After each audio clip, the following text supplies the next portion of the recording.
The national anthem, please.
Thank you. May we please kindly take our seats.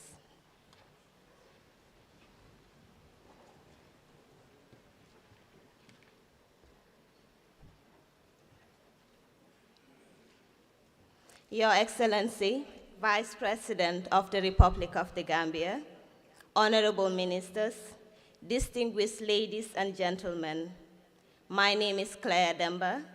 I am a program associate at GK Partners and the MSDG project. You should all have had an event pack with the event for the day. Workshop briefing notes in those GKP MSDG Technicolor orange bags. The bags are not only gloriously bright, they are reusable and foldable. May I also remind you that there is free Wi-Fi in the room. The name is SDKJ ICC, and the password is SDKJ ICC 2023 OIC.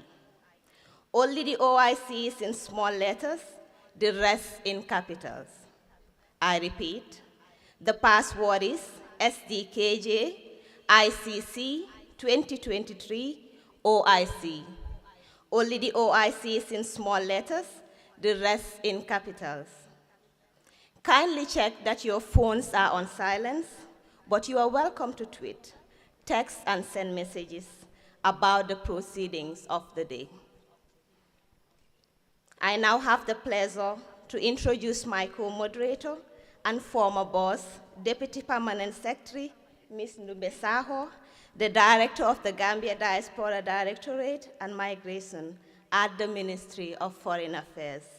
I'll now invite DPS Ndumbe Saho to guide us through the program of the day. Thank you.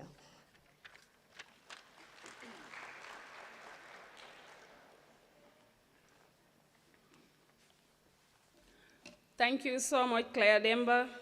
It was a pleasure working with you at GK Partners and the MSDG project. Our collaboration continues in my current role as well at the Ministry of Foreign Affairs.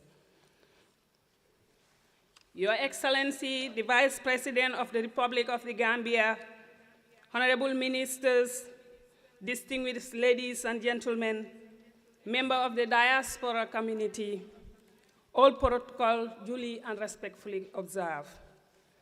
As it was in my previous years, it is my privilege and honor to welcome you to the 8th Stake in the Nation Forum.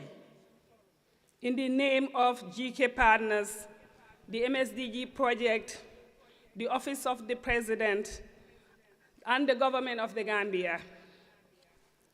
Our SNF partnership, the International Organization for Migration, IOM, the European Union, and all other partners and stakeholders.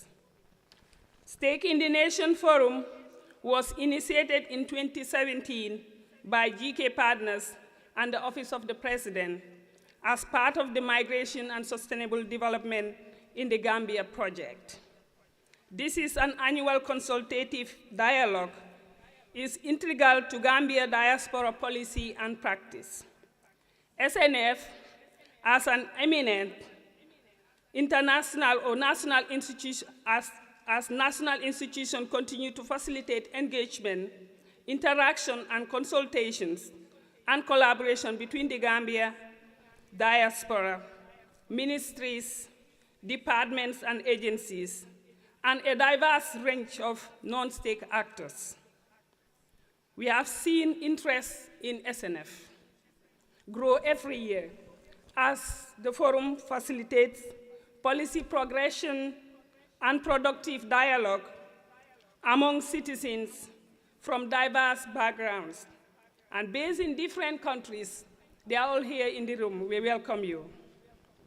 Given that young people form the majority of the Gambia population, we are also pleased to see the interest of university students and other students in the Gambia who are transiting into professional life. The growth in SNF means greater logistic challenges which are managed and resolved on an ongoing basis. As such, on behalf of GK partners, we express special thanks and gratitude to the MSDG team under the untiring leadership of Associate Director Pamusa Sidibe and the Operation Manager, Mr. Moshood Wilson, and the staff and volunteers that are here present. And not forgetting also the staff of the Ministry of Foreign Affairs who have been with us throughout this journey. Thank you.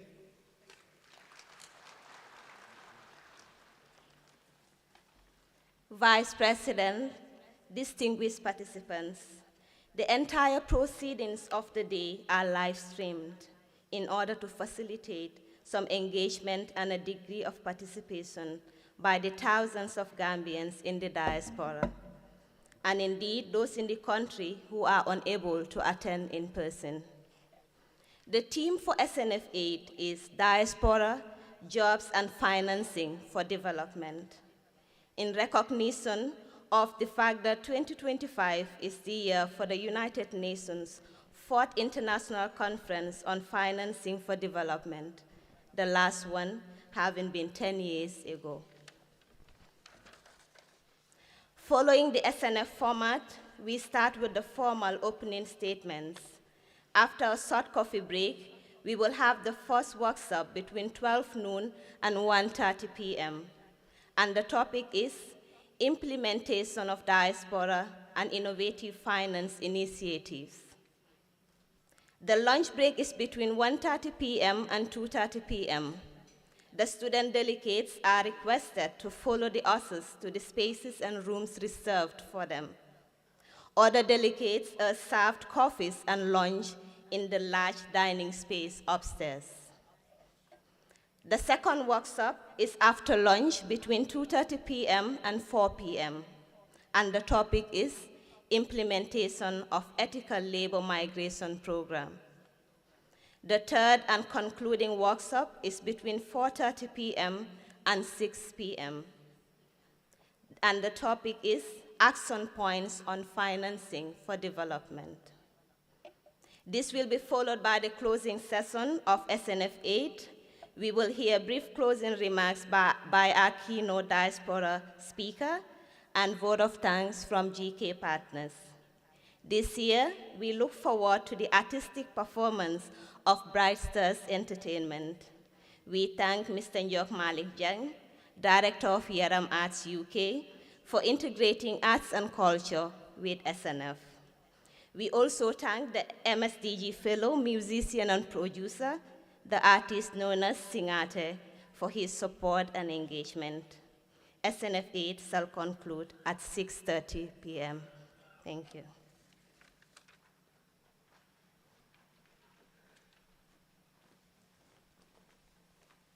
Thank you so much, Claire.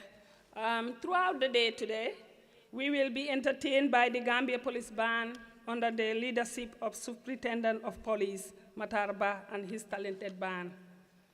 SNF also feature Made in the Gambia Marketplace, coordinated by the Gambia Investment Export Promotion Agency, GAIPA. We encourage you to visit the stall during the break and buy the varieties of Made in the Gambia goods and products. It is my honor to invite the Imam Alhaji Basiru Drame to lead us in prayers. You're welcome, Ya Imam.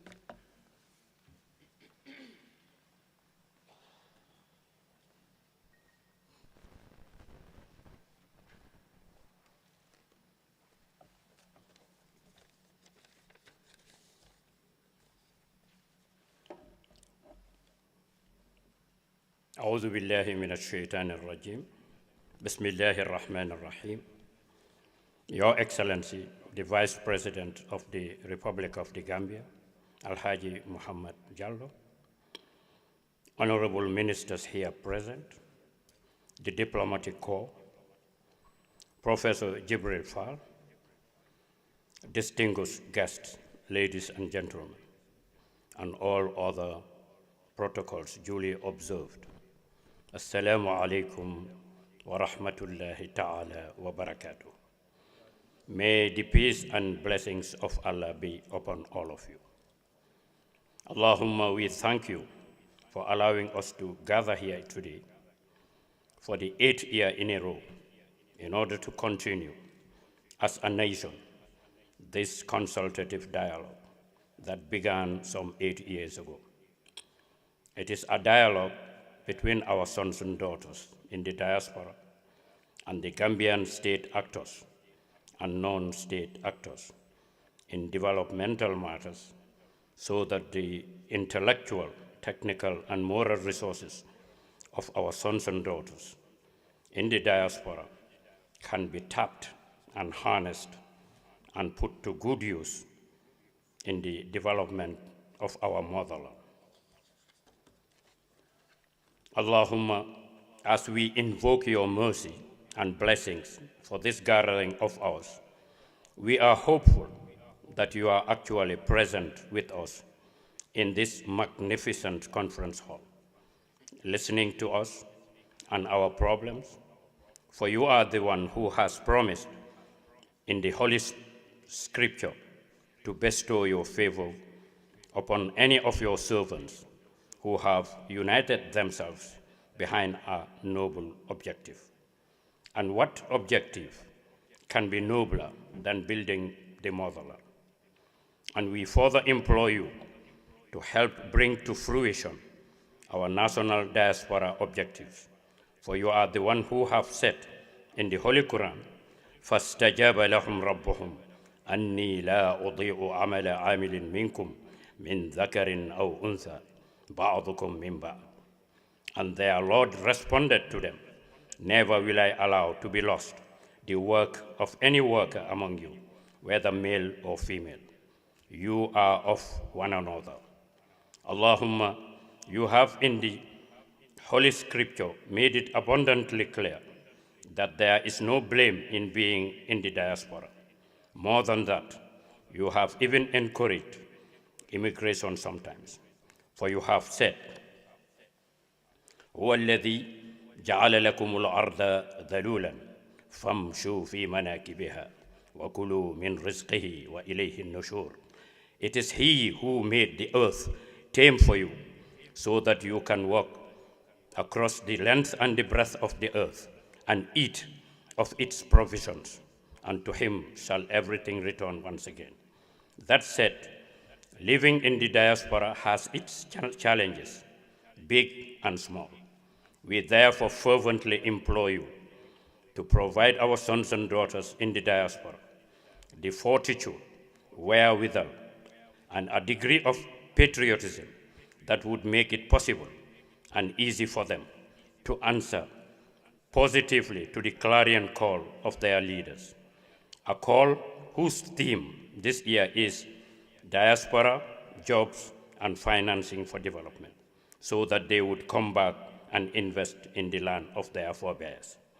Allahumma, we pray that you protect our sons and daughters from the predicament that had befallen Banu Israel, the children of Israel, at the end of the Exodus, at the gate of the Promised Land, when their leader Moses had asked them to enter the land of their forefathers and to rebuild it. And Moses had said to them, يا قوم ادخلوا الأرض المقدسة التي كتب الله لكم ولا ترتدوا على أدباركم فتنقلبوا خاسرين. O my people, enter the sacred land which God has assigned to you, and do not turn your backs away from it, because then you will become losers. قالوا يا موسى إن فيها قوما جبارين وإنا لن ندخلها حتى يخرجوا منها فإن يخرجوا منها فإنا داخلون. O Moses, indeed, within it is a people of tyrannical strength, and indeed we will never enter this land until they leave it. But if they leave it, we will enter the land. Allahumma, we also implore you in equal measure to protect and guide our leaders so that they will also measure up to the expectations and give their word and keep their word and promise to our sons and daughters in the diaspora. With that, we pray and say, ربنا تقبل منا إنك أنت السميع العليم وتب علينا يا مولانا إنك أنت التواب الرحيم ربنا هب لنا من أزواجنا وذرياتنا قرة أعين واجعلنا للمتقين إماما إن الله وملائكته يصلون على النبي يا أيها الذين آمنوا صلوا عليه وسلموا تسليما وصلى الله على سيدنا وحبيبنا وشفيعنا وخاتمنا ونبينا ورسولنا محمد وسلم تسليما كثيرا وسبحان ربك رب العزة عما يصفون وسلام سلام سلام علينا وعلى المرسلين والحمد لله رب العالمين. جزاكم الله.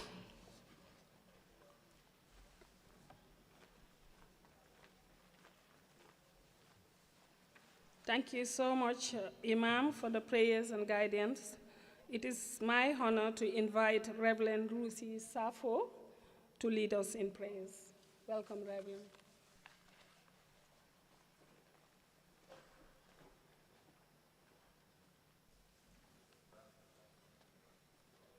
Let us pray. We pray in the name of the Father, the Son, and the Holy Spirit. Almighty God, fountain of all goodness, the giver of life, the provider of all that we have, we give you thanks and praise for the wonders of creation. We give you thanks and praise for making it possible this year, this day, this hour, for us to come from different places to meet in this room, in this 8th Stake in the Nation Forum. We give you thanks and praise for your wisdom, guidance, and protection.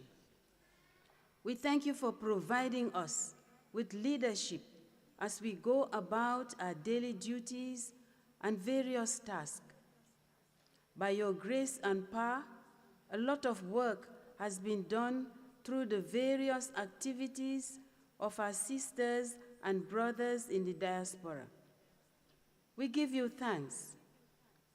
We pray for continued guidance as we go through today's activities. May we start it well and end it well, with your leadership and guidance and the enablement which only you, O Lord, can give. We also ask for your blessing on all partners and stakeholders of the diaspora, the GK partners, stakeholders, diplomatic, society, and civil communities. May all these efforts continue to be a blessing, and may they continue to contribute immensely to the welfare and development of our beloved nation, Gambia. Bless us all with long life and good health to see the fruits of their labor. Lord, in your mercy, hear our prayer.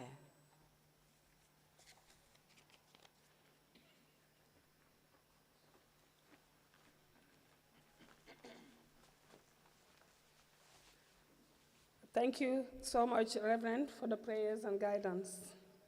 It is my honor to invite Mamadou Njai, Senior Advisor to the Governor of Central Bank of the Gambia, representing the governor to announce the 2024 remittance figures. You are welcome, Sanjay.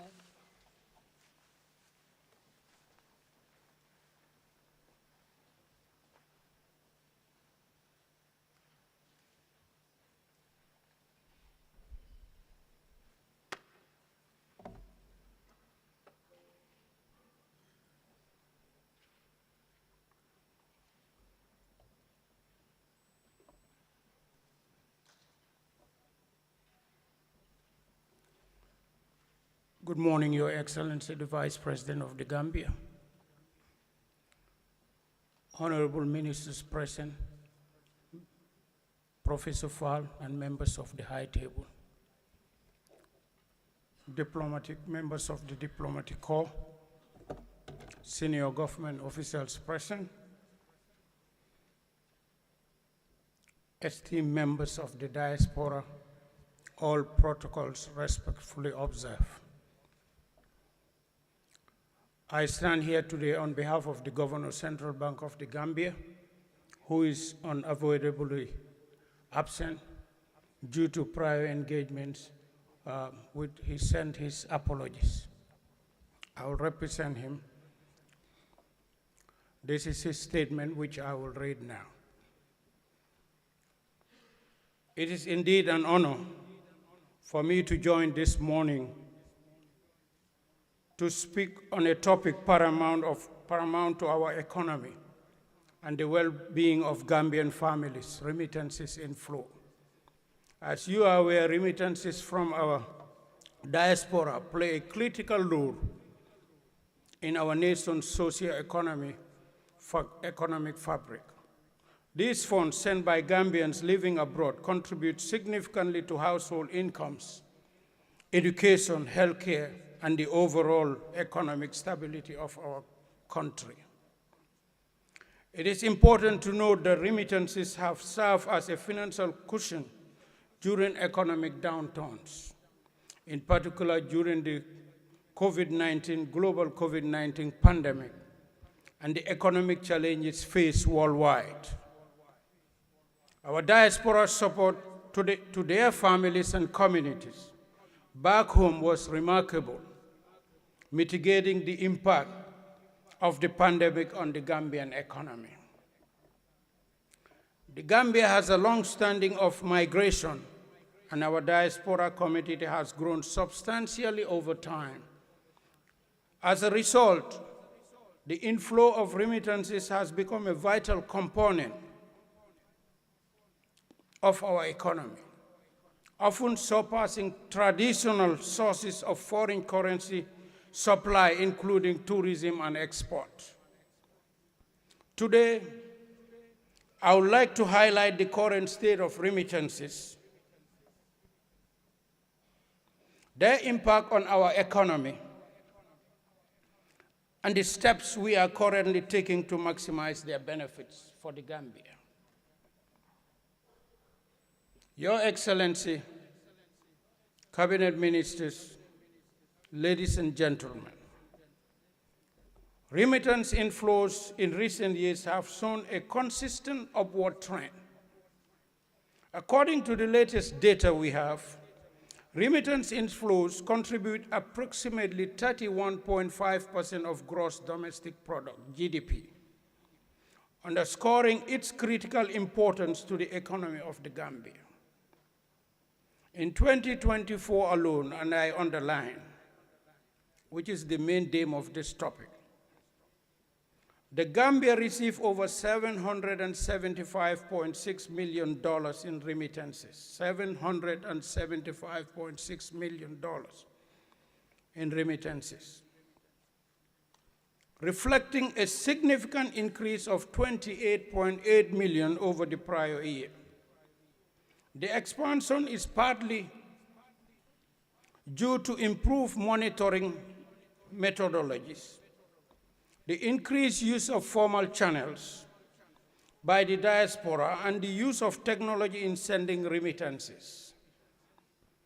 In addition, the emergence of fintech companies in the industry is believed to have also lowered the cost of sending and receiving remittances into the economy, thus bolstering the amount of remittances received during the review period.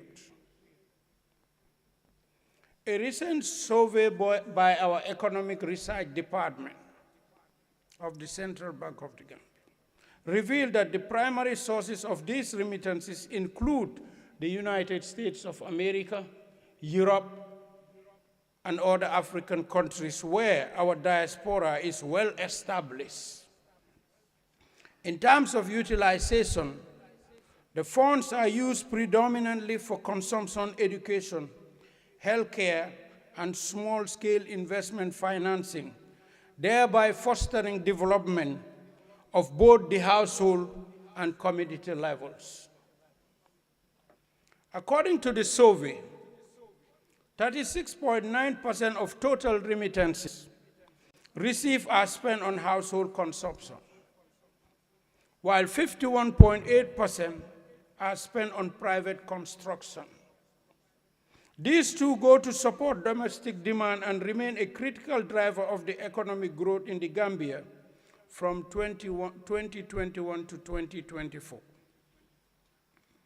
Furthermore, the survey indicated that 7.5% of the remittance inflows were personal savings, providing the domestic financial system with the much-needed liquidity for investment and capital accumulation.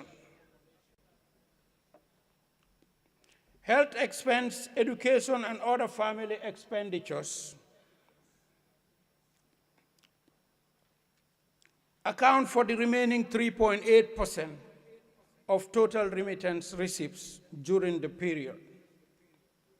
Your Excellency, Cabinet Ministers, ladies and gentlemen, while the benefits of remittances are clear, there is room for improvement to maximize their impact. First, we need to create an enabling environment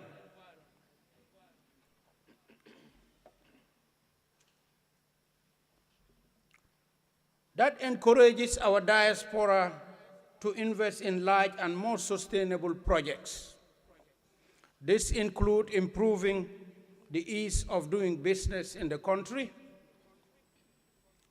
offering attractive investment incentives, and ensuring political and economic stability. Second, we should explore partnerships with financial institutions to lower the cost of remittance transfers. The global target, as highlighted in the Sustainable Development Goal, SDG 10, is to reduce the cost of sending $200 to 3% by 2030, from a cost of 7% in 2019. High transaction fees can limit the amount of money received by families, thus reducing its overall impact on the economy. By leveraging technology and fostering competition among service providers, we can make remittance transfer more affordable and efficient. Third, we must strengthen our data collection mechanisms to better understand remittance inflows and their usage.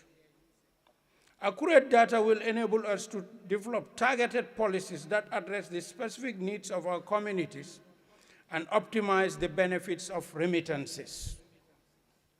For these reasons, the Central Bank has recently concluded a diaspora engagement exercise to showcase the potential investment opportunities for Gambians in the diaspora to leverage. This initiative will provide investors, diasporan, the avenue to invest their monies with a lucrative return while providing the much-needed critical infrastructure development for our economy. Furthermore, the Central Bank of the Gambia has also been developing strategies to strengthen the non-bank remittance sector with a view of increasing remittances sent through the formal channel. For example, The central bank recently concluded the review of fintech and forex bureau guidelines. This reform will guide the licensing and operations for remittance operators, as well as facilitate the implementation of anti-money laundering measures. By developing the non-bank remittance sector and increasing healthy market competition, the cost of remittance sending is expected to significantly decline towards the global target of 3% of the amount remitted by 2030. Your Excellency, Cabinet Ministers, ladies and gentlemen, in conclusion, the importance of remittances to the Gambian economy cannot be overemphasized. While we have made significant progress in enhancing the inflow and utilization of remittances, there remain substantial opportunities to further leverage these funds for personal and national development.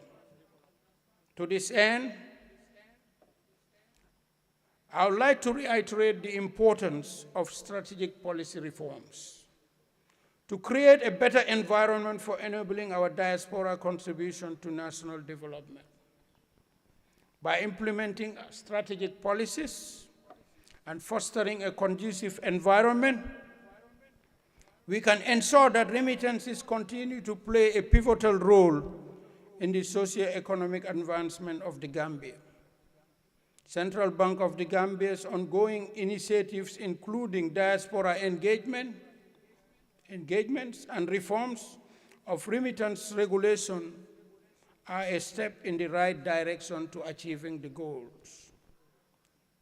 Therefore, I urge all stakeholders, including government, financial institutions, and other diaspora community, to work together in harnessing the full potential of remittances for the betterment of our nation. I thank you all for your kind attention.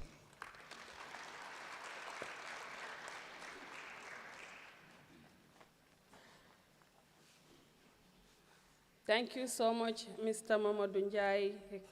And once again, congratulations to Central Bank of the Gambia for the ability to collate and publish the remittance figure so early in the new year. At this juncture, I would like you to give the Gambian diaspora a round of applause for contributing $775 million in 2024. Of course, Gambians never forget their families back home, even during COVID-19. We thank the Gambian diaspora for increasing investment and continue to support national development. Thank you.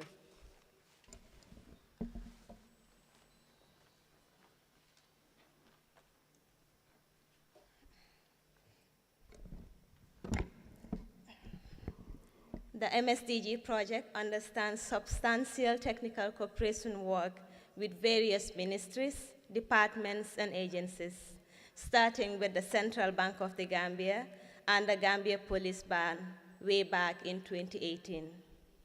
3 recent significant institutional cooperation projects were with the National Assembly, the Ministry of Basic and Secondary Education, and the Gambia Police Force.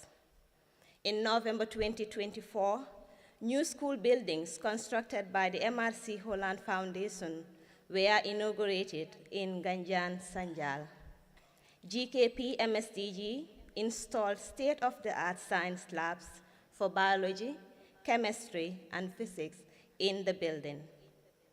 This partnership model is now being rolled out in different regions of the country, starting in Fonyi.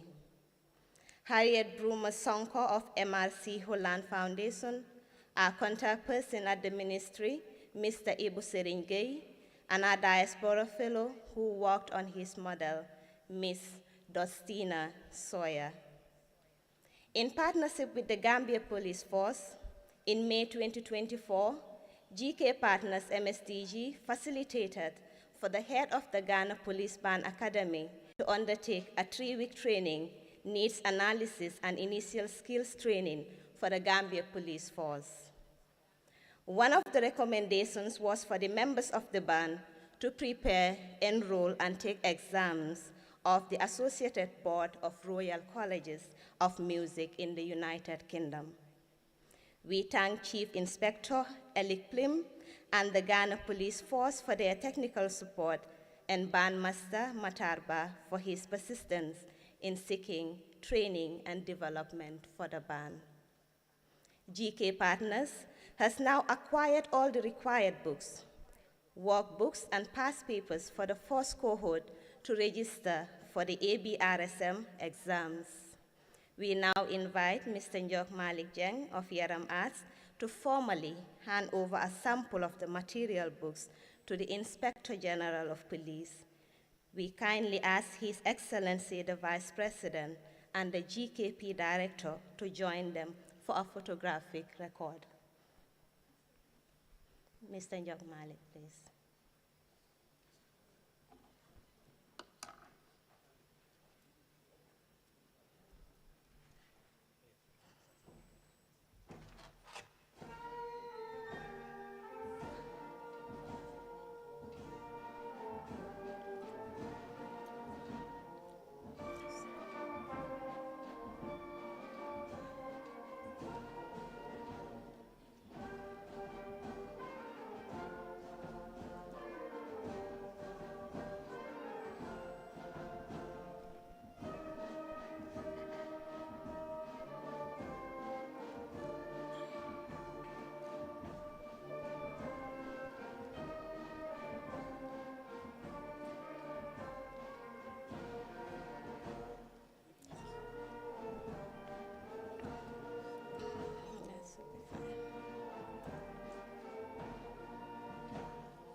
Thank you very much, Your Excellency.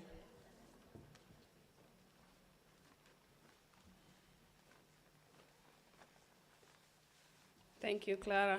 It is now my singular honor to invite the Honorable Minister, Dr. Mamadou Tangara, Minister of Foreign Affairs, International Cooperation, and Gambian abroad, to deliver his statement. Welcome, sir.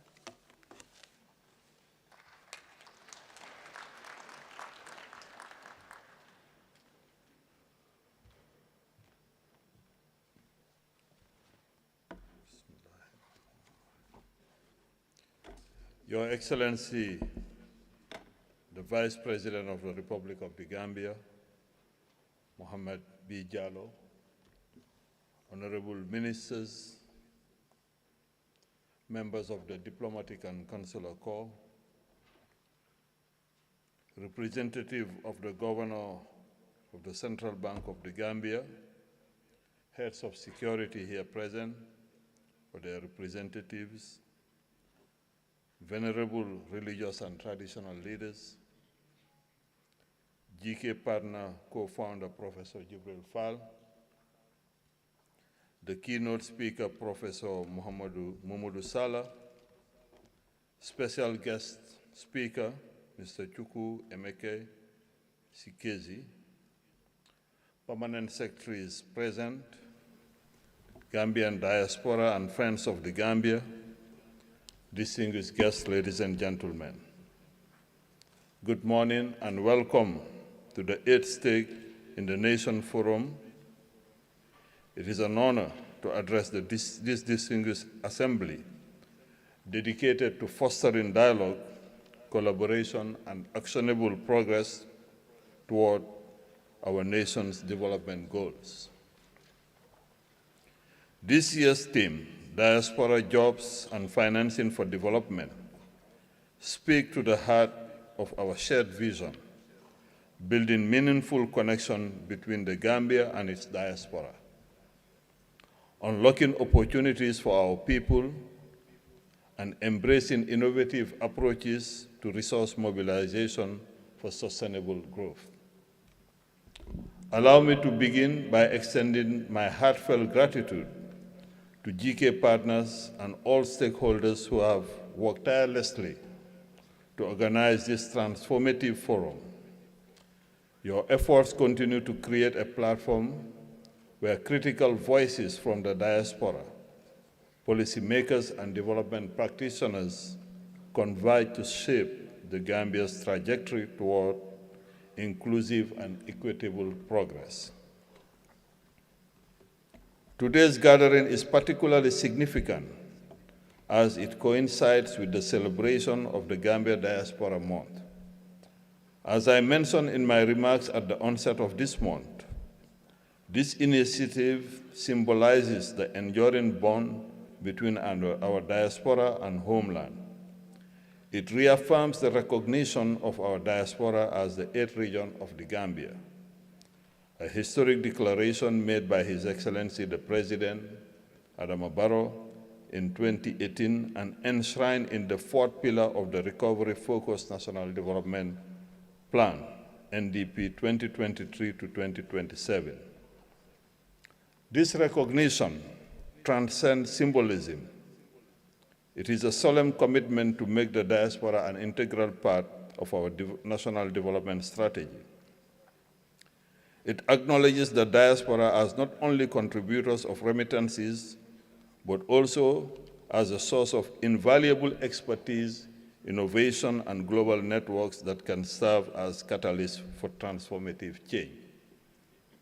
I always say that even beyond the Gambia, the much talked about African Renaissance cannot happen without the diaspora. Just recently, we were in South Korea, where all the African leaders during the Africa-Korea Forum were showing their fascination for the Korean model. Korea succeeded because the diaspora played a key role in the development process of Korea. And not only were they able to break the vicious cycle of underdevelopment by giving a key role to the diaspora, but they also put key emphasis on culture, seeing themselves through their own eyes, not through the eyes of others, and mapping out their own development strategy and taking the driver's seat. The workshops that we will have today will outline implementation of diaspora and innovative finance initiatives, implementation of ethical migrant labor programs, and action points on jobs, diaspora, and financing for development. These workshops are both timely and critical. They align closely with the pillars of our National Development Plan and underscore the indispensable role of the diaspora in shaping the Gambia's future. The contributions of the diaspora extend beyond financial remittances. They are agents of change and innovation, capable of unlocking pathways to sustainable development. However, to fully realize this potential, we must address key challenges. These include establishing ethical labor practices that protect the dignity of Gambians working abroad, creating sustainable jobs that drive economic growth at home, and implementing innovative mechanisms to finance development projects. As we embark on today's discussion, let us be guided by a collective aspiration to make the Gambia a nation where opportunity abounds for its citizens, whether at home or abroad. This requires bold ideas, inclusive policies, and a steadfast commitment to fostering collaboration across sectors. It also demands that we adopt innovative approaches to address persistent challenges and seize emerging opportunities. At the Ministry of Foreign Affairs, we remain steadfast in our commitment to initiatives that strengthen diaspora engagement, expand and enhance our focal person networks, provide efficient consular services through our foreign missions, promote ethical labor practices, and reach out for the innovative financing solution for sustainable development. Our priority is to foster an enabling environment where every Gambian, whether at home or abroad, can actively participate in and benefit from the nation's progress. Let this forum serve as a turning point in our collective efforts. I urge each of you to actively participate, challenge traditional paradigms, and champion actionable actions. Together, we can translate the discussions and ideas generated here into tangible outcomes that will make a lasting impact on the Gambia's development journey. In closing, I extend my deepest appreciation to all participants for your commitment to this important cause. Your presence here today is a testament to your belief in the power of collaboration to create a better future and a brighter future for our nation. Let us work together to ensure that the outcomes of the State of the Nation resonate far beyond this conference room, driving us closer to the vision of a prosperous and inclusive Gambia. I wish you a productive and inspiring day ahead. Thank you.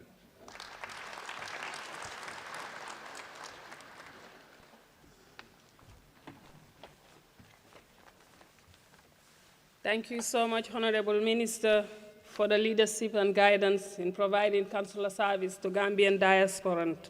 And also, we also would like to call on to the next presenter. So it is my singular honor to invite Honorable Fatou Kinte, Minister of Gender, Children, and Social Welfare, to deliver her statement.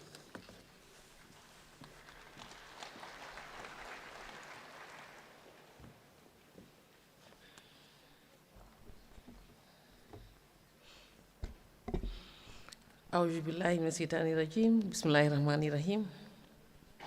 Your Excellency the Vice President, Mr. Mohamed B. Jallo, honorable colleague ministers present here, members of the National Assembly, Professor Gibril Fall, GK Partners, the guest speaker, Professor Mamadou Sala, special guest, Mr. Chuku Imeka, members of the Diaspora present here, permanent secretaries, district officials, and other senior government officials present, members of the diplomatic corps, distinguished officials of the UN systems, ladies and gentlemen, all protocols respectfully and duly observed. Assalamu alaikum and good morning to you all. I have the singular honor and privilege to partake in this auspicious event marking the 8th State of the Nation Forum under the theme, Diaspora, Jobs, and Financing for Development. My role here today is to deliberate on the significant strides made by the government of the Gambia in the area of economic development through job creation and innovative financing. However, it is imperative to note that the role played by my ministry in enhancing the government's development agenda as we accelerate work in the implementation of the recently launched National Gender Policy, which aims to ensure that women participate alongside men as equal partners and beneficiaries in the economic development process for sustainable livelihood development. You will all agree with me that in the world of development practice, as observed, when women do have their own independent source of income, gender imbalances increase. When women do not have their own independent source of income, gender imbalances increase. Women themselves know this. This is why, for generations, our hardworking mothers and aunties endure back-breaking labor on farms, gardens, and markets to earn incomes for themselves and yearn for the upliftment of their families. As such, decent, desirable, and sustainable jobs for women is a critical element in the process of women's empowerment in particular, and national development in general. The government of the Gambia has set a target in the recovery-focused National Development Plan 2023-2027 to facilitate the creation of 150,000 new jobs by 2027. Labor migration programs can play an important role in achieving this target. Many of the jobs created through these structured programs actually go to young women under the age of 36. Cruise Ship Crew, which is a partner of the MSDG project, is the only licensed recruitment company with experience of actual redeployments on migrant labor programs. Out of the 700 deployments and jobs created, over 70% were women workers. This demonstrates the opportunities that exist for women. However, it is well documented that female migrant workers face special risks and perils. There are some who think that because these gender risks exist, women could not and should not be part of these employment schemes. On the other hand, many progressives think that excluding women tantamount to aggravated discrimination, double victimization, and intensified marginalization. Given that these are well studied and understood, it would be better for gender-responsive preventive and mitigation measures to be institutionalized. This will enable women to exercise their rights, to access employment opportunities, and improve their lives and that of their families and communities. Many of the job opportunities in the Gulf Cooperation Council countries are for domestic work done by women. Although these are not high-value skilled jobs, they are nonetheless real opportunities for unemployed women to join the first rung of employment and income earning. With their earning, they can improve their chances of gaining more skills, starting small businesses, and progressing in the world of work. To ensure a progressive pathway, the Ministry of Trade, Industry, Regional Integration and Employment is applying the highest standards of ethical labor migration protocols, including the International Labor Organization Domestic Workers Convention 2011. Although not all Gambian diaspora are migrants, all migrants, including women employed through structured labor programs, are part of the Gambian diaspora. These women will enhance their contributions to national development. Through their resources, they will feed and house families and educate children and young adults. Through their example, they will instill a health work ethic amongst the young. The chairperson, the vice president, ladies and gentlemen, as the Minister of Gender, Children and Social Welfare, I take the opportunity of the 8th State of the Nation Forum to thank the Gambians for their contributions to better livelihoods and welfare of families and children in this country. I thank you all for your attention.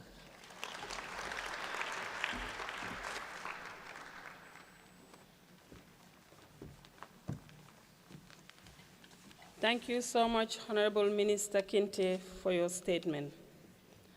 Mr. Chukwu Emeka Chikese is one of the pioneers of what we now recognize fully as diaspora development policy and practice. In 1994, he co-founded a charity in the United Kingdom to provide thinking, innovation, and framework, models and practice of now Africans in the diaspora to a significant extent. The work of that charity, which is African Foundation for Development effort, is the basis of many of the current mainstream concept, policy, and programs on diaspora development. He is currently the country director of the International Growth Center, IGC, in Sierra Leone. You're highly welcome, Mr. Chikese.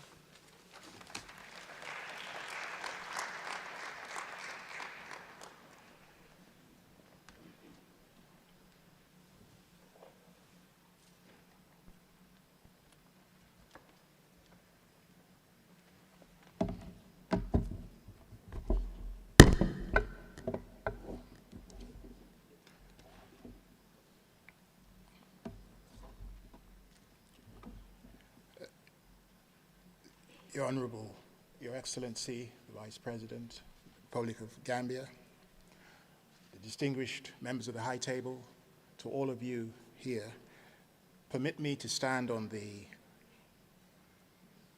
protocols that have been established by the Foreign Minister and to say, I greet the people of Gambia.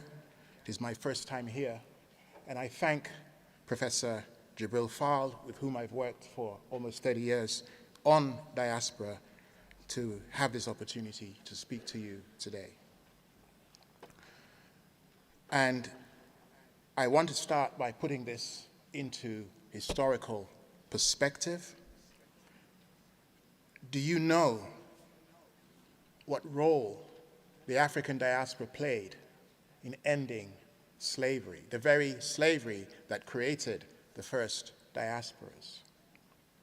In 1807, the Slave Trade Act was passed, which prohibited Britons from engaging in the transatlantic slave trade. And there was a gentleman called Olaudah Equiano, who was actually born in what is today Nigeria, who, among others, played a critical role, was captured as a slave, found himself in the New World, and somehow managed to educate himself and buy his freedom. Eventually ended up in London, formed the Sons of Africa, the first black organization in the United Kingdom. And they lobbied for the passage of the act and lobbied against slavery as well as the slave trade. Equiano was also very active in the first ship that took freed slaves from the United Kingdom to what is today Freetown, Sierra Leone in 1787. That project didn't succeed, but a subsequent project succeeded in 1792, establishing Freetown, known as the place for returned slaves. Why do I mention this here today? It is to put your impressive work into its proper historical perspective. The Gambian diaspora, and I congratulate the government of the Republic of the Gambia and other stakeholders, we stand on the shoulders of giants, and you should be proud of yourselves. You should be proud of yourselves in the pioneering work that you do. It is worthwhile, it is historical, it is important, but there is much more that we must do. But let me just stand here on record to say that what the Gambians are doing, what the Gambian diaspora, working with GK partners and the government of Gambia are doing, is something that is worthy of emulation in many other African countries. It is worth noting that what you are doing in the Gambia is not necessarily being practiced yet in such a consistent way in other African countries. So, the Diaspora for Development work is relevant, it is timely, and it's worth noting that we are witnessing a shift, a paradigm shift in international cooperation. Overseas development assistance is actually declining. If you look at the major donor countries today, they spend something like 13% of their overseas development cooperation in their countries dealing with things like the refugee crisis from Ukraine. So it is important that we recognize as Africans that we must take responsibility for our own development, and I believe that the Gambian diaspora is already leading on this. So there's a challenge for us as Africans, and I'm going to borrow from a term that has been used by a well-known politician in the United States, MAGA, M-A-G-A. What you don't know is that MAGA stands for Make Africa Great Always. We do not need to make Africa great again. It already is. So thank you. We are the ones we have been waiting for. We are our own greatest aid donors. This goes far beyond remittances. We heard the figures for remittances. That's the cash. There are many other ways in which the Gambian diaspora and other African diasporas contribute. One of the tasks, and I would like to put this at the floor of Professor Fowle and his team, is that we begin to measure the other contributions so that we have a more realistic and a holistic measure of this contribution. And when we do that, we will find that we are already our own greatest aid donors. Now, let me have a quick call to action. As I stand here today, I have seen the exciting work that is being undertaken, and I can pledge that I will go back to Sierra Leone, where I work and I live, and we will emulate what we can. So I would say, given the long and deep historical ties between the people of Gambia and the people of Sierra Leone, that bilateral relationship is a very good foundation for us to borrow, to steal, to actually emulate some of what you are doing here. And we will not stop there. I would like to put, and I've already had the opportunity to speak to His Excellency the Vice President, I think the Gambian government should acknowledge and notice that this is a real role model of excellent practice, and I believe that we should take this to ECOWAS and present it for other African countries in the West African arena to actually emulate it, because they are not, at the moment, following all of the things that you're doing here. The dialogue between the diaspora and the government and the other stakeholders is critical.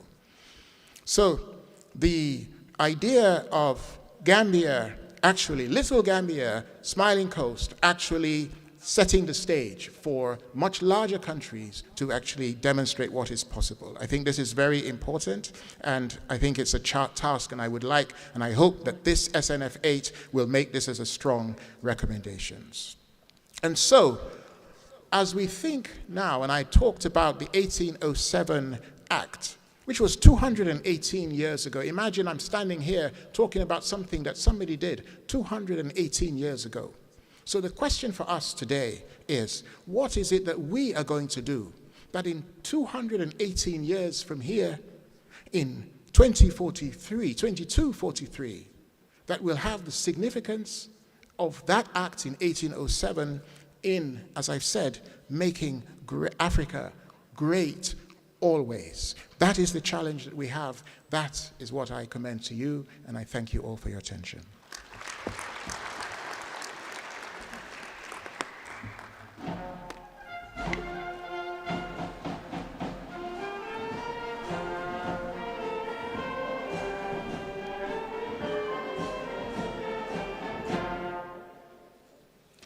Special guest speaker there, TKC, we thank you for your statement. Professor Mamadou Sallah is the SNF8 keynote speaker. He is the former director of Center for Academic Innovation at the De Montfort University and professor of learning and teaching. In 2015, Time Higher Education named him the most innovative teacher in the United Kingdom.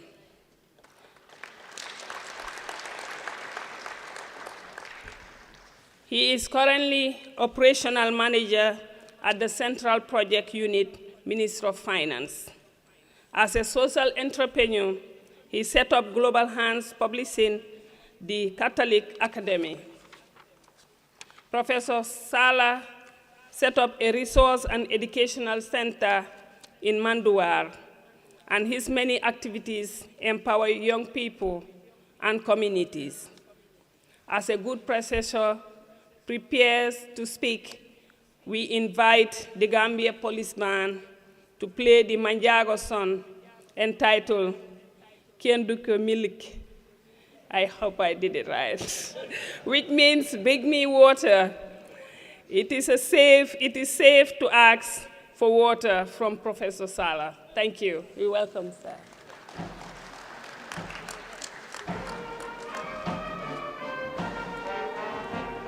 Do you have to dance as well? No more feet.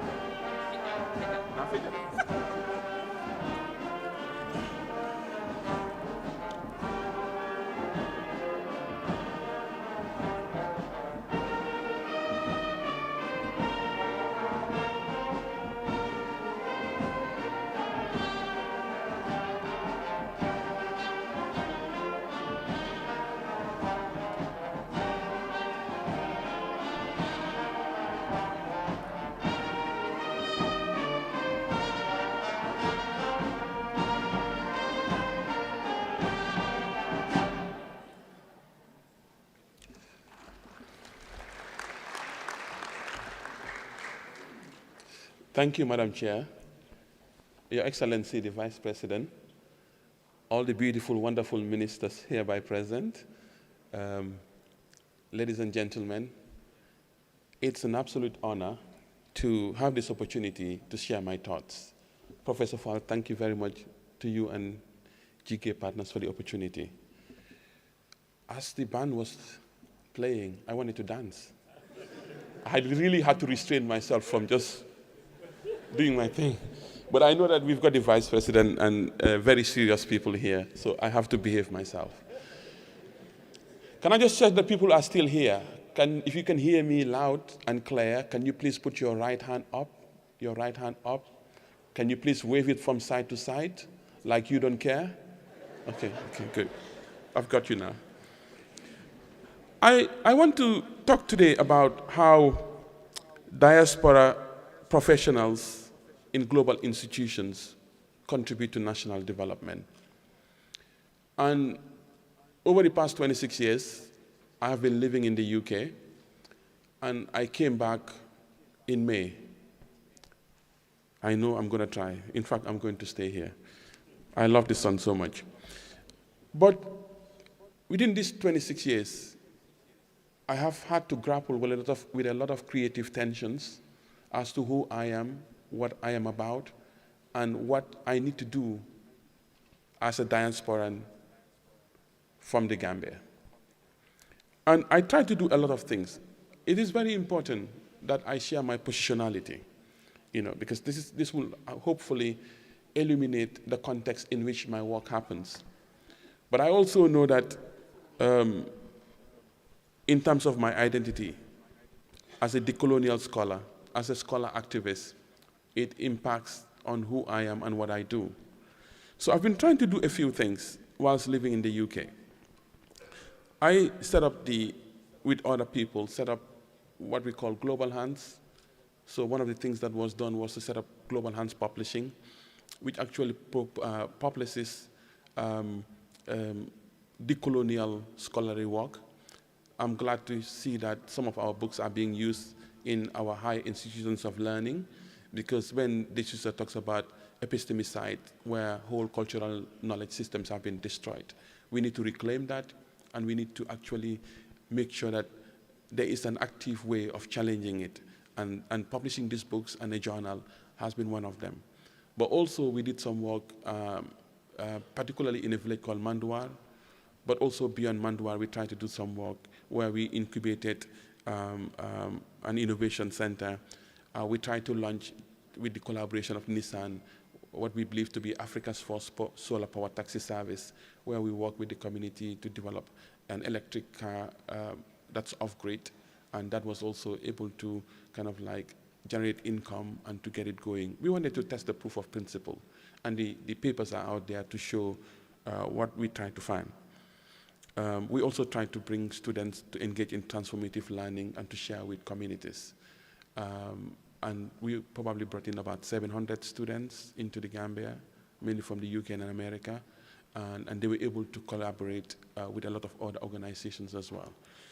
We're trying to show how diasporan Gambians in other institutions outside of the Gambia can actually leverage their network, their expertise, and their skills to bring about meaningful development and to collaborate. So that's been one example. The second example, I mean, Professor Fall has given me 7 minutes, and I intend to honor that. So the second example I wanted to talk about, a number of you would have heard about the transformation of GTTI into the University of Applied Science, Research, and Engineering and Technology, USAT. I think their first batch will graduate early this year. And over the past 4 years, with the invitation of the former Vice President, Honorable Barara Diouf, the late, may his soul rest in peace, I was able to work with about 20 professors from Montfort University over the last 4 years, and we were able to look at their quality assurance systems, do a mapping out of it, and also support the development of a number of policies and procedures to support the university. We were also able to look at setting up a certificate in innovation and entrepreneurship. Part of the problem that we have within our education system is that it is still a deeply colonial project, where education is not functional, it's not responsive, and it's not relevant to the needs of the people. We wanted to think about how, thank you. We wanted to think about how we can shift from just producing engineers who do not understand necessarily the needs of our people to engineers who have got an entrepreneurial mindset and are able to respond to the needs of our people. You know, if they can actually kind of like solve our own problems, if the hippos are eating the rice, one of the groups of students or staff, what they did was just to produce this alarm, this motion-activated alarm that will make the sound of a lion and scare the birds and the hippos.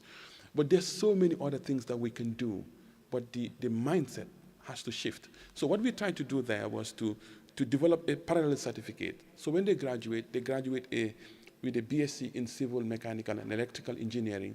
They also graduate with a certificate in innovation and entrepreneurship. Alongside that, we also set up an innovation and incubation lab. So from ideation and innovation to taking products to market, it's a seamless process. So we have equipped it with the latest equipment that there is, and we're just about in the process of handing it over. But we also develop kind of like an internship and placement unit. So I've been able to work with my university, and over the past 4 years, work with about 20 of our professors from Montfort to look at how we can leverage their expertise and latest technology so that our graduates will become kind of like more innovative, would have an entrepreneurial mindset, and will be more responsive and functional in the education that we create. Yeah? So that's the second example. And the final example I want to talk about is setting up the Catalyst Academy. And if you look at it, when we started Global Hands, we were a charity. But one of the biggest lessons I've learned is that, for me, charity will not work in Africa. It breeds dependency and a sense of entitlement. So I then shifted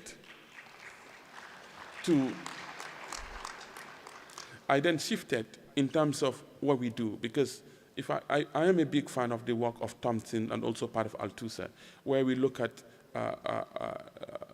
deprivation, poverty, oppression as contained at the personal, cultural, and structural levels.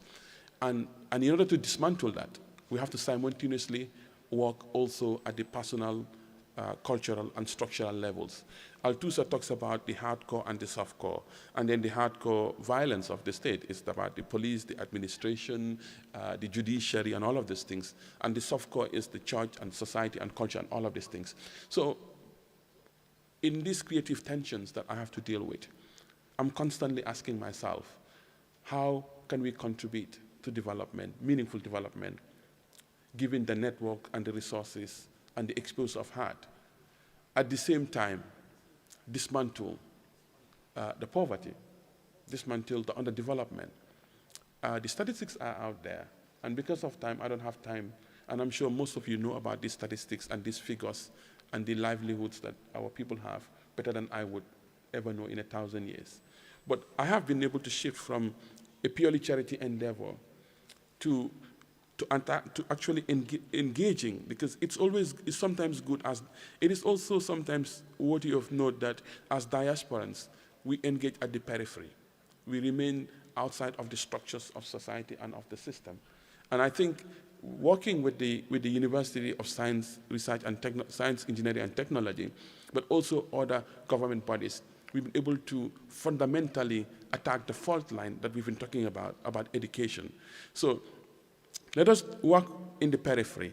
Let us do our social projects. But let us find ways also of working with the government. Because sometimes the structural nature and impact of our work is actually quite important and more impactful. But the other thing that I am trying to do right now is the Catalyst Academy. Last week at this time, we had a boot camp. There was a scientist we invited from Senegal, and there was also another wetland scientist from the Gambia. And we're trying to set up a botanical garden in the Catalyst Academy grounds in Sifo. About 2 months ago, we brought in students, civil, mechanical, and engineering students, to actually look at adaptive technology, from simple things like how do we check the soil's moisture, and how do we have these automated watering systems for agriculture. So we'll be holding a lot of boot camps going forward. So, and the Catalyst Academy is also a private endeavor where myself and another colleague put in our money to actually make it work. But we're not making it a charity. We're turning it into a social enterprise where the vast majority of the work, the profits we'll make, will go back into the company. But it's not about charity. It's about a sustainable way of doing business. So when I talk about all of these things, you know, of course, theoretical underpinning, we can talk about systemic thinking, where we move away from our silos into kind of like a more holistic approach in terms of the people we work with, the systems, the procedures, the policies. We can also talk about going the triple helix kind of like model, where we are consciously and constantly engaging with industry, with the government, and with academia, and how you actually simultaneously engage with them rather than being very, very isolated. But again, the question is, do you focus on the single bottom line of just profit, or the double bottom line of profit and social good, or the triple bottom line of profit, social good, and environmental sustainability? And these are the questions that I constantly engage with. The work that I do as a diasporan is mainly outside of my formal job, where I've been working in the university for the past 20 years. But also, I'm quite interested in kind of like how my work outside of the academy can be influenced by my work inside of the academy. Like, a lot of the work I've done has been in my own personal time, but a lot of the work I've done also has been as a member of the university, being able to generate income within the university, but also use that money to subsidize other activities that will probably keep me going. Because if I was just to stay in the university, I'll be bored. So I need to get foray and get in other things happening. So in terms of diasporans that I know, or a lot of people I've had speak, I think when we wake up, we're preoccupied about how we can change Gambia. Like they say, picture banks ko, but hell banks suf. You know, I know that when I was living in the UK for the past 26 years, almost without fail, every day I'll think about, when I wake up, what are we going to do to change the Gambia? And when I go to bed, the last thing I'll be thinking about, what are we going to do? And there are people 10 times more committed than I am. There is a great desire in the diaspora that likely remains untapped. Over the last week, I've been hearing the diaspora clubs, Buso Jag, talking about, we want to do this in Charmin, we want to do this, and we can hear the other side of the argument saying this. I'm saying, for God's sake, just sit down. There's a lot of passion, and there's a lot of desire. And these people cannot even go to bed because they're so much excited about how they can bring about change in the country. So we need to think about how we can actually open up the systems. And as somebody who's been part of this, I know that there isn't anything I am trying to gain There isn't anything I'm trying to gain. I don't need the publicity. I don't need the thank you. I don't need probably the finance to do this. I'm doing it because genuinely, as a Gambian, I just want to bring about the change. You know, when you go out in the streets, when you look at the statistics, and you look at what has been done outside, what you've been able to achieve outside, what OTJ? There's no time. We need to do these things. So I'm saying that I will encourage the government. You know, sometimes these people from the diaspora, they're very impatient. We know that. They're very impatient. But we need to find a way of engaging because they come with a lot of networks, with a lot of resources, a lot of technical know-how that they want to leverage. So let us open up the systems, you know.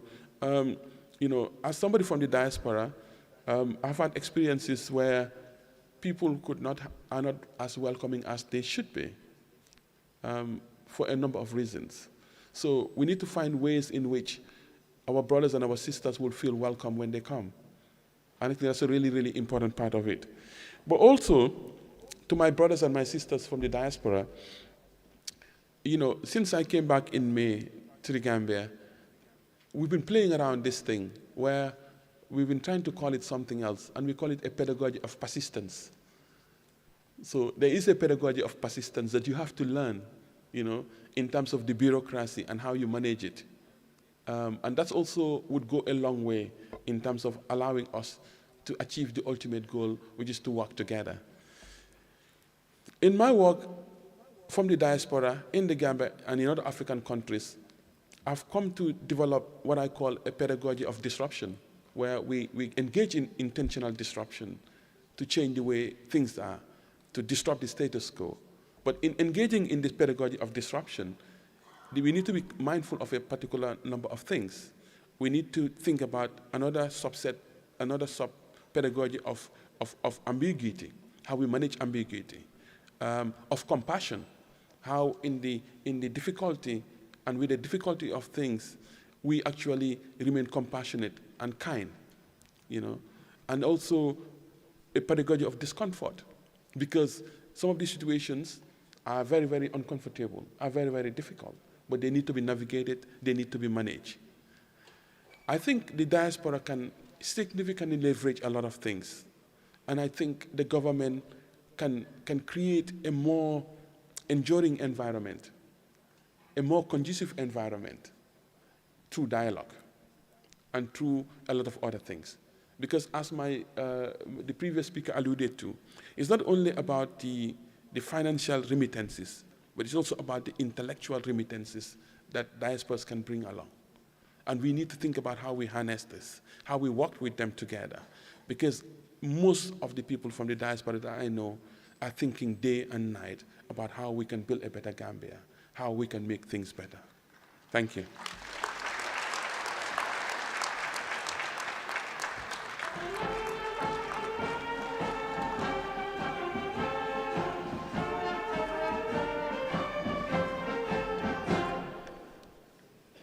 Thank you so much, Professor Salade, for that statement.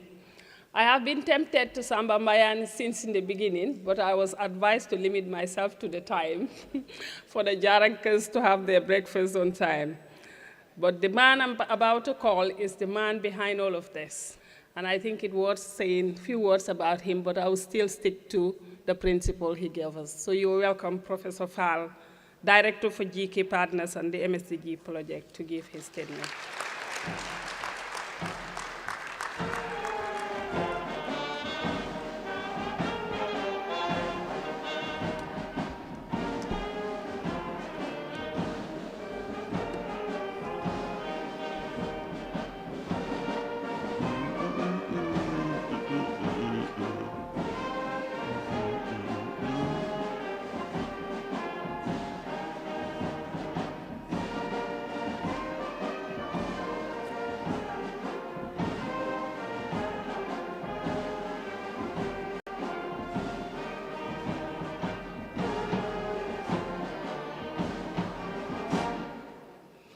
Thank you so much, the Gambia Police Band.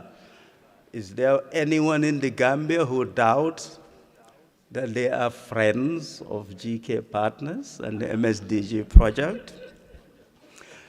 Your Excellency, Vice President of the Republic of the Gambia, honorable ministers, distinguished delegates, friends, it is a most beautiful thing to stand here and see a full house of ambassadors, ministers, service chiefs, professionals, and a big contingent of the future leaders from our universities. This interest and growth in the Stake in the Nation Forum happens because we are assisted and supported by virtually everyone. And you know what the trick is? We ask politely, we beg. And us, the diaspora, who know nothing other than impatience, forgive us. We are impatient for the change that Professor Salah talks about. Many of the people who come to SNF may notice that we're often talking about money. The Jangs and the Jans in this room, they accuse me of many things. They accuse me of even being interested in food. Come on, where did they get that idea from? But some think that I'm obsessed with money. Believe me, I'm not. But we need to talk about money. And there's a reason for this. Many, many years ago, people would leave their villages, their towns, purely for wanderlust and to make good what they do not have where they are. In the year 1988, I met a gentleman in the East End of London. And when he told me where he came from in Gambia, I couldn't work out how he ended up in the East End. And he told me this story. He said, we farm during the rainy seasons. And when the rain is not coming, and the season of hunger and famine would come, we would go wherever so that we help those who stay. That's still money. He told me some of them would come to Banjul and they would work as baranyini.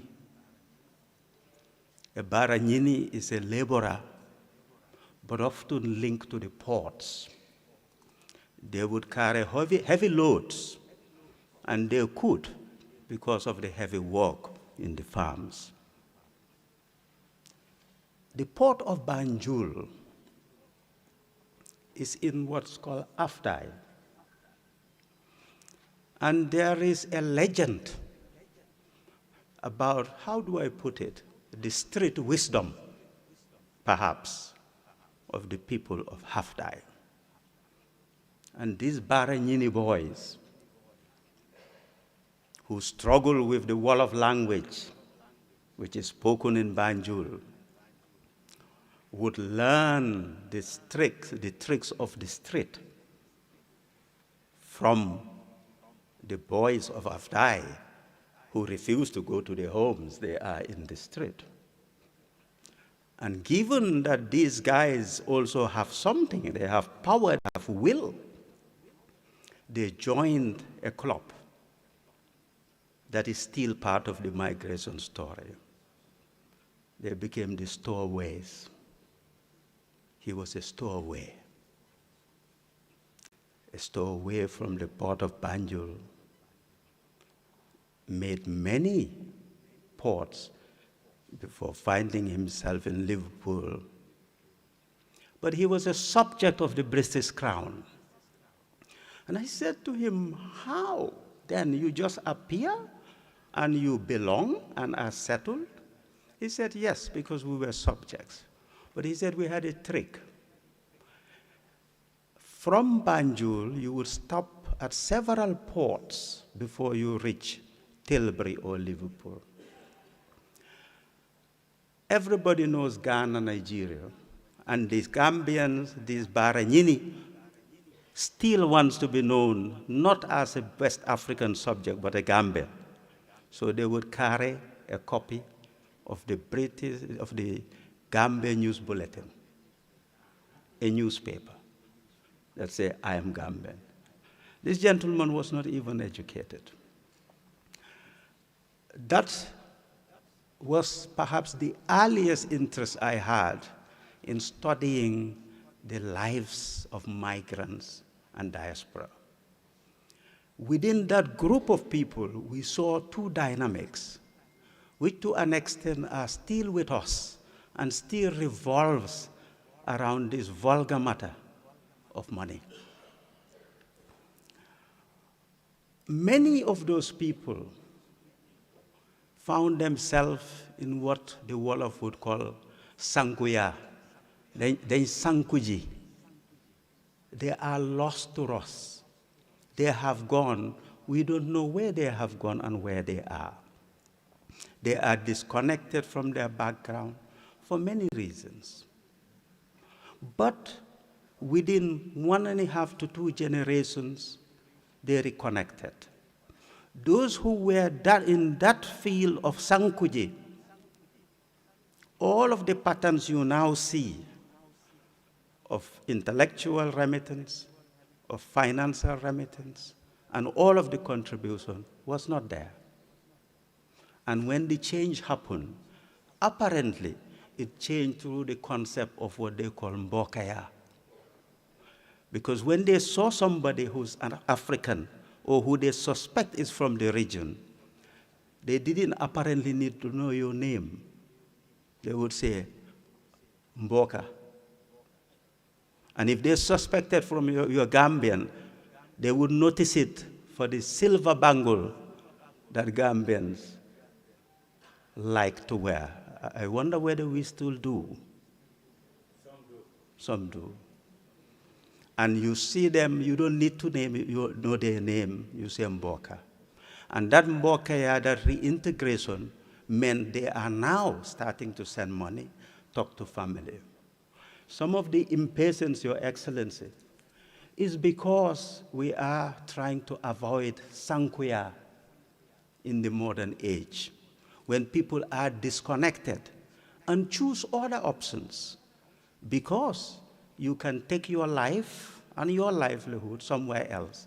The world have become that easy, as it were. This year that we enter is the year when the United Nations is trying to frame a new guidelines as to how to finance development. The experience in Gambia is that the role of the diaspora and diaspora finance is central to core livelihoods. So we are pleased, as my friend Chukwuemeka Chikezi says, about the leadership role the Republic of the Gambia as a country and the government plays in institutionalizing some of the actions. So for example, this event is seen as one of the activities towards that financing for development discussions that would happen. And the diaspora, with all our innovations, cannot do that for us. We've heard we do need the government for that. We thank the ministers and the ministries for their work, especially the foreign ministry, because that is the ministry for the diaspora. When the director of diaspora and directorate was appointed, and we had a private conversation, I said to her, you are now mother of the diaspora. That's now your job. And be prepared. You'll have a lot of trouble because everything that goes wrong will come to that. The ministry is in a way that. So we come to you often with problems for you to help us solve it. We thank the Minister of Gender, Children, and Social Welfare for flagging the point about the particular perils that female and women migrants face and how institutional planning can help mitigate it rather than furthering the isolation of women by saying, here's a problem, so it's better you don't go there at all. Thanks for your patience. We look forward to the engagement for the rest of the day.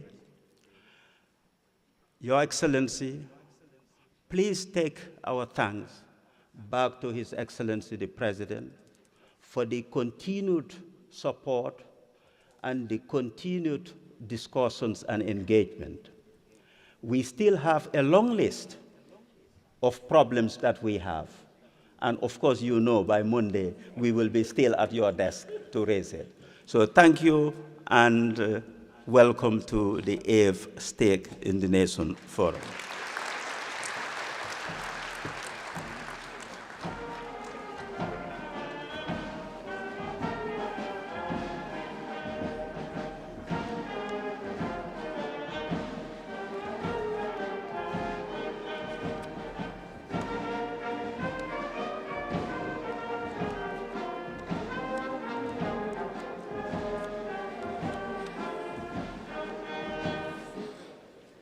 Professor Fowl, we thank you for your statement. I will now call on my colleague to. Yeah,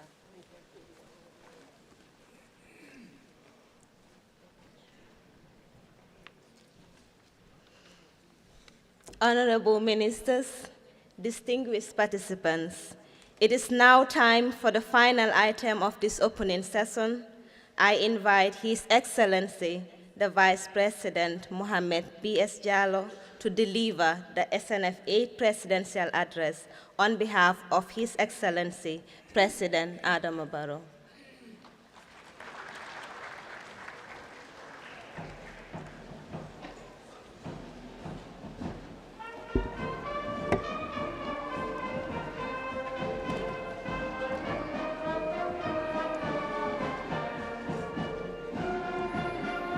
Thank you.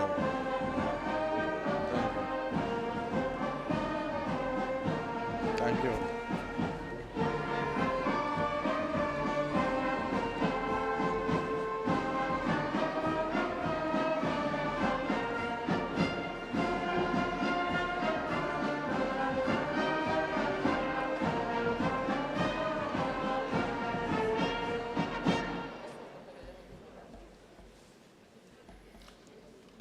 A'udhu billahi minash shaitanir rajim. Bismillahirrahmanirrahim.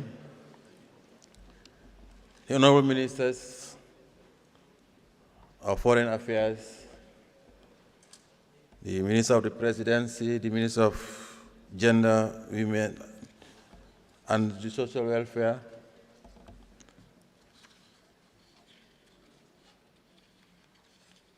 Professor Jibril Fall, Director of GK Partners,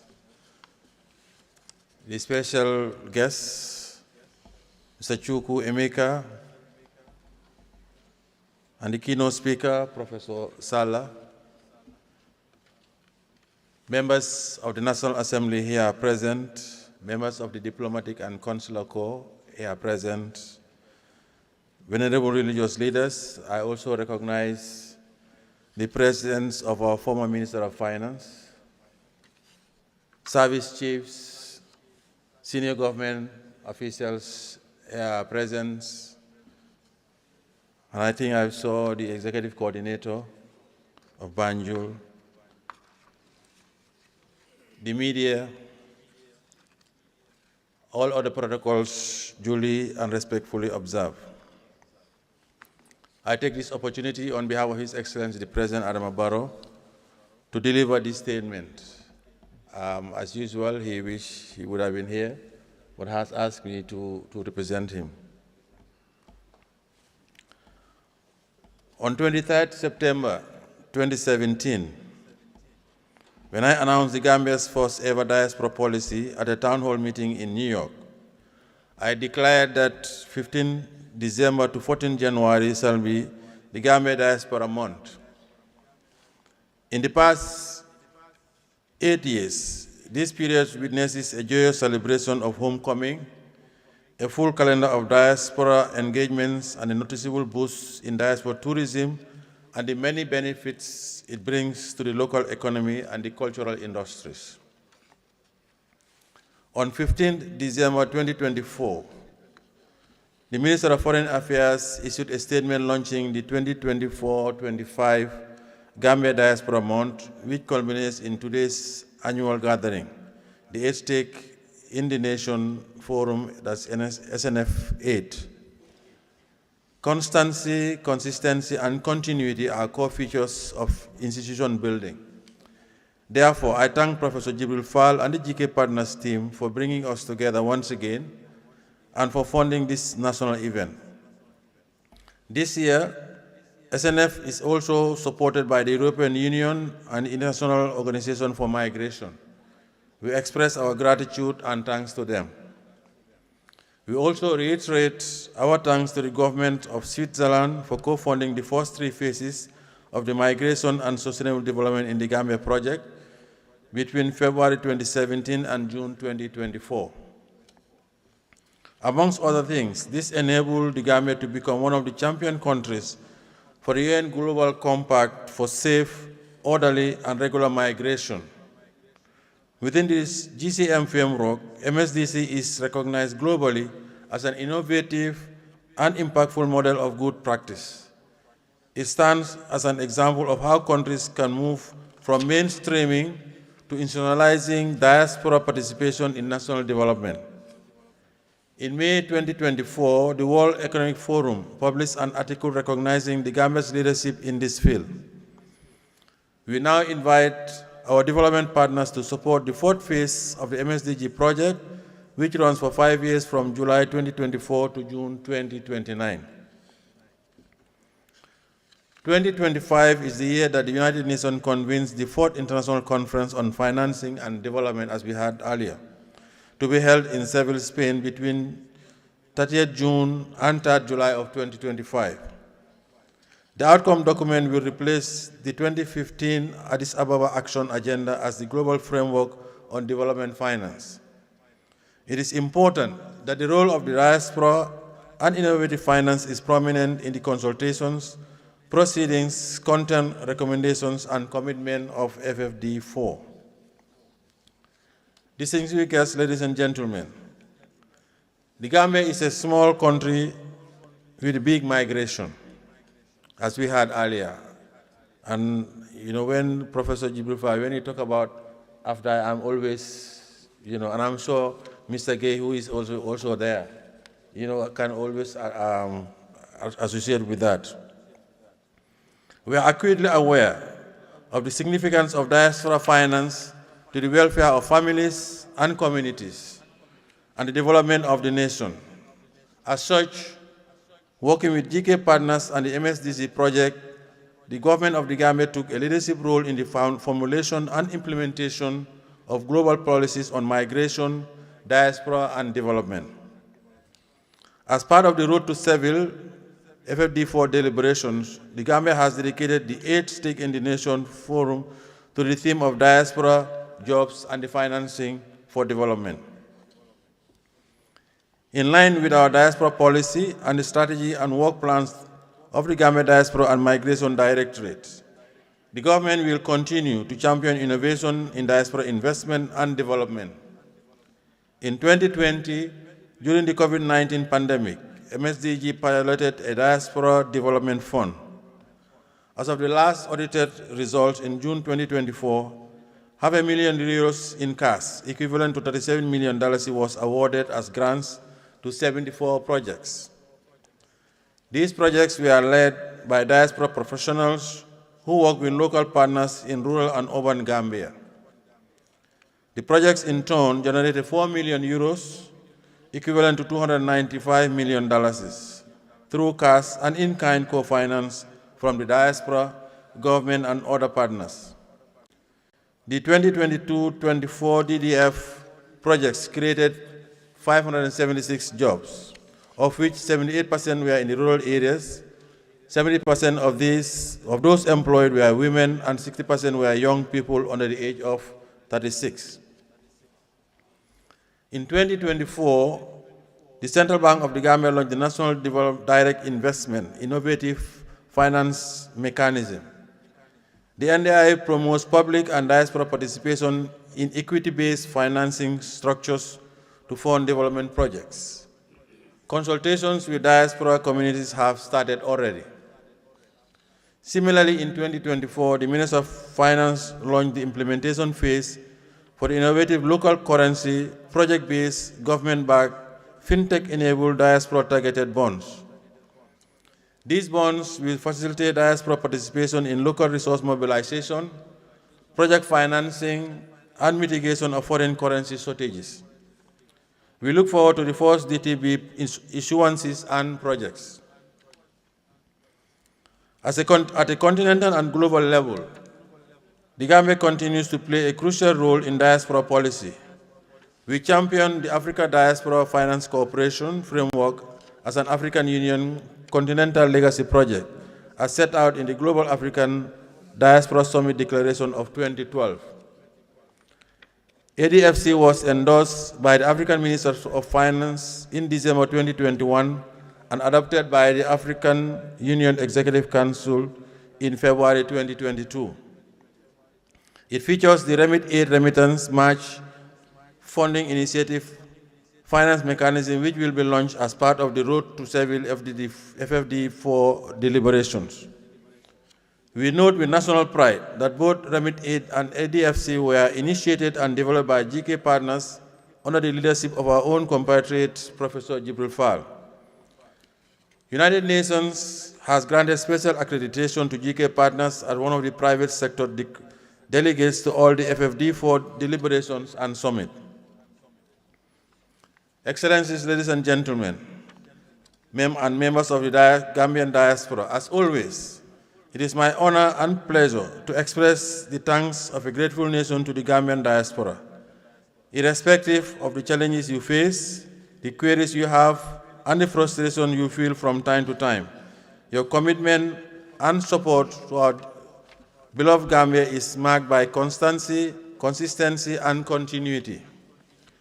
Beyond the huge amounts of remittances and investments, as a country, we are proud and grateful for the productive engagement of the diaspora in all aspects of socio-economic development. It is now my privilege to formally open the 8th Stake in the Nation Forum, and I wish you well in your deliberations and look forward to the 9th Stake in the Nation Forum on 10th of January 2026. I thank you for your kind attention.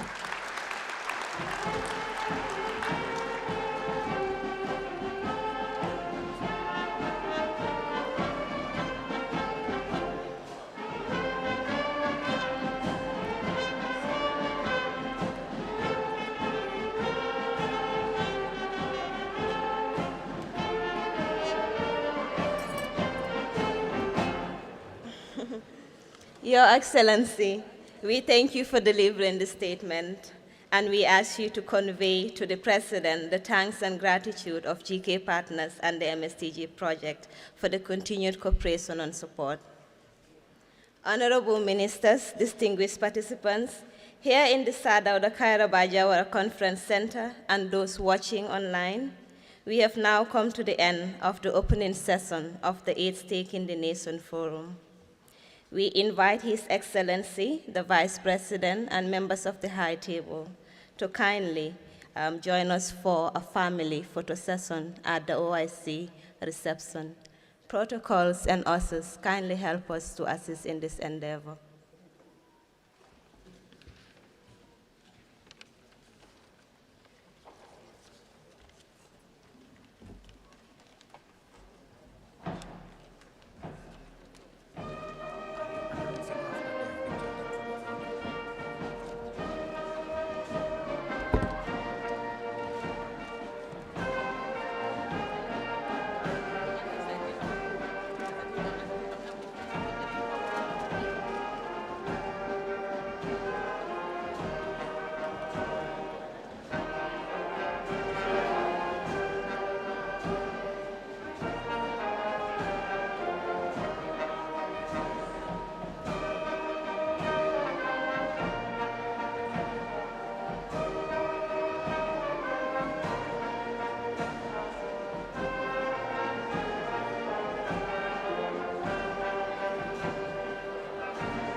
So just to save time and be very judicious with the timing, I will call all the panelists on board so that we can kickstart the session.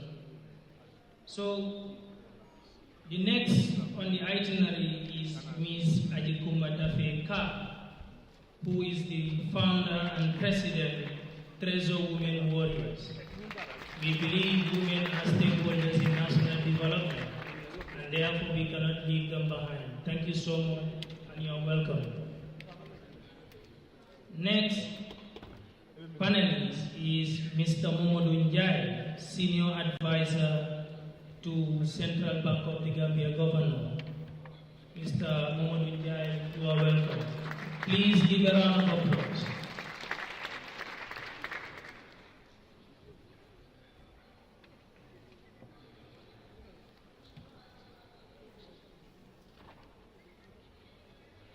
So from there, I will now give the opportunity to the Honorable Deputy Permanent Secretary of Ministry of Finance, Mr. Ansumana Sane, to give an opening remarks. Thank you, Mr. Honorable Sane. Thank you.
the national strategic relevance of diaspora finance beyond the impressive remittance inflows, as announced earlier today by the Central Bank of the Gambia.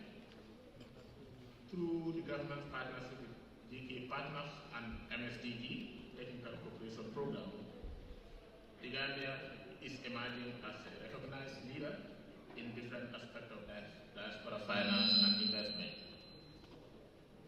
Beyond the consumptive remittances, we need to diversify the diaspora investment by creating enabling frameworks, credible infrastructure, and viable financial products. In addition to the remittance that comes to our country, the Gambia diaspora also holds assets and savings abroad. Working with our partners, we are progressing towards attracting more of those diaspora resources into the Gambia.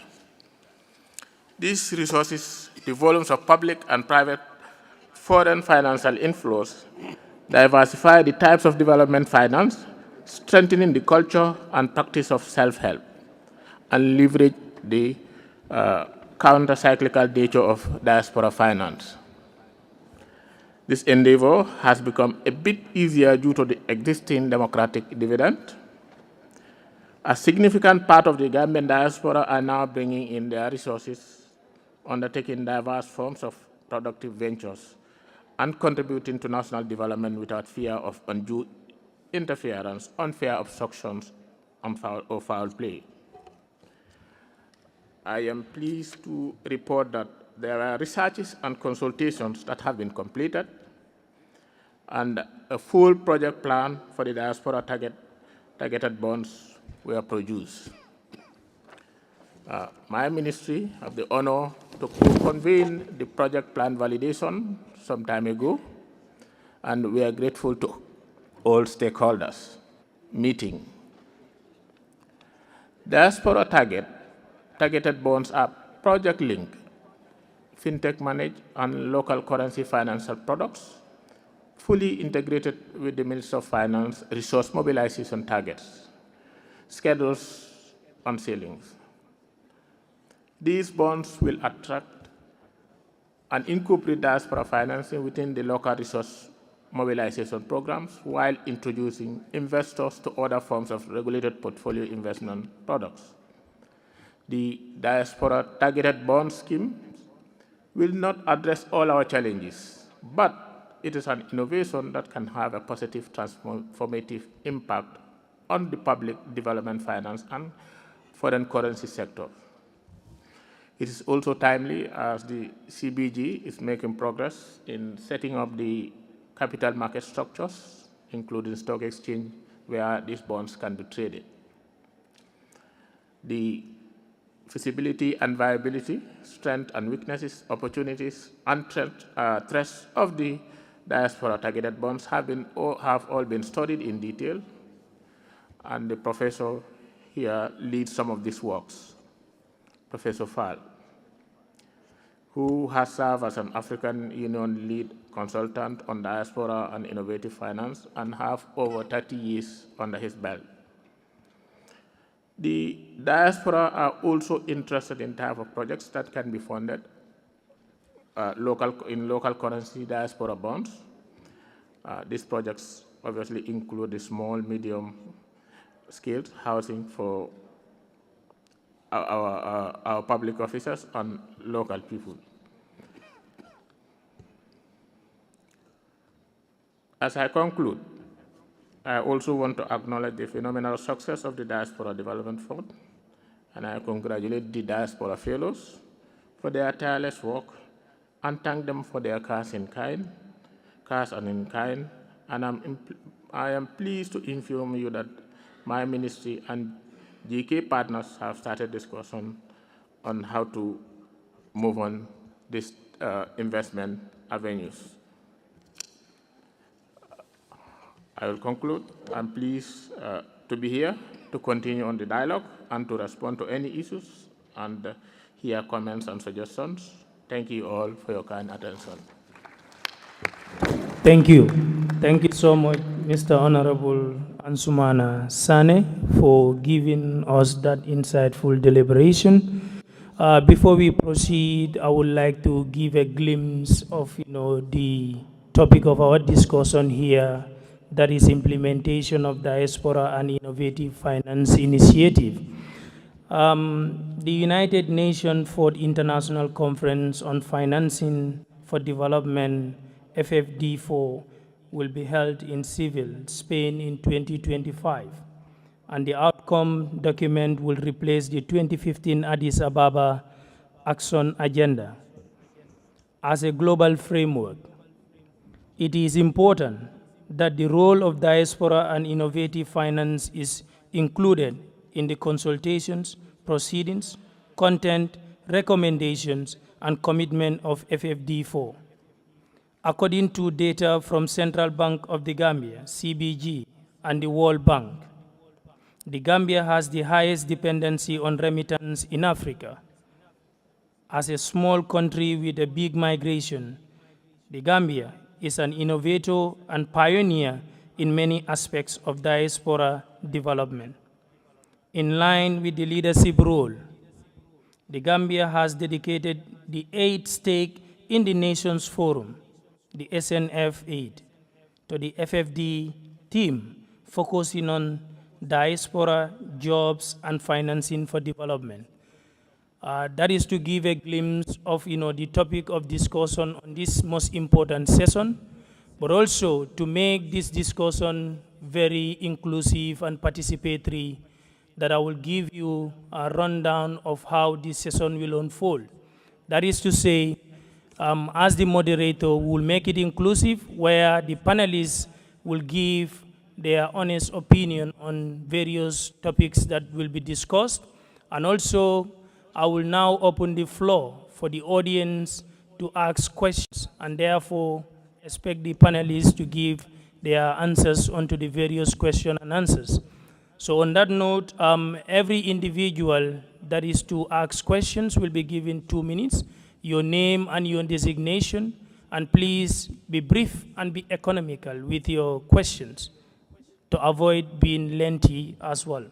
So also, one of the most important things to highlight is to acknowledge also our rapporteur, who is for the MCLA, that will be working on these itineraries and activities as the rapporteur of this session.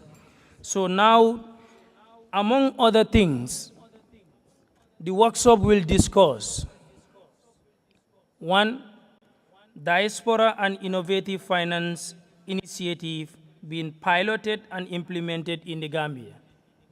I repeat, on this panel discussion, the discussants will look into, with the general audience present here, to discuss on the first point, Diaspora and Innovative Finance Initiatives being piloted and implemented in the Gambia. The second point of discussion as a topic will be on options and opportunities for financing initiative that will create sustainable jobs. We've seen within Africa and across the world how job security has kicked a lot of constraints, most importantly to the young people of various continents. The last one is FFD4 and the implementation of Remit8, Remittance Match Funding Innovative Mechanisms. So these will be the 3 topics of discussions that the panelists will be looking into as discussions, and therefore I will open the floor for Q&A, that is question and answers from the audience. Thank you. So next on the agenda, we will welcome our honorable mother, sister, aunt, and a woman warrior, a woman who is persistent in ensuring that women empowerment is always put in the forefront. I cite a book entitled, an article, Feminization of Poverty. And if you look into the context of the article, highlighted the significance of how our women and children were exposed to vulnerability. That is, under employment, political participation, equal opportunity in terms of economic opportunities as well.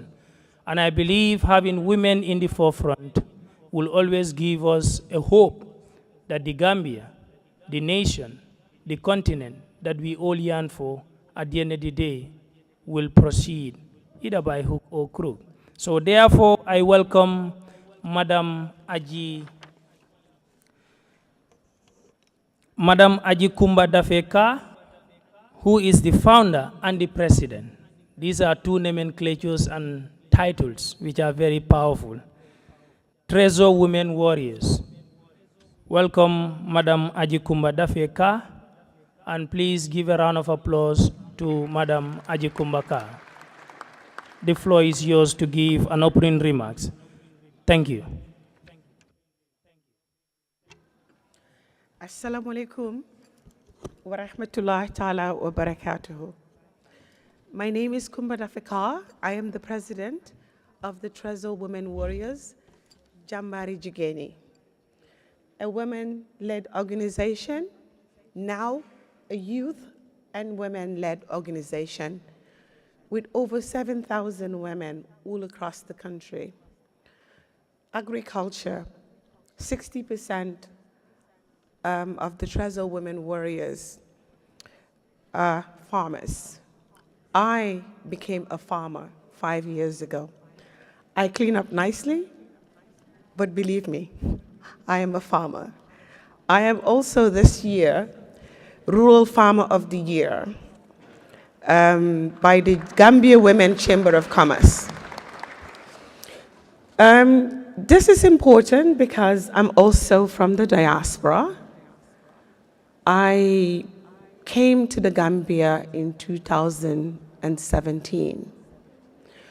2016, the atmosphere was beautiful, and we were all hopeful for our country, and they told us this country was open for business. And people like me, I love this country. I've always loved this country. I am a child of legacy. My father, Alhaji Jere L.B. Dafe, was the Minister of Agriculture. I used to run on the corridors of the central bank, the 3rd floor. So we've seen corridor of power. And I'm very grateful that I had that beginning. And I remember my father saying to me, and this is why women empowerment is very important. And all the women that I know that are leading things, that are championing things, they've had male role models in their lives. My father told me, "You are my daughter.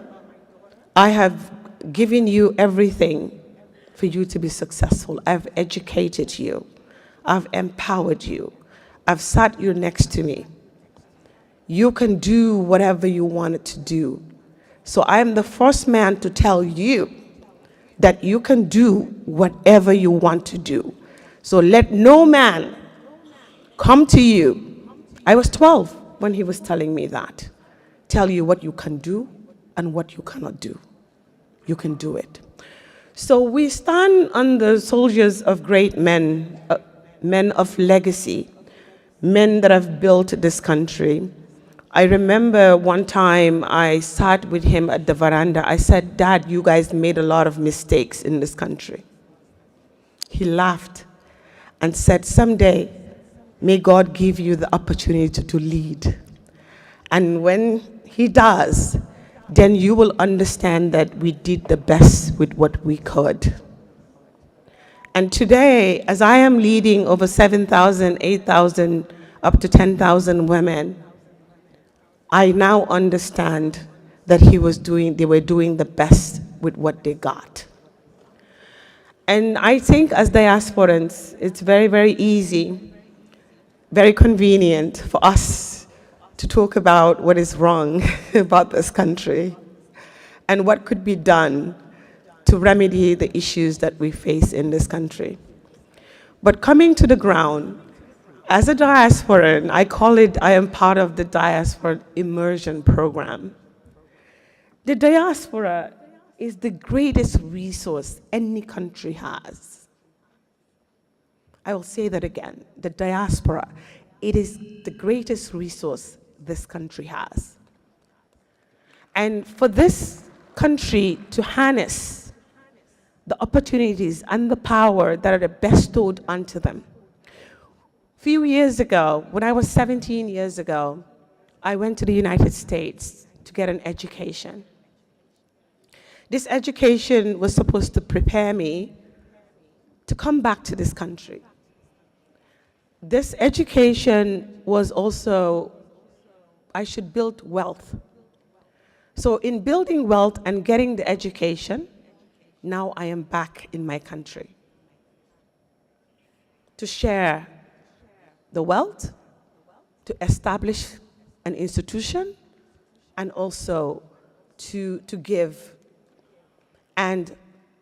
my quota to national development. This is the hardest work I have ever done. This is the toughest task that I've ever embarked on. Gambia is not a playground. Gambia is not a park in the play. Gambia is a very, very, very tough terrain to work, to penetrate, and to achieve greatness. As a diasporan, I know a lot of diasporans are here wanting to do so many great things in this country. And every single day I get to talk to a lot of people that want to engage in agriculture. This is not an easy country because the support, the people that you think that you knew, that you were in the same class, they're now managing directors, now they are permanent secretaries. They're holding very, very prominent positions in this country. And those are the same people that you thought will support and help the things that you're doing, but you will not get the support. So these are the things that as diasporans, as we are hopeful, as we're coming, as we want to invest, as we want to do all of these things to build our country. And yes, we want to build our country. The love we have for this country, I'm not saying the people who stay don't have love for this country, they do. But one thing I will tell the diasporas that are coming, when you went to the United States or went to the UK, you had to reestablish. It was tough. When you're coming to the ground, it is going to be tough or equally tough or even tougher.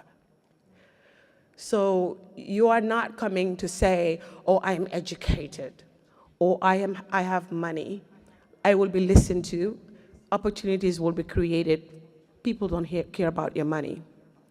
They don't care about your education because there's a system that is in place in this country. There's a system. And you are not part of that system. So what do you do as a diasporan? You come and you come to the combos and you have all these ideas, you have all these things that you want to do, you are talking to everybody. You'll realize you are not part of them. So what do? You establish yourself. So we set up the Treasure Women Warriors. I went to the middle of nowhere. I was not welcome. Everywhere I go, I was not welcome. So I said, I'll establish my own thing.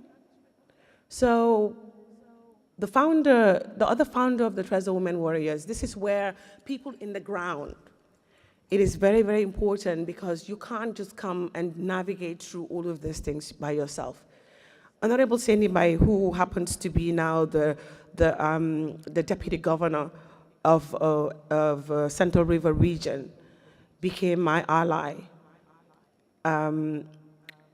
We set up the Treasure Women Warriors together. He knew the terrain in this country.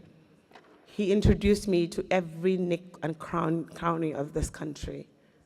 I went to every village in this country. There is no village in this country that I haven't been to. So the reason why I am telling you this, as a diasporan, when you come here, you gotta have to reestablish yourself. Everything that you knew has to be on the back burner. Things that you think you will teach people, you're going to be the one.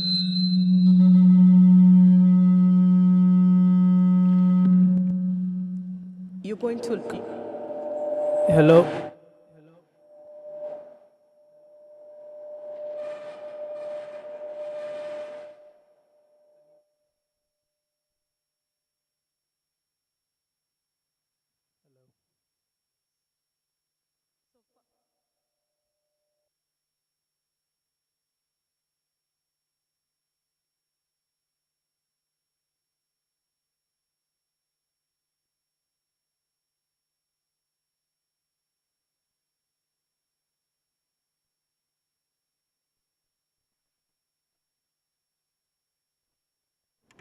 Yes, if both mics are on at the same time, that's what causes the problems.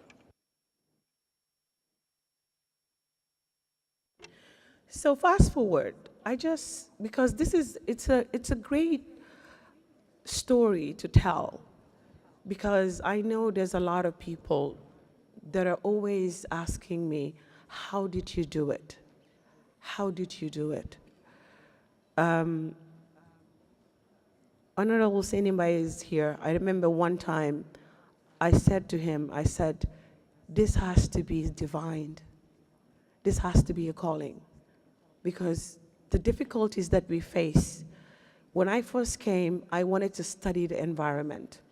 I wanted to study the social, psychological, just the way Gambian people think, women think, how men see women in this country. So I lived in the Balang. Imagine I'm coming from the United States. In October, the hottest month of the year, I'm living in the Wellingara areas. No running water, and very, very difficult circumstances. 8-9 months, I researched, and that's when I wrote the Treasure Women Warriors, the project, and structured the Treasure Women Warriors. Today, 7 years later, started with 10 women, 7,000 women across the country. We own 7 farms across the country. We own poultries across the country. We have 7,000 women all engaged and in Lumos all across the country. We have, we produce groundnuts on big scale big commodity traders across the country. When we go into Lumos, you can see camion and camion of groundnuts, of all of these things is the Treasure Women Warriors. This year, the Treasure Women Warrior intervened in LRR. In the area where I was, a lot of people were finding it difficult to secure fertilizer for their farms. We produced over 2,000 fertilizers to some of the most hard-to-reach communities. And that facilitated and helped a lot of communities grow food that they eat. And microfinance, we finance women. Right now in circulation, $15 million in circulates is not attainable. And it's one of the things that this country needs to work on. That is, if we want to reach food security, we need to grow our own food. COVID-19 has really taught us the importance of homegrown and local consumption. And who is growing this food? Women. Do they own the land that they work on? No. Some of the women have to lease the land that they work on, and it's not profitable. So that's why everywhere I get an opportunity to speak, I talk about land rights for women. And when I'm talking about land rights for women, it doesn't mean that we're advocating for women. It is for your children. Because if you're a son and your mom doesn't inherit land, when you, today the reason why we're struggling in agriculture, there's a lot of young men who want to venture in agriculture, but they don't have land to work on. So imagine if your mom inherit land, today you would have been part of the solution for food security in this country. So we need to look at our land system, we need to look at the land tenure system, and also give women what is due to them, because Sharia prescribes that women inherit land. Financial inclusion. The way we structure women in this country, to put them in gardens, 300 women, you put them in a garden and give them 2 or 3 beds to work on. These women will never see financial freedom. These women will not be able to grow food enough for their family, let alone to grow that food to sell. So these are some of the issues. And also, this country, I can comfortably say this, and I'm being very honest, we do not value women in this country. This country does not value women. It does not value the contribution of women. How many women, men today, are educated? And who educated you? Your lunches, who gives it? Most of the time, women. So we need to start, when we talk about women empowerment, you can't do it in the absence of empowering men to accept a woman who's empowered. And a woman who's empowered, I'm a woman, and I'm married. My husband is the Khalifa in my house. I practice my religion. And I'm a strong woman. I am a modern woman, but also a traditional woman, because the value of who I am is in the essence of my family. And that is the success of the Treasure Women Warrior. The Treasure Women Warrior, we value men. We want to be women of substance. We want to be women who support our husbands, who actually champion what our husband wants. Because in the absence of that, that's why I don't say I'm a feminist, I'm a realist. because I value the culture of this country. But we want men. I want men today, if you own land, before you die, please give your women land. It's not for them. Because in rural communities, when men die, their husbands take over the land. Or their brothers take over the land. And this is affecting our food security in this country.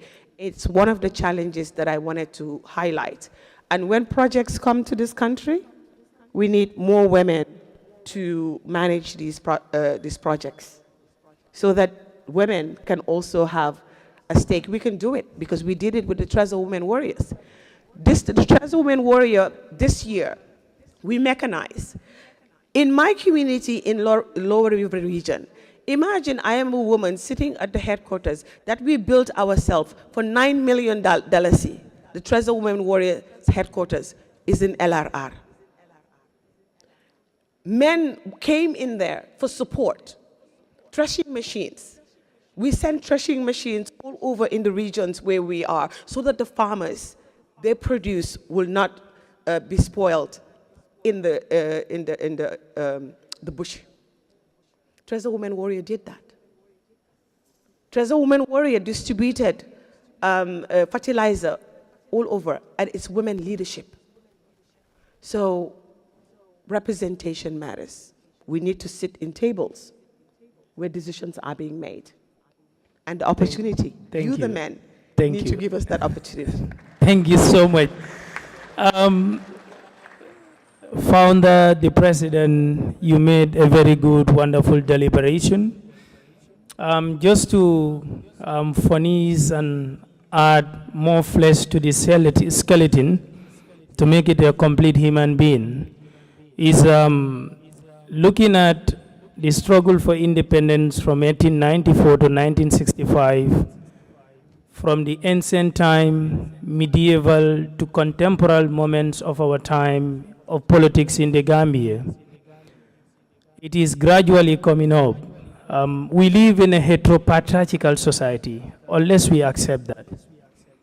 This is biblical evidence by both faith that we live in a heteropatriarchal society. As a development major, we do go to the rural communities, in fact, to sensitize them and also to give them development projects and also realize what they need and what they want. You see, if you go to a particular community, like Robert Chambers will say, for them to trust you, you have to sit with them, eat with them, dine with them, and wine with them, so that you can have their loyalty to explain everything to you. But if you give certain women the rights in a particular village, to some extent, they will say, no, my husband is there. There is a reason for that. But however, we are transitioning to a new dispensation where our rural people, both urban and rural, are now getting more aware on things that you've highlighted. It is not an easy road. It is bumpy. But I'm sure with time that in the future, women will be fully empowered. And who knows that we'll have the next president as a woman in the future in this country. And it is possible. So, on to the last person, the honorable member. The question that I will ask, please. This is orchestrated as a result of those of you having your mics on the table. Please don't be a jaranga or badibunga. If you are sitting on a table that, have this mic, please avoid switching it on and off. It will reflect here, and sometimes that will hamper the progress of our session. Please. All right, thank you. So, to Mr. Ansumana Sane, who is stepping in for the Honorable Minister of Finance. In fact, the debate in this country is about money, is about basic needs. and basic needs cannot be attained without resources. Resources are very significant. Am I right? Thank you. So my question will be, an innovative finance initiative being piloted and implemented in the Gambia, which means it has been already piloted in the Gambia as well. How far is your institution and those in the diaspora? Because our honorable boss here highlighted that reintegration sometimes become a bigger problem for some of these innovative ideas to be presented and to be sustainable, most importantly. Then how do you work with these two partners concomitantly? Thank you. Thank you very much, moderator. As the Minister of Finance, Economic Affairs, we in charge of the whole economic development of the country. As the central bank, being one of the agencies under the ministry, is the implementing agency on this, and the advisor already mentioned one of the initiatives that is ongoing, wherein the central bank and the Minister of Finance, with key stakeholders, led a delegation to the US to try to source funding for this sitting corner Abuko bypass. So the initiative is because they are the implementing agency, so they lead the process through the Minister of Finance. And he's also talking about these urban roads and rural roads initiatives that NRA bonds were implemented, were floated through our loans department and the central bank. And as he rightly stated, we targeted about 750 million, but the outcome was about 1.5 billion. Yes. So these are the initial initiatives from the ministry to the central bank. And as we progress, we will reflect on the gains and the challenges that we have with these two initiatives that we started. As I said, there are some other pipeline initiatives.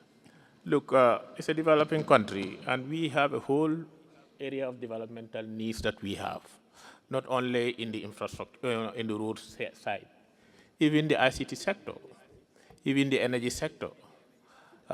We are facing generation problems.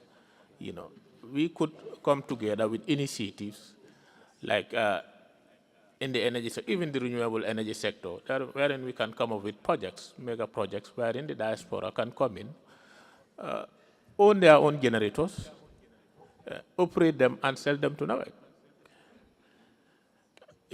In the ICT sector also, we know our public enterprises, GAMTEL and GAMCELs, are struggling, and we're thinking of divesting them. All these things are opportunities that the diaspora can come together and intervene and rescue some of this, rather than, you know, we relied on foreign investors to come and take some of these things over, and we lose our strategic assets. So all these things are in the pipeline, and in the reform programs, we're thinking about, especially the IT sector, to look into GAMCEL and GAMCEL. And this is news so that people can come together in the diaspora and prepare themselves for some of those opportunities. And so many other areas that we need funding. As the speaker rightly said, before we go to the development agencies to take some of these things as loans, we create our projects here that people can be shareholders in it, and ownership stays in the country.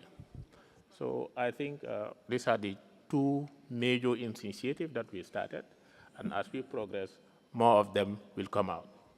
Thank you. All right, thank you so much, Mr. Ansuman Asane. That was a very insightful deliberation.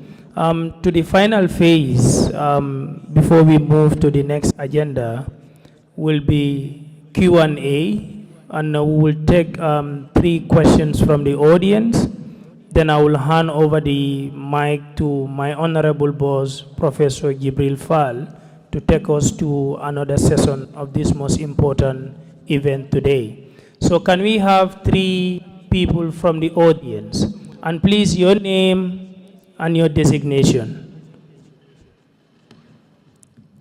Can we have the OSAS, to facilitate that?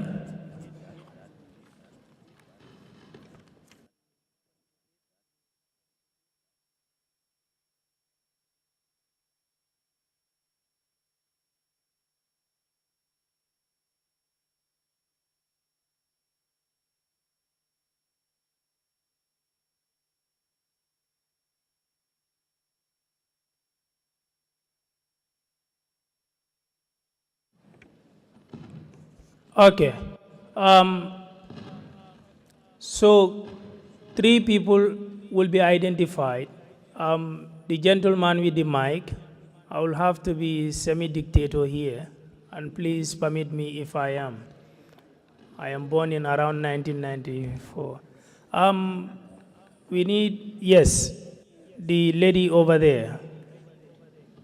And then the other side, we have my uncle. Yes, 3 people, make it 3.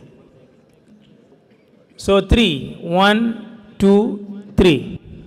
And that's it. Thank you. So gentlemen. Okay, good afternoon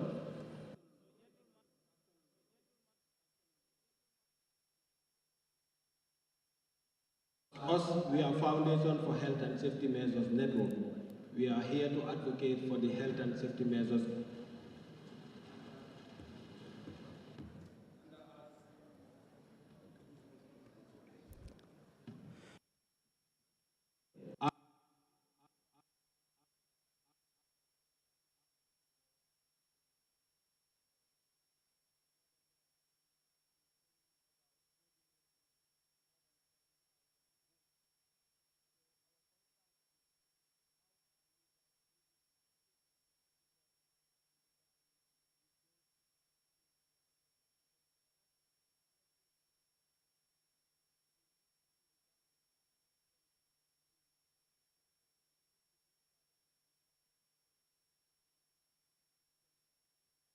Thank you.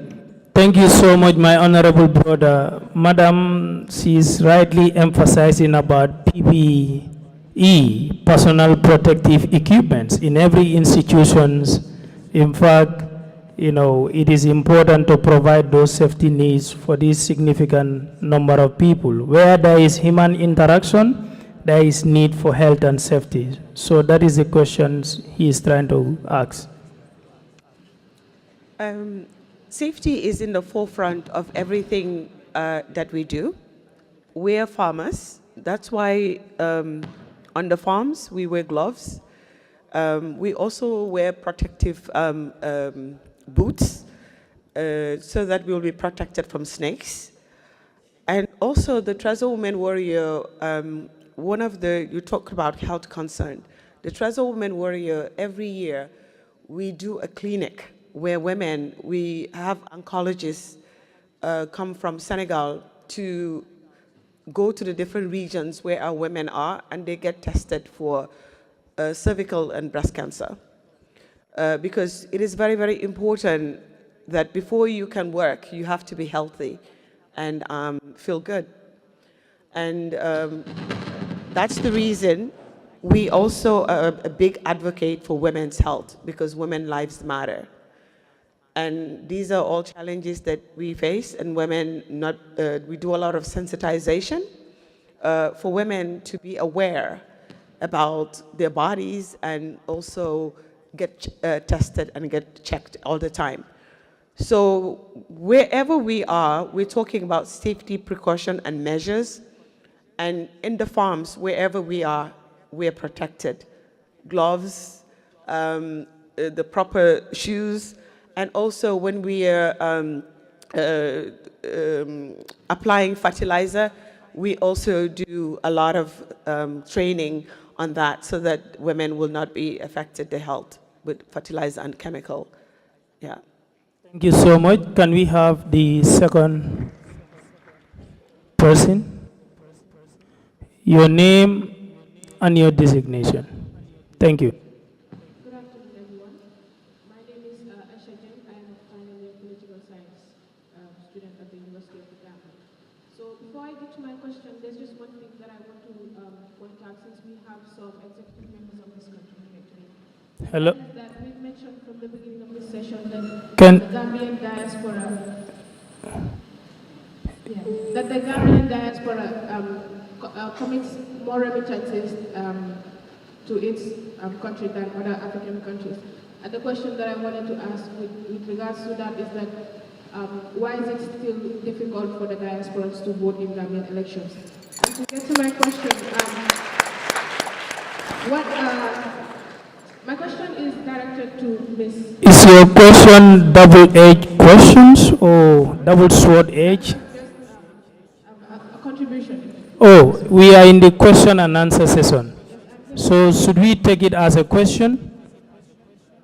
We take that as a question. Yes. I will have to be a semi-dictator. It has to be one question. My question.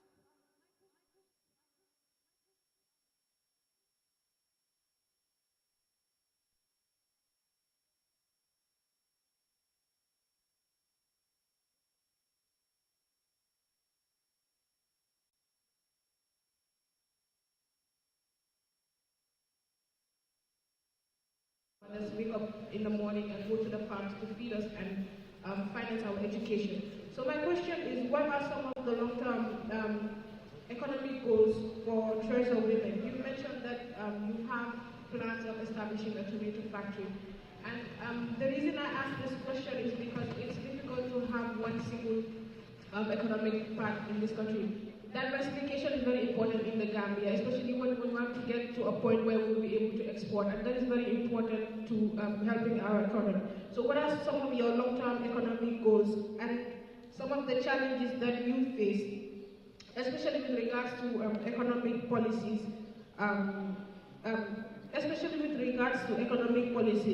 that might set you back with regards to the goals that you want to achieve? Thank you. Thank you so much, Aisha. The question is for you and the representative from Sen. So, we talked about processing, which is the tomato factory. But I am always with the thought that before you can process, you have to produce. And the challenges that we face in agriculture, mechanization. And we must mechanize if we want the outputs that we are all enduring for in this country. So mechanization is key, and I think the partnership with the Minister of Agriculture, it is very, very important to look at how we can mechanize our farming efforts. The second, the tomato factory is processing. And then also the third, the microfinance, the Treasure Women Warriors, eventually the pilot that we're on right now, and the women in our, the microfinance sector of the Treasure Women Warriors, eventually we have ambitions for it to be a women's bank. So the women that are Treasure Women Warriors, they will be our depositors. So that is what we are working on right now as we grow the network, and these women get to be part of that network. And we are actually funding them to start their own businesses.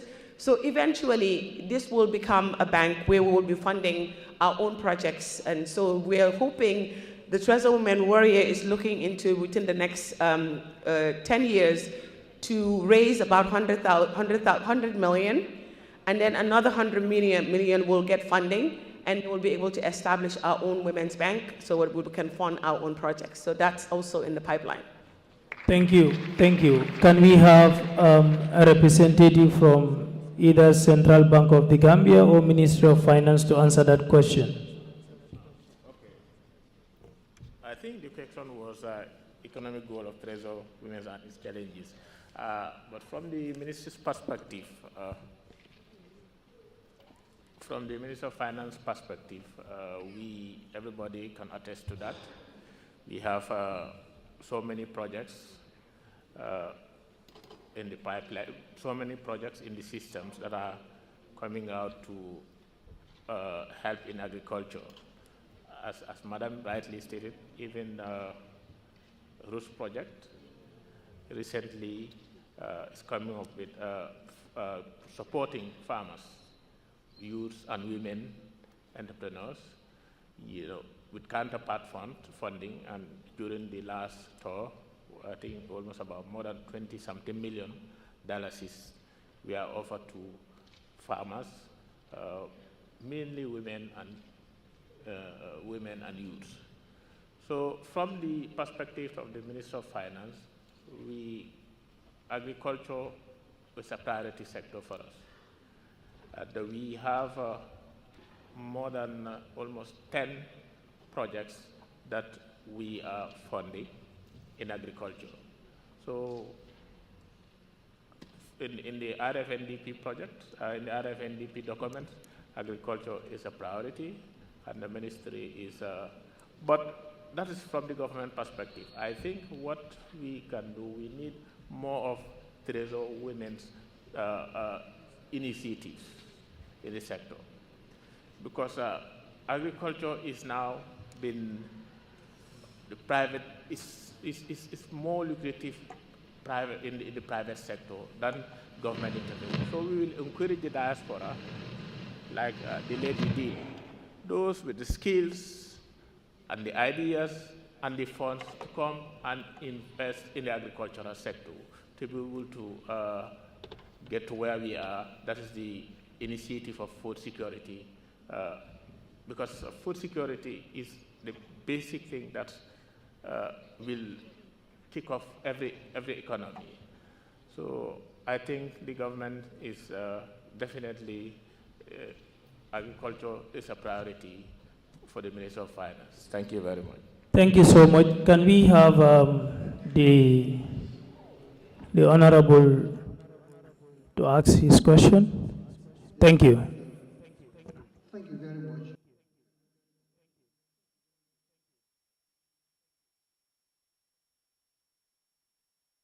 I say if it doesn't make sense, please just bear with me. My question goes to our colleagues at the Ministry of Finance and at the Central Bank. Reflecting on the earlier deliberations, a lot of things were said about peasants, and some people get direct diaspora peasants and so on. But I'm wondering whether you have kind of a procedural manual, like if you want to do innovative investment or you want to do this, there is a specific kind of, there are procedural manuals that you go through. Well, sometimes, I mean, I'm not a businessman, but I have a friend who is a businessman, he's an investor. Sometimes he expressed to me a lot of frustrations that he actually goes through. So I'm asking whether you have that kind of procedural manual that people go through. I am an education, I'll just give an example of education. You go to the website, MOPSI website, you want to open a private school, and there are, there are guidelines that you go and then you go through that you can open a private school.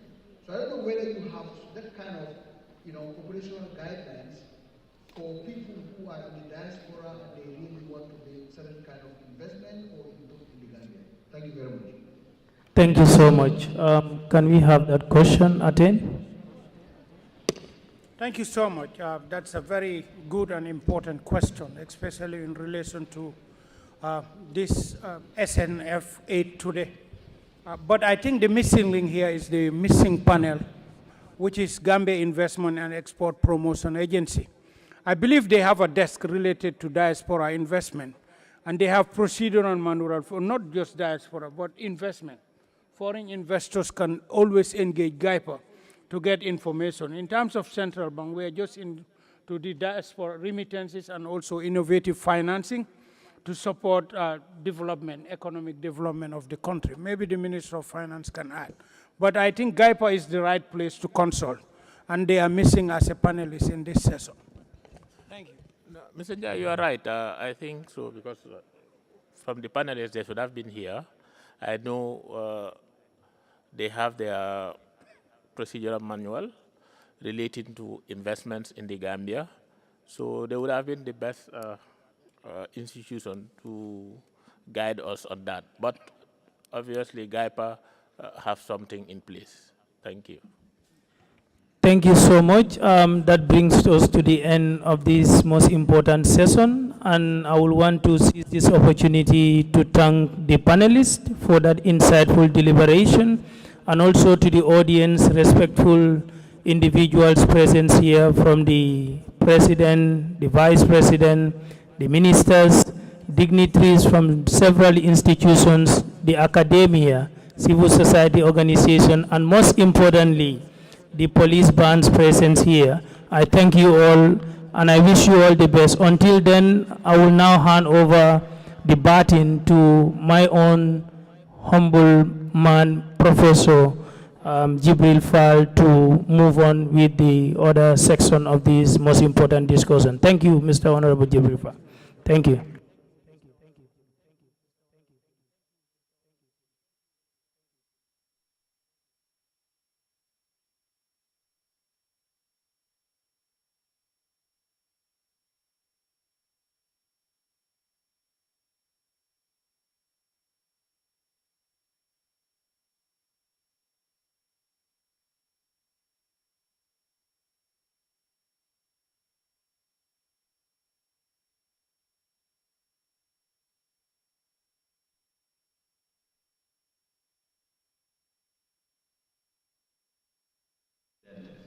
And it has affected the logistics. So we're adjusting a little bit, and we've got some of the suggestions from people to say the next panel, the people are in the room. Very interesting topic, so we are suggesting to just get on with that now, and then cheat before lunch, as it were. We have the Honorable Minister of Trade, Regional Industry, Regional Integration and Employment is already here, and of course the able moderator for this session is Fatuja Sebo. So if you would permit me, Fatuja is very skilled in doing this, so she would manage the time tightly. That means that the allocated time for the speakers will be reduced a lot, and we've moved one of the speakers from that for them to join the last panel. So can I invite Ms. Fatuja Senghor, human rights lawyer and development practitioner. And can I please invite Honorable Babakar Ismail and Minister of Trade. Can I also invite Ms. Sikba Ajaz, officer in charge, International Organization for Migration, IOM, to join us.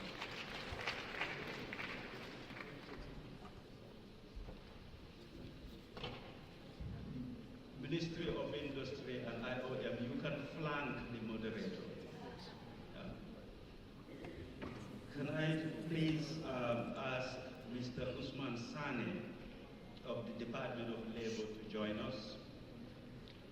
And if Ms. Ami Job is in the room, which is a migrant welfare organization, can I please invite her to join us? Is to be part of the stake of the nation. Is to be part of the stake of the nation. Thank you, Professor Jibril Fall, for conveying us once again to deliberate on this important topic, the role of the diaspora in national development. Our topic, implementation of ethical migration, ethical migrant labor programs. We have two speakers for the opening. Each of will have 7 to 10 minutes to really kick a start, and then we have 3 discussions. Because of the interest of time, I will not elaborate too much. I will allow quickly the speaker, Honorable Babakar Joof, Minister of Trade, Industry and Employment, to give us briefly his statement in 7 to 10 minutes. Thank you very much, moderator. Good afternoon, ladies and gentlemen. Coordinator MSDG and GK partners, Professor Fall and my brother, Chief of Mission IOM, distinguished guests, and the classic Gambian way of putting it, I stand on existing protocols. Good afternoon, ladies and gentlemen. I'm privileged to address this August gathering on the 8th Stake in the Nation Forum.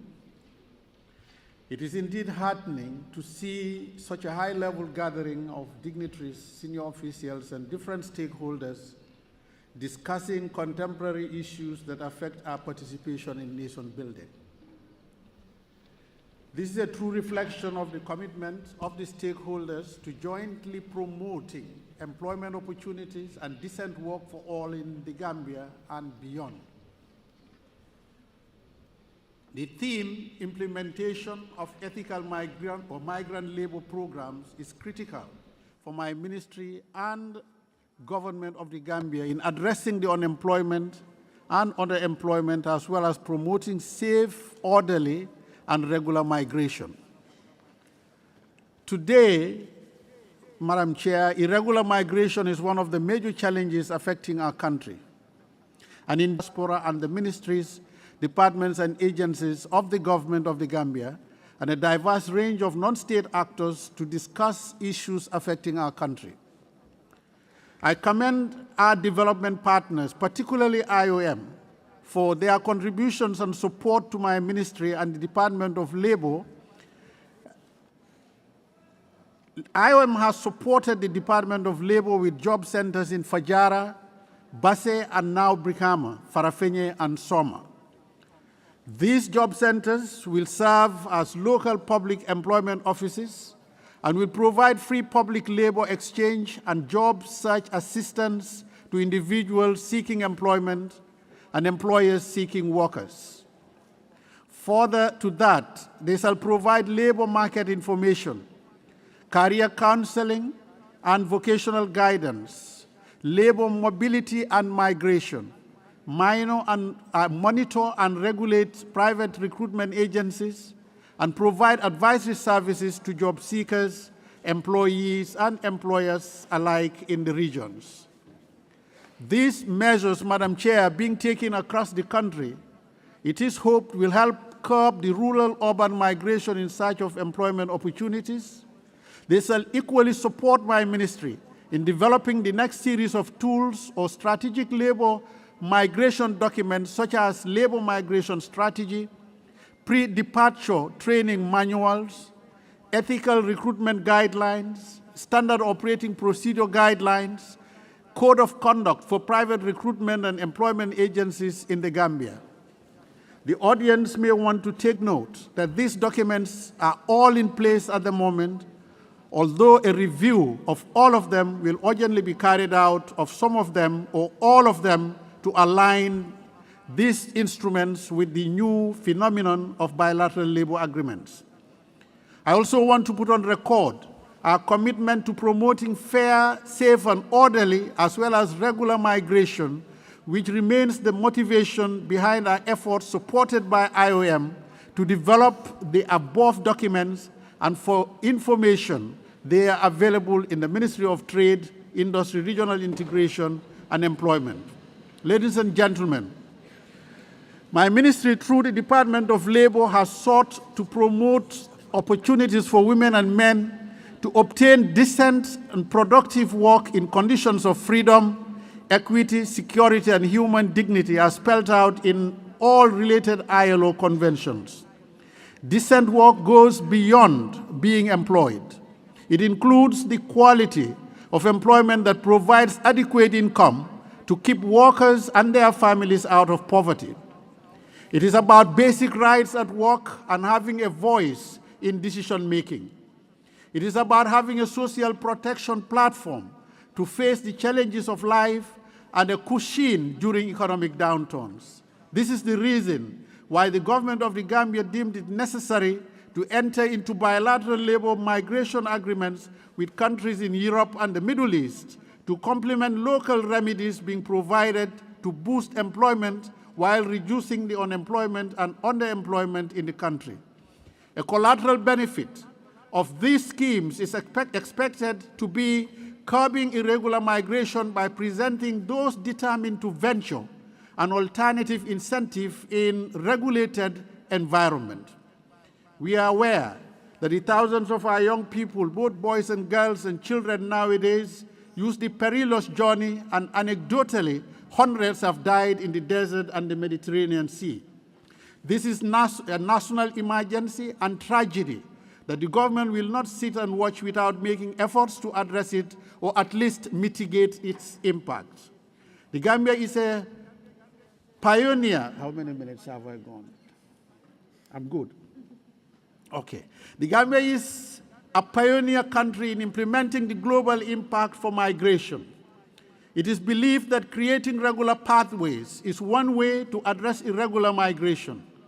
This is in line with Objective 5 of the GCM, also ensuring that Gambians are recruited in fair and ethical manner, but not being subjected to all forms of abuse and exploitation, Objective 6 of the GCM. In guaranteeing this, my ministry has made some policy reforms, particularly in the Labour Act 2023, for licensing of all recruitment and employment agencies, in addition to confining their licenses only to countries that Gambia has signed bilateral labor migration agreements. All this is to ensure the protection of the migrant worker from the Gambia. Ladies and gentlemen, bilateral labor migration agreements have a long history, and Gambia is one of the last countries to enter into these agreements. BLAs and MOUs are important instruments for overcoming the challenges associated with migration. They can include provisions for monitoring implementation, recognizing skills and qualifications, and improving skills. Recently, the trend has included seasonal worker programs and other temporary schemes. They have also taken on board sector-specific agreements, such as those for health workers, domestic workers, and a wider set of objectives such as promoting development and managing irregular migration. I note with appreciation the commitment that the Gambia government put in place to ensure that migrant workers operate in safe, orderly, and regular work environments in dignified conditions where their fundamental rights and labor rights will be respected, and where they are trampled upon, deliberately or inadvertently, there exist instruments to seek redress. We are not guaranteeing that no one will have problems with migration measures, migration measures, good.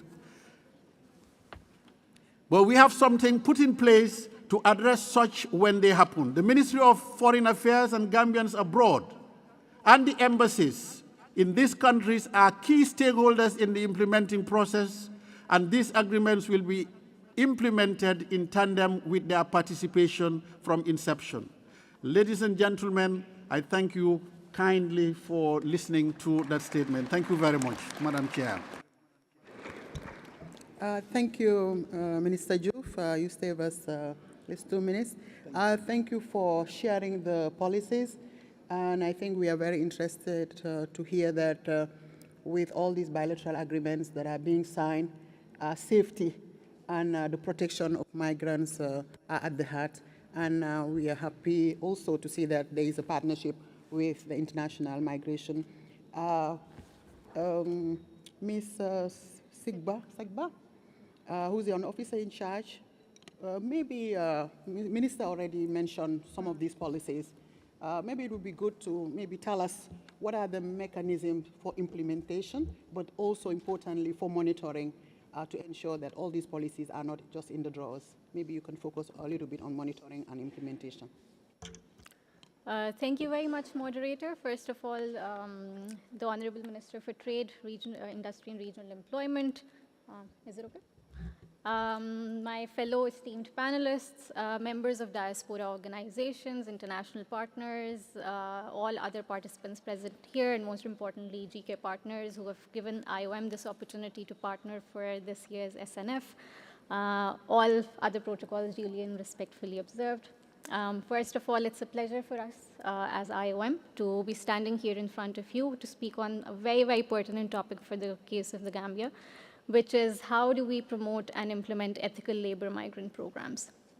It's very difficult to come after the minister because he has touched upon some very, very practical examples. So not to be redundant, I would try to build upon few points on how these can really be implemented. But first of all, I really want to highlight and emphasize that migrant workers anywhere in the world, they make indispensable contributions, not just to the host countries, but also to the countries of destinations.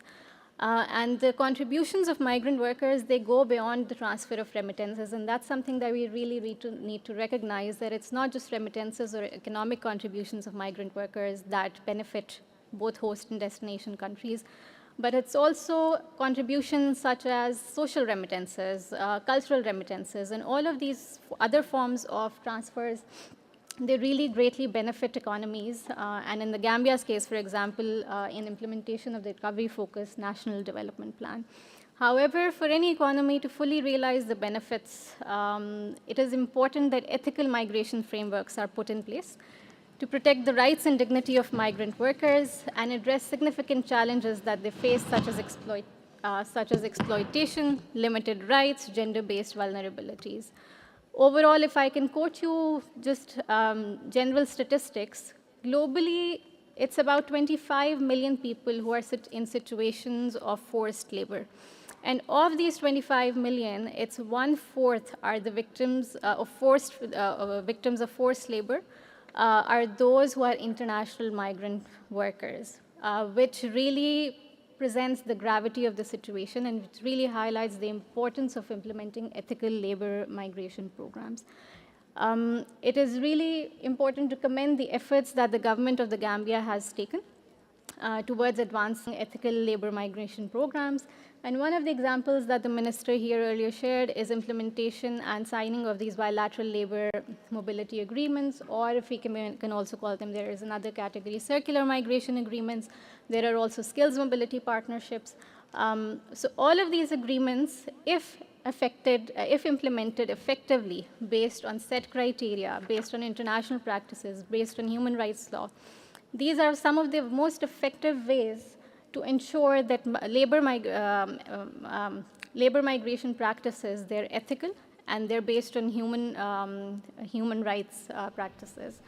The other point that I would also like to make here, that we also need to understand that it's not just the governments, it's also all businesses and other actors such as trade unions, such as civil society organizations, who have a shared responsibility towards ensuring that migrant workers' rights to achieve safe, orderly, regular migration are catered to. According to the United Nations Guiding Principles on Business and Human Rights, while the governments are the primary duty bearers and are obliged to protect everyone within their territory from human rights abuses committed by businesses, the businesses also have responsibility to respect the human rights and labor rights of all people impacted by their businesses. So that's where I think we also often forget that not just the governments, but also the businesses have equal rights. Similarly, the esteemed minister also touched upon the importance of the work we're doing with our embassies, the consular representation. And that's where, again, the implementation of such agreement come in, that establishing of pre-departure orientation programs. The government already has, with support from IOM, they've established a pre-departure orientation manual. And that is something that is rolled out to ensure that that labor migrants who are intending to migrate abroad, they are enrolled through that program.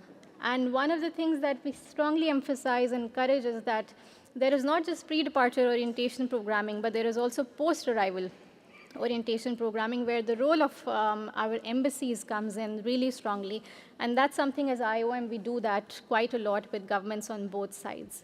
Similarly, another important aspect is, and that's something that we often underemphasize, is the importance of empowering migrant workers through education and awareness.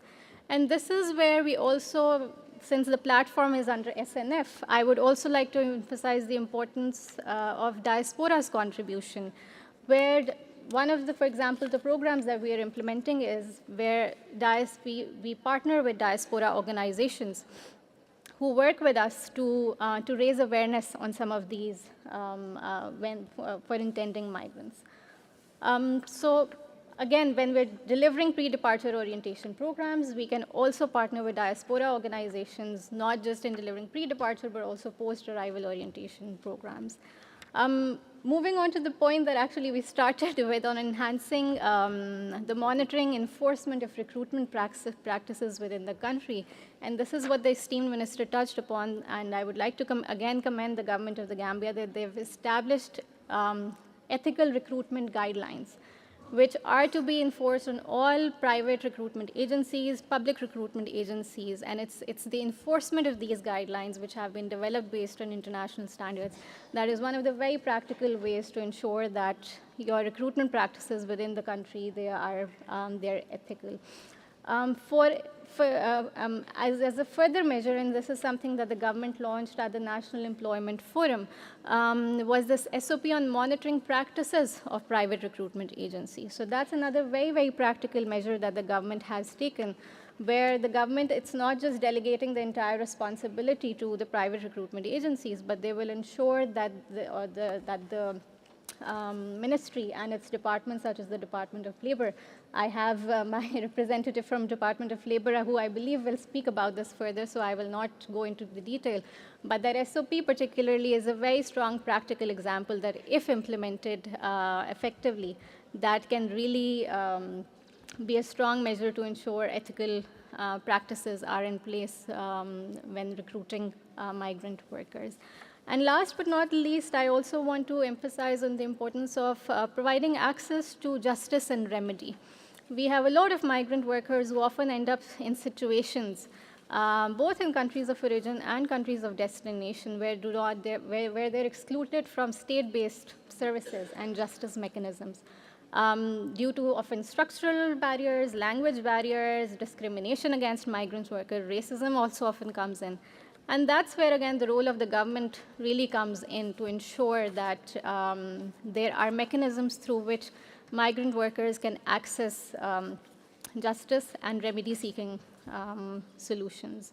As IOM, we do work with governments, private sector, civil society to improve grievance mechanism systems that are designed to ensure that migrant workers, they're able to access these solutions that are existing. And last point on my list, last but not, of course, the least, the role of Gambian diaspora in all of this, that remains critical. One of the programs, for example, we already have is where we will be working with the Gambian diaspora to ensure that there is effective skills transfer. So we are partnering with diaspora organization or skilled diaspora, let's say, for example, in the area of climate smart entrepreneurship. So rather than recruiting other skilled experts, why not the Gambian diaspora, who is already skilled on those subjects? They come and train these people and also then provide effective solutions that if they're in situations where they're experiencing exploitation, what to do, who to approach. So these are some of the practical measures, but overall I feel that the momentum that is where we are, or where the government of the Gambia is right now in terms of promoting ethical labor migration programs, I think it is great. It is something that's worth highlighting, and a lot of policy legislative frameworks are in place. It is the implementation where we need a lot of investment, and that is something that's picking up over the past few years, and I think we've reached quite progress on that. And that's where IOM also closely partners with the ministry, and we're here to support. Thank you very much. Thank you. Thank you, Ms. Azar, from the International Migration Organization. I think we've heard the two main opening remarks. Minister Diouf talked about the framework, how government is moving, looking at some of the international obligations, but also, I think, reacting to all the crises that we're seeing in the migration field, from the pushbacks in the different countries of destination, the xenophobia. And I think also one thing that has not been said, but I think is, between the lines, the issues around trafficking.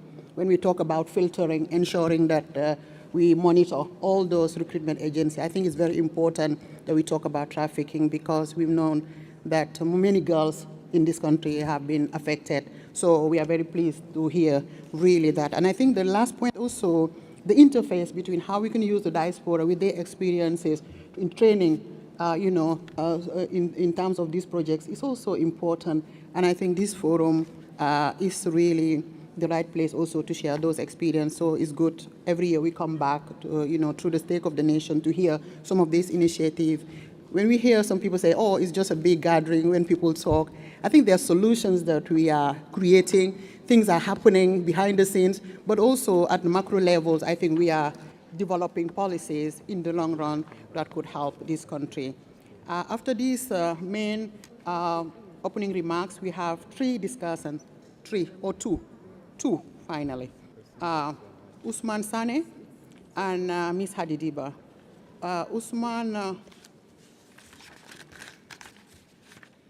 Usman is the head of Public Employment Service Unit at the Department of Labor. He'll be telling us how the implementation of international labor organization protocols, how we're doing as a country. So, Usman, you have about 5 minutes to summarize some of the key improvements or how you've been implementing those protocols. Okay, thank you. Gambia has been a member of ILO. ILO is International Organization for Labor Organization, and Gambia has been a member since. Gambia has been. Okay, Gambia has been a member since 1995, and then out of 191 conventions, Gambia has ratified 9. The 8 core conventions, and then 1 technical convention.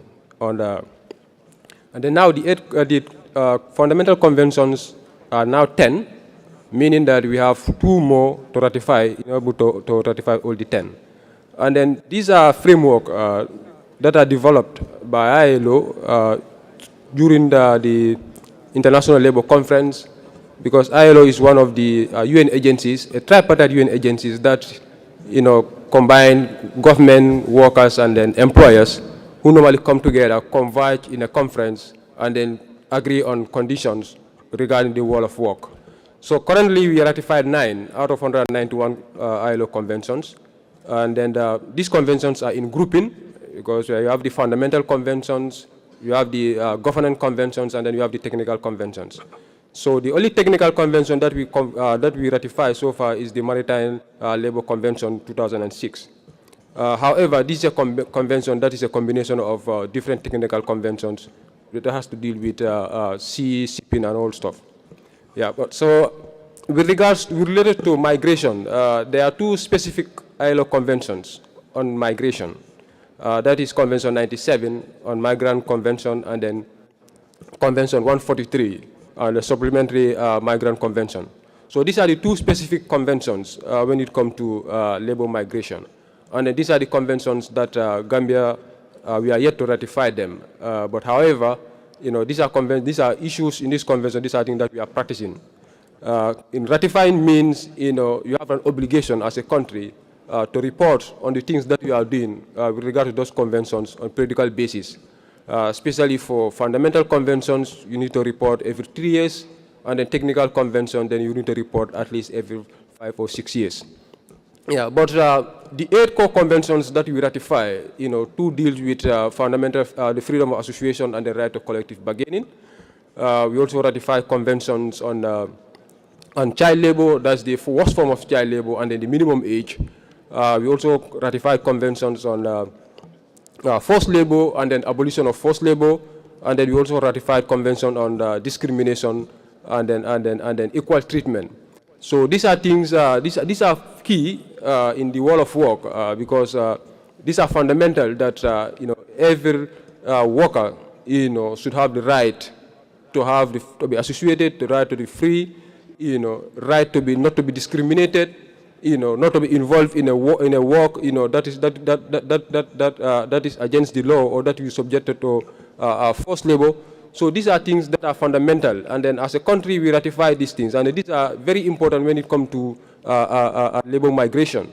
And then, because if you see the 2 specific conventions that talk about labor migration, it's rather unfortunate that these are Convention 97 is all about 49 countries that has ratified globally.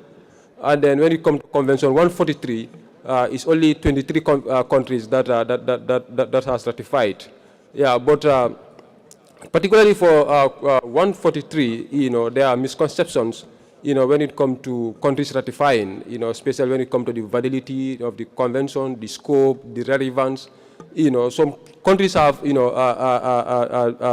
different reasons why they are not ratifying. And then from the ILO perspective, this is a convention that is flexible, in a sense that it's one of the flexible conventions that you can ratify part and then you not ratify other part.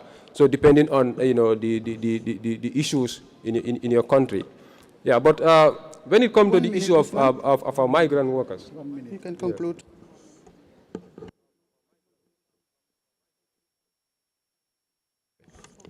Yeah.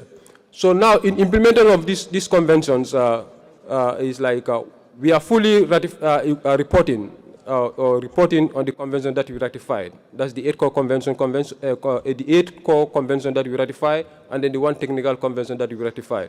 We are reporting it on them periodically, and then we are also working towards, ratifying some of the conventions that are relevant, to the world of work today.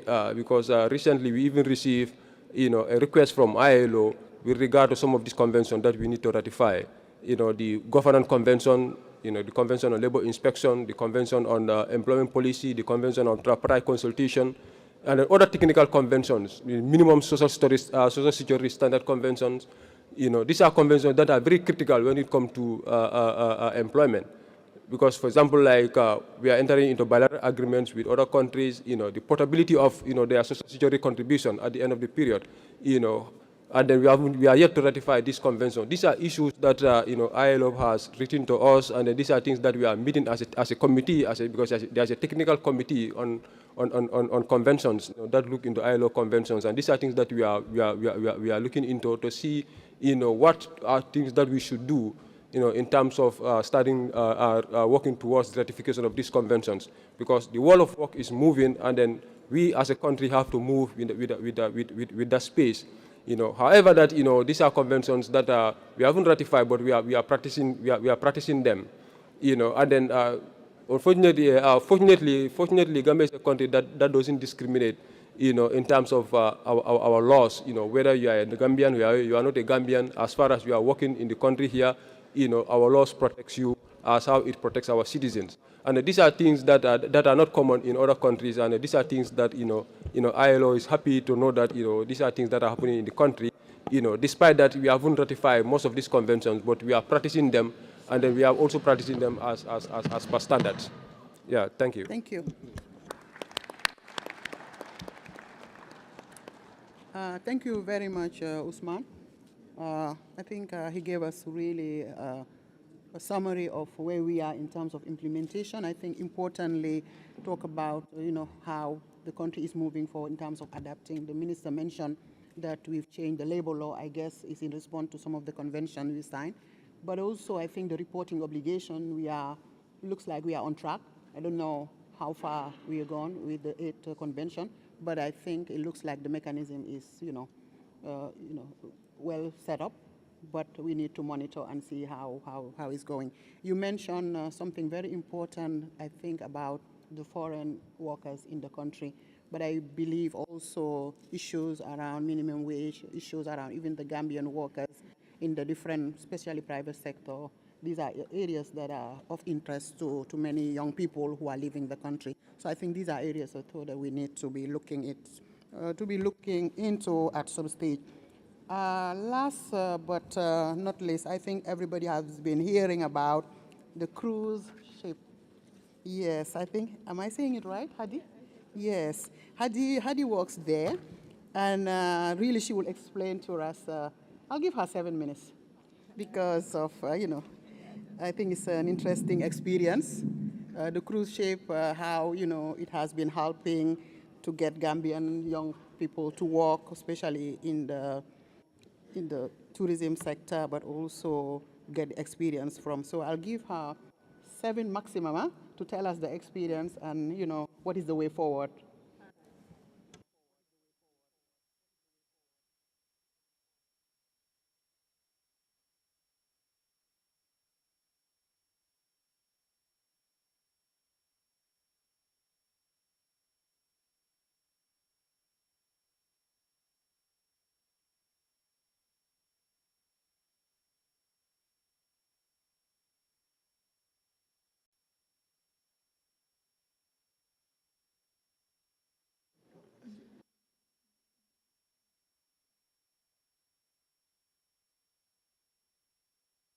Diba. I work with the Celebrity Cruise ship. I am honored to be here today to share my experience with you all. Working on board a cruise ship, it's an opportunity and it's an incredible journey, both professionally and personally. Recent promotion, a testament of hard work and dedication and the dedication each crew member embodies. Working on board the ship as a line cook it's more than just a job. It's an opportunity to learn to learn and develop in a working on board a ship. It's more than a job. It's an opportunity to grow in a world-class culinary environment surrounded by talented individuals. The training and experience I have gained are unparalleled, and the support from my colleagues and supervisors has been inspiring. The recent promotion is a milestone that reflects commitment to excellence fostered on the board, the merit-based recognition system in place. Life on board the ship is respectful and inclusive. Under the guidelines of the Maritime Labour Convention of 2006, we enjoy a safe, fair working environment. There is zero tolerance for discrimination and harassment on board the ship. Structured respect and on and off duties which help us maintain a healthy work-life balance. What's more, the opportunity to explore new ports of call is a cherished path, allowing us to experience different cultures firsthand. Financially, the benefits are significant.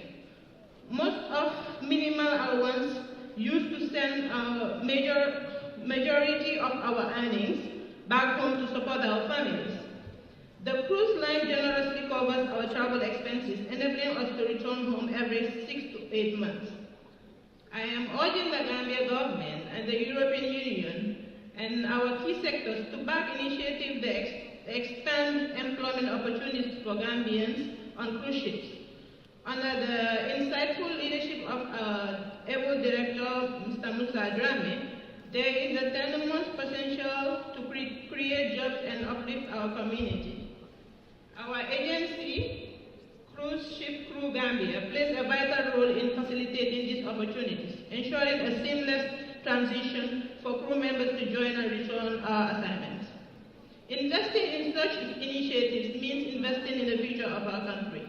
As a crew member, like myself, bring back not only financial skills and experience, but work together to support these endeavors, ensuring more Gambians can embark on this rewarding career path. Thank you, Lord.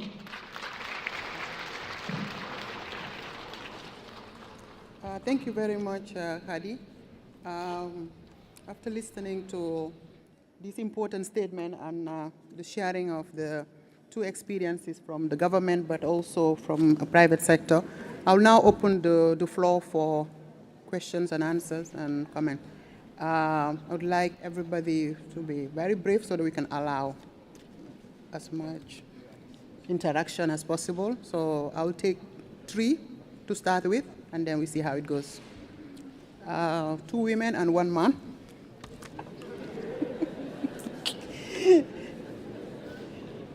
I'm not seeing any woman on this side. Maybe, what's happening in this country? Okay, I'm seeing 1 lady there.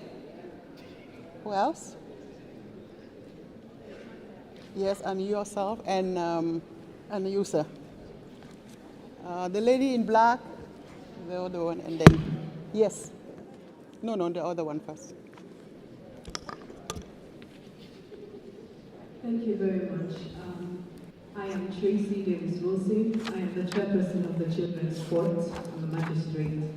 My question goes to the minister, and I know we have been talking about migrant labor program, but I want us to take a step back and look at our situation in the country. the issue of unemployment in the country. And it has affected us as a country so much. When we look at our crime rate, it is increasing because of one of the issues, because of unemployment. And our youths are now engaged into using drugs because of that, because of frustration. So my question to the minister is, what is the ministry doing to tackle this problem? Because this is the current problem now that we should focus on. Because when we look at our youths, we see the future of the Gambia is being destroyed in front of us, and we want to actually tackle this problem. So what can we do to actually tackle the problem of unemployment in this country? Thank you. Thank you, Chris. I'll take everything. Let's take everything. Yeah. There was a, yes, please. Can we take the mic at the back?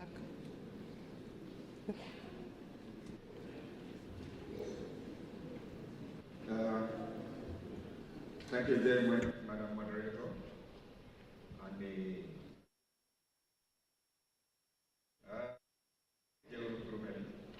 And I am a trade unionist. I have my question about labor in the country before talking about the migrant workers. It is often said that charity begins at home. I have some few questions about the labor situation in the Gambia. I will start my questions from bottom to top. Fortunately, you have about a minute. Fortunately, the speaker from Labor Department has said that almost all the conventions of the ILO have been ratified by the Gambia. The conventions to be ratified is an obligation to the Gambia, since Gambia is a full member of the ILO as stated. My number two question is the payment of union of dues, Gambia's dues to the ILO being paid? Is it being paid? What is the situation? Because it is cause for concern. And my final question is, every year, June, every member have to send 3 delegates to the ILO conference. And these 3 delegates are workers, employers, and the government, all to be put by the government. Is the Gambia sending? Because I understand that the past 2 years, no delegate is coming from the Gambia. And it is in that conference that matters of very, very important issues are discussed. And like the labor officer said here, there is a particular convention that is very, flexible.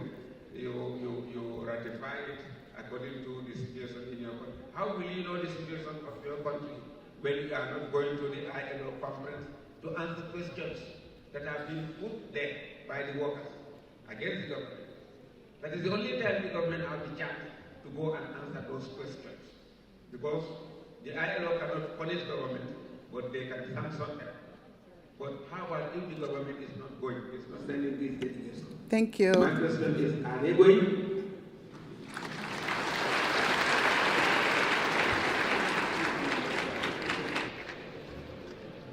The last question from the back.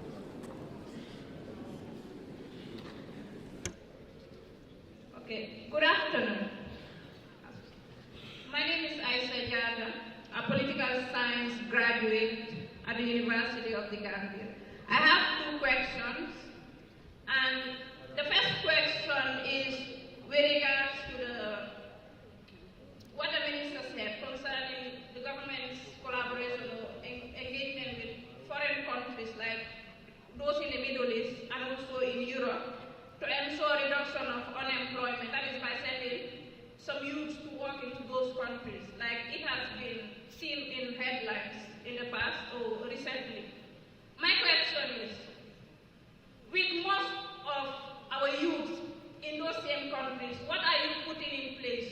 Or do you have strategies to ensure that those youth, especially the youth in Spain and other countries that some of our youth currently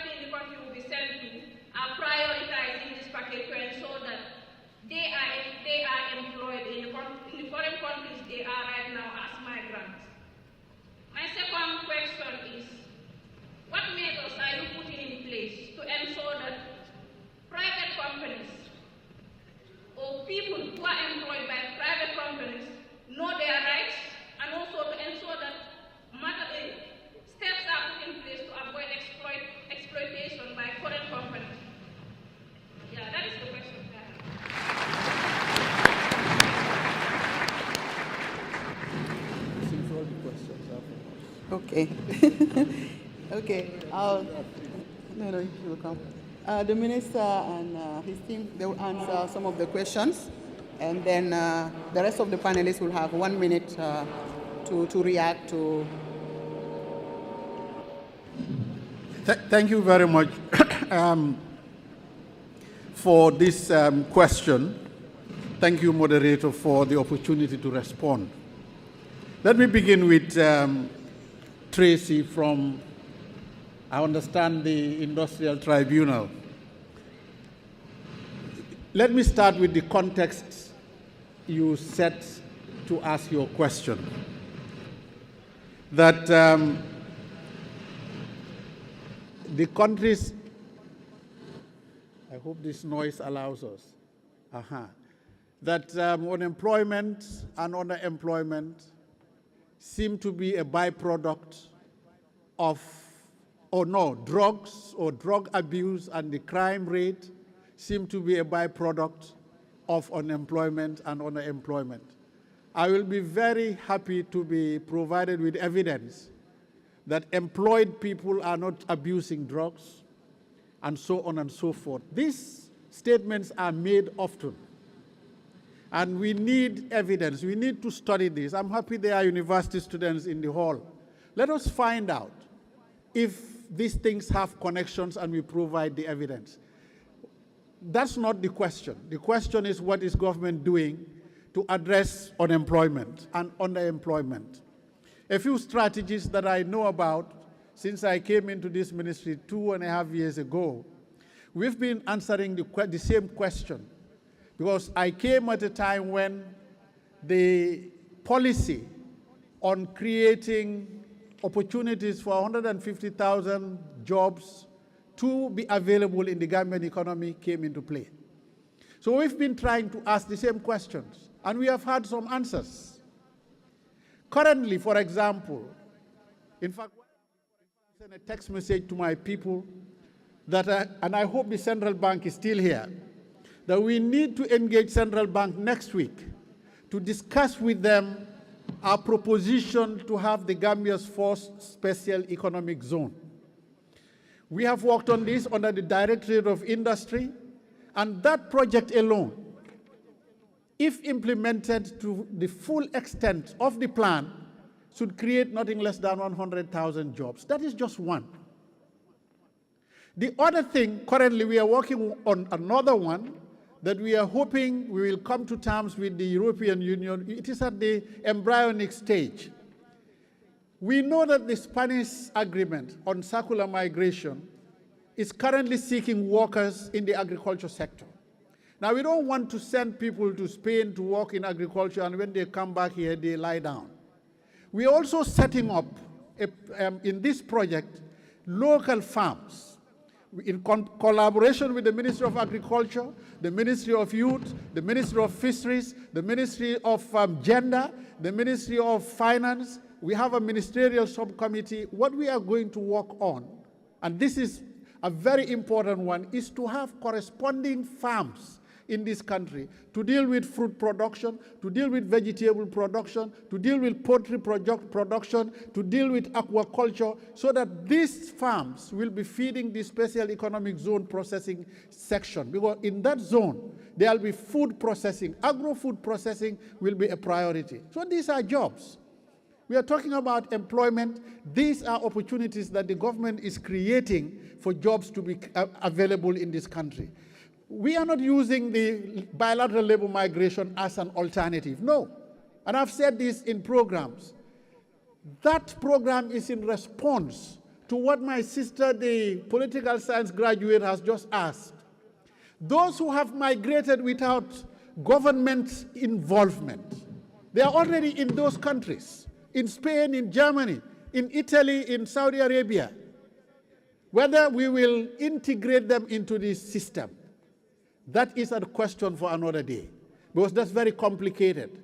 That's very complex. I know some of them, where they are currently, they have changed their names. Some of them do not want to be identified with the Gambia because they have filed documents calling themselves citizens of other countries. Whether they will want to come back here and reintegrate from home is another question. But that is what we have started seeing. We have started seeing some people returning and coming to engage us to say, look, we want to be part of this scheme so that we go formally, which is the objective that government was trying to pursue. We wanted to ensure that those who must go, because there are those who must go. We all believe this in our local dialect, that but go there in a respectable way. Go with dignity. Go in a safe and sound manner, so that when you go with the legal pathways, we have a system to monitor what you are doing, what is being done to you, and if it is the negative, we have a way to engage the government that you find yourself under and ensure that we redress the issues that are being done to you. So these two, I think we need to be very, very clear as Gambians that this is not an alternative to employment creation in the country. In addition to that, we are working with the private sector. We are working with them to ensure we enable the environment for them to be able to employ. In all countries, the bulk of employment is created within the private sector. So government, some of us do say this in the media, we need a lean government that is efficient. You don't want a government that will employ everybody, but a government that ensures that everybody is employed is what we are talking about. What can we do to talk about ILO?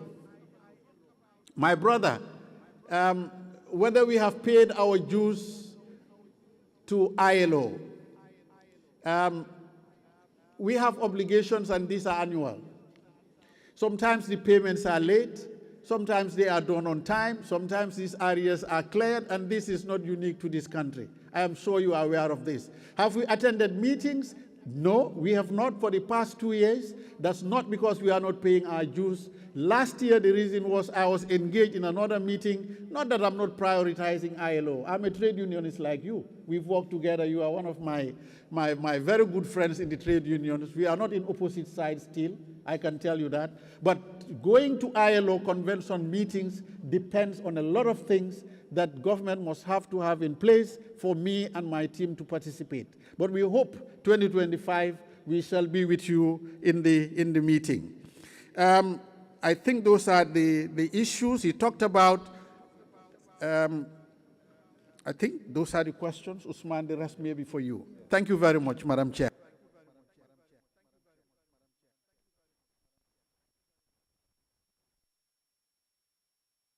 Okay, I'll give to, or maybe he can just complete okay, just hold on. Huh? Yeah, he will, Usman, 2 minutes? Okay. Thank you. Mr. Jeru, my comment was Gambia has ratified 9 out of 191. I didn't say that we ratified only 191. 9 out of 191. 8 core conventions and 1 technical conventions. Yeah, so with regards to the labor, basic labor rights training that someone was mentioning, you know, whether we've been doing sensitization. We've been doing sensitization. No, it's not enough because sensitization should be a continuous thing. And then we all know that it involves a lot of cost in order to do sensitization. But these are things that we've been doing. Personally, I've been involved in a lot of programs, radio programs, with GRTS on their rule of law, with Taranga FM, with this other FM owned by Haruna Drama, Paradise, you know, sensitizing people for them to understand their basic labor rights. And then we also organize in-house training where we invite employers, you know, from all various sectors, you know, for them to understand the basic labor act, because we believe that there are a number of disputes that we receive in our office. It's like they don't understand some of the conditions that are stated in the act. So sensitizing them, you know, for them to understand those basics, at least this will enable them to minimize the disputes that normally come to our office. And then we've been doing it. You know, if employers are here, they can attest to that. All these sectors have been invited to our office for that in-house training. And then we also do mobile advisory in regions, you know, and then it's just last month, you know, we are in the regions for mobile advisory. We sensitize young people in the regions, you know, for them to understand their basic labor rights.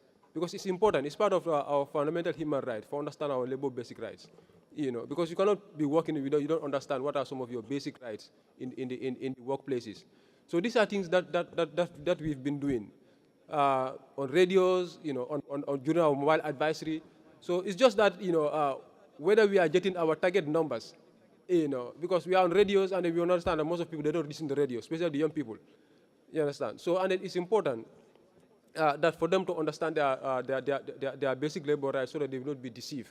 Yeah, because we normally receive complaints, some they will give you contract, they will sign their contract, they will not even know the content of the contract, they will not even understand the content of the contract, and then they will sign those contracts. And then we all understand in law, the moment you append your signature on something, meaning that you agree to it. Except if it is in conflict with the law, but other than that, you cannot come again and then you start complaining, because the law is, if you don't understand, you ask. And these are things that we are not doing as young people. So the answer to your question is we've been doing a lot of sensitization. And then I quite agree with you that we need to do more. Thank you. Yeah, but we are doing. Thank you. Thank you, Usman. Information is critical, and when people are informed, they can make better choice, better decision, and information gives them power. So it's good that we keep informing citizens of this country about the dangers and all the complexity of migration, so that at least they are prepared before they leave the country. So thank you, and we believe a lot has been done, but given the challenges and the complexity of the world, we need to do more as a country. And I think the number of conventions that have been ratified, I think is very slim compared to so I think it's work in progress, but we believe we need to accelerate a little bit more. So now 2 minutes or one, she said that she has few remarks to make. So Azza, would you like to say a few words so that we conclude?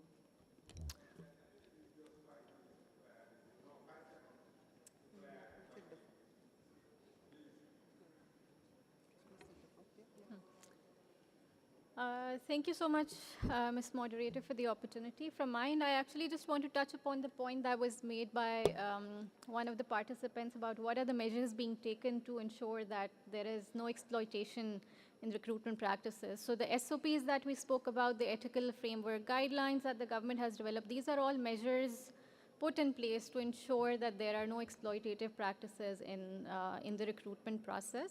Is it enough what we have done? Of course, no. These are some things that have recently been launched. The strong enforcement of these guidelines and frameworks is something that is needed, and that is something, it's not just the responsibility of the government, it's also the responsibility of all actors to enforce all of these things are implemented properly. And last, from my end, just the last point, I just want to reiterate the point that the minister made.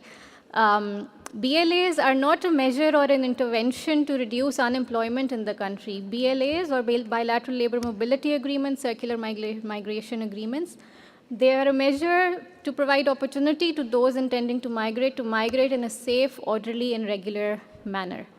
What the government is doing to create jobs in country, that's something the minister has already, he shed light on that. The government's commitment to create 150,000 jobs. BLAs are not one of the ways to say that 150 jobs will be created outside the country. There are several other measures that the government is taking place to create jobs in the country. So I will close with that. Thank you. Thank you. Just saying, when somebody from UK is like standing like that, Jibril, it means you have to close. Exactly. So the Jengans are violent, so I don't want to have any issue because I'm sitting in front of between you and your lunch. I will not attempt to conclude, but just to say there's a big the close nexus between migration development and human rights. So I think the issues around protections are fundamental, especially protection of women. The other issue that Africa has been in the receiving end, we need to be part of the global discourse about migration. It is great to see the Migration and Sustainable Development Project being part of that conversation so that we can have our experiences part of the global body of knowledge. So thank you, Jibril, for putting Gambia on the map. Thank you, all of you, for really pushing to ensure that we have a better path for Gambians. We have, good practices and ethics, but obviously there is a big crisis in terms of migration, so we should not just be in the receiving end. We have to be key actors. Thank you. Sorry for everybody who wanted to take the floor, but we need to go for lunch and continue the conversation. Thank you very much.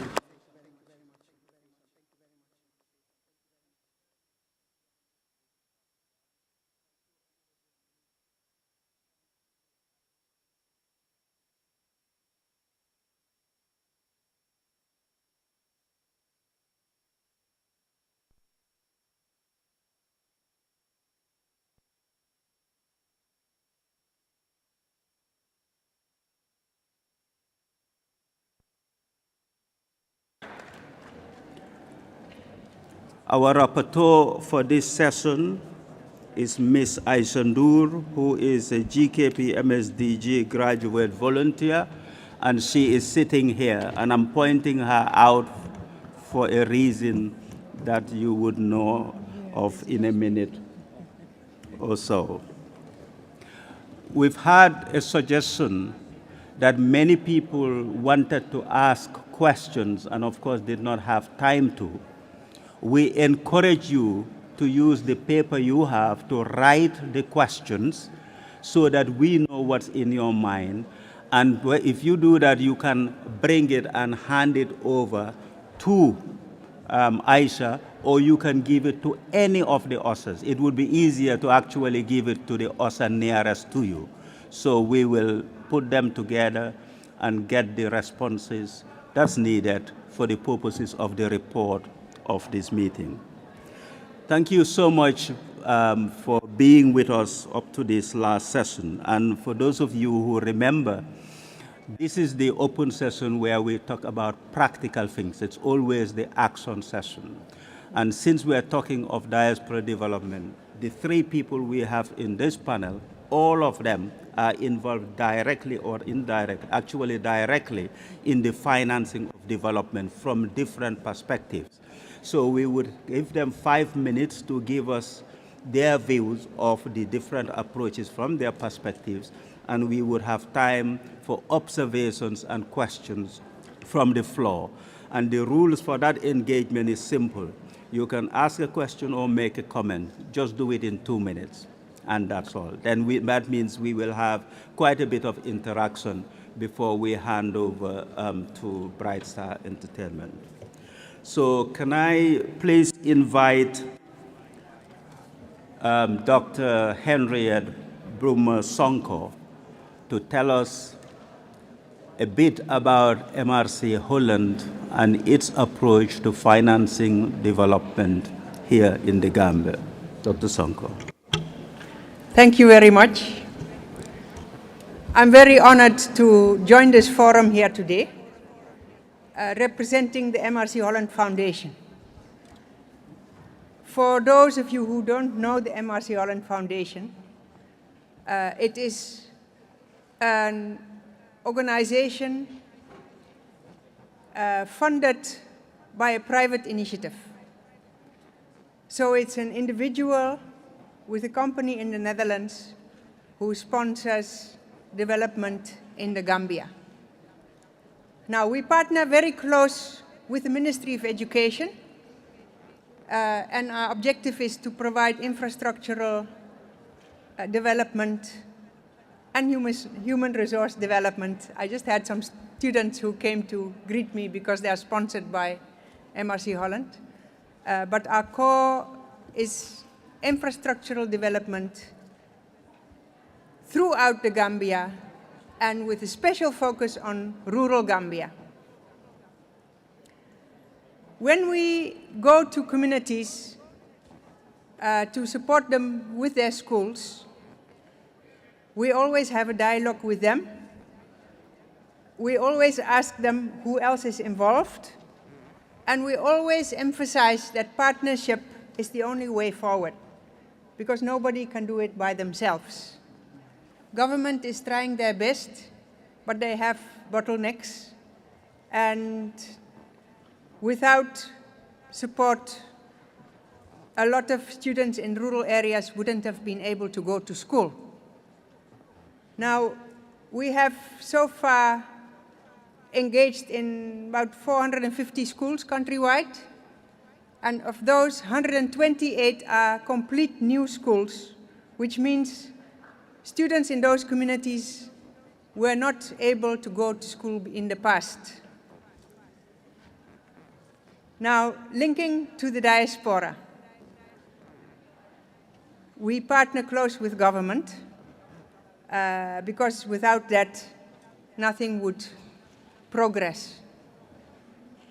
But there always are bottlenecks which are much easier taken care of by, say, the boots on the ground, the communities and their contacts. And whenever I have the chance, I try to link to diasporans, link to those communities, and I hope this forum will also be an opportunity to do the same. With the developments which have been achieved in the past years, the basis is there for, I would nearly say, every village in this country to develop to higher heights. We have the roads. It's incredible how accessible Gambia has become in the interior. We have electricity is coming up throughout the country. So nearly each community will have electricity very soon. And we have schools throughout the Gambia.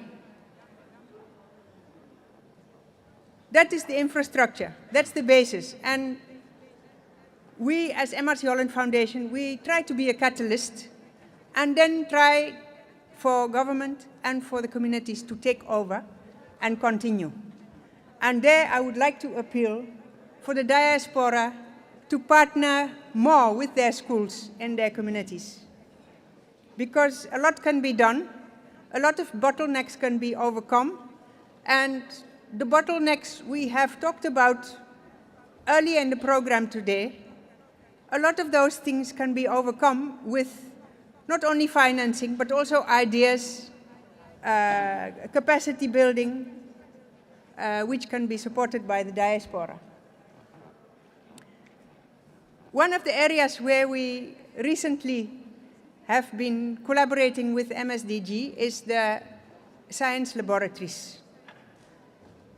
We don't only want to bring schools to every corner of the Gambia, we also want those schools to compete in quality with any other school in the Gambia. And the science laboratories is one of the steps which is taken. And you can see that's a beautiful example of a partnership where nobody can do it by himself. Government can provide staff. Some staff still has to be trained. For us, we can easily build the facilities, but then you still don't have the quality laboratories you require. And there MSDG came in, and we are very excited in the partnership where they brought very good quality equipment and materials, which will make sure that science labs will be accessible to rural students. We did 2 labs before with the Rotary Club of Brusubi. That was in Kaur and Basse. And now with MSDG, we provided support to the school in Gain Sanjal.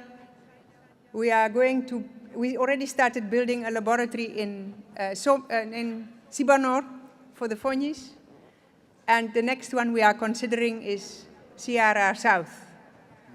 So we look forward to development on that. And it's just an example. We are open for suggestions. We are open for the diaspora to come in and say, we can do certain aspects. Is there a possibility to partner where MRC Holland can construct? We talk about technical education. We talk about all kinds of education. We talk about creative education. There's a lot which needs to be done, and through partnership, every village in this country should be able to develop.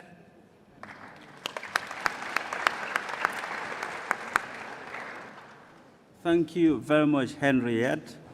And you are now known in this country for MRC Holland work, but you are, of course, the honorary consul of the Kingdom of the Netherlands in the Gambia. Thank you for all your contributions to the Gambia.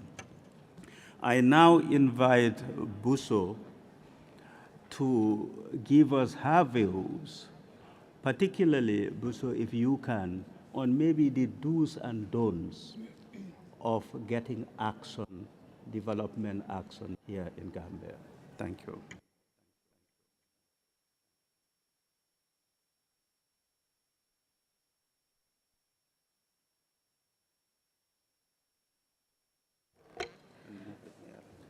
Good afternoon. My name is Buso Jag Bahom, and I am from the Diaspora, representing the Diaspora Club.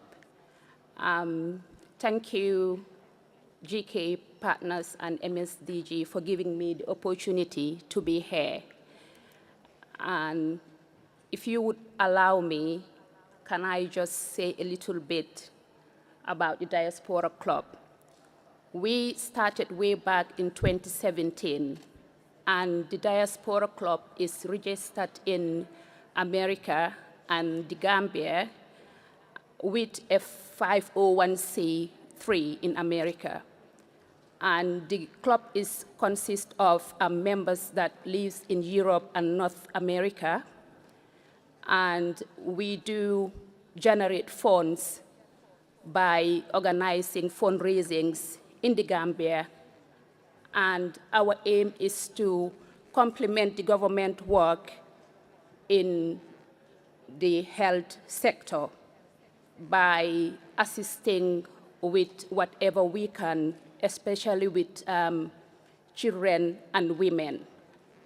In 2018, we refurbished the pediatric wards in Edward Small Francis Teaching Hospital in Banjul.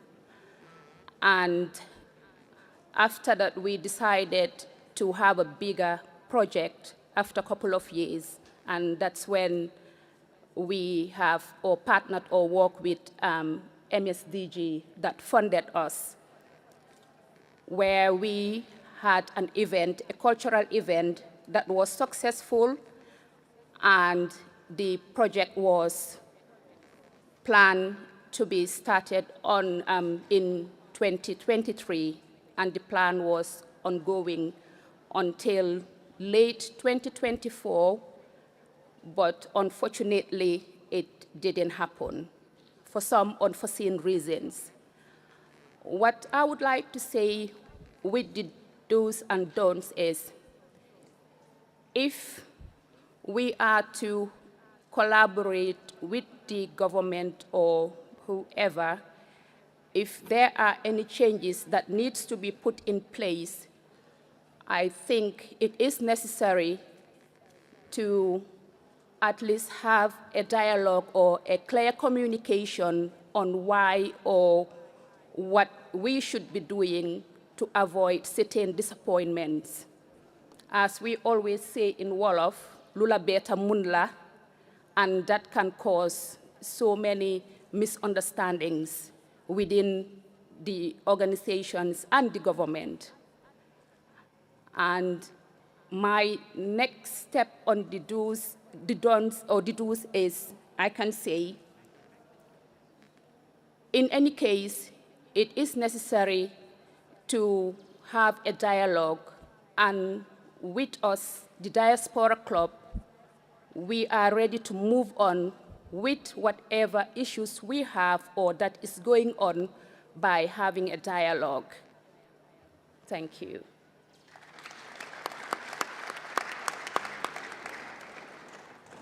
Thank you very much, Buso, for that intervention. Before we go to the questions or discussions here, we have a government institution, GAIPA, and I think it's 3 years now in one of the Stake in the Nation forums. In fact, the Diaspora Advice Desk was formally launched and within GAIPA. And we are pleased to have Madi here to give us his observation, comments on this topic of financing for development, especially the role of diaspora in it. Madi, over to you. Thank you very much for giving me the floor. Good evening, everyone.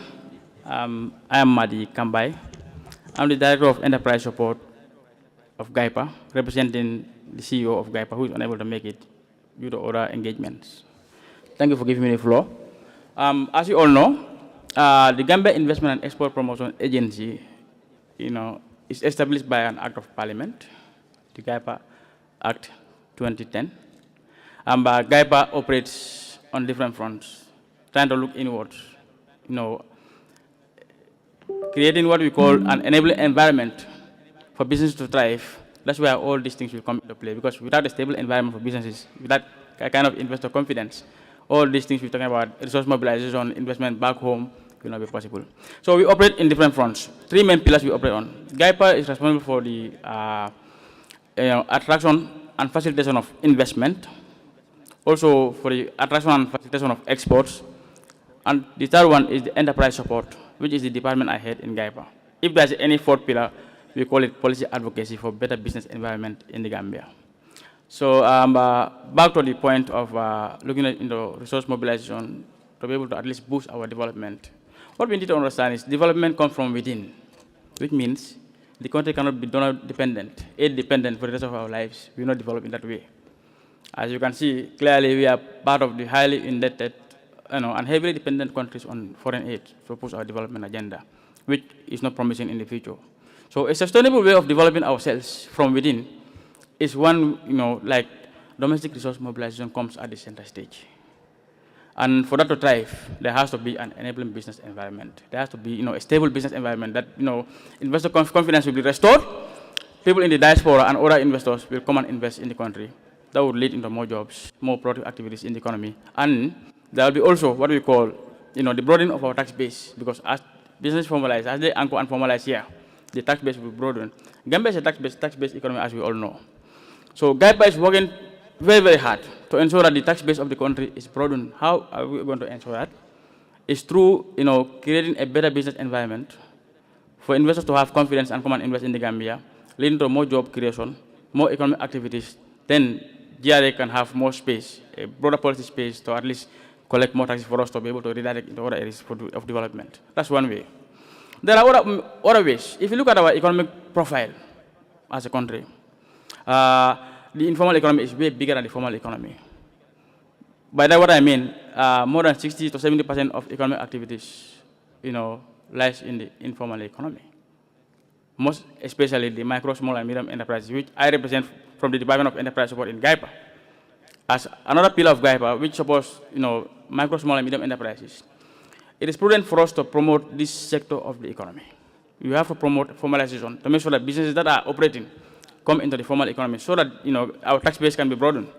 We can have more productive economic activities going on, sharing in the, better business environment that we are creating. We're going to have, a saving investment model of development and move the agenda. There's another paradigm we are also employing in terms of development, which is not like the MSME support I will broadly see, but looking at the special economic zone approach of development that our minister briefly mentioned here in the other session. That is trying to position Gambia, because GAIPA, another pillar of GAIPA is to promote and facilitate exports. How do we do that? We have to employ some of the tools of import substitution. How do we do that? We redirect resources to the produce sector. So one way of doing that, looking into the product economy as the engine of growth, is to employ the special economic zone model of development, which we are trying to work on. Government is doing very, very well to make sure that the product economy is strengthened.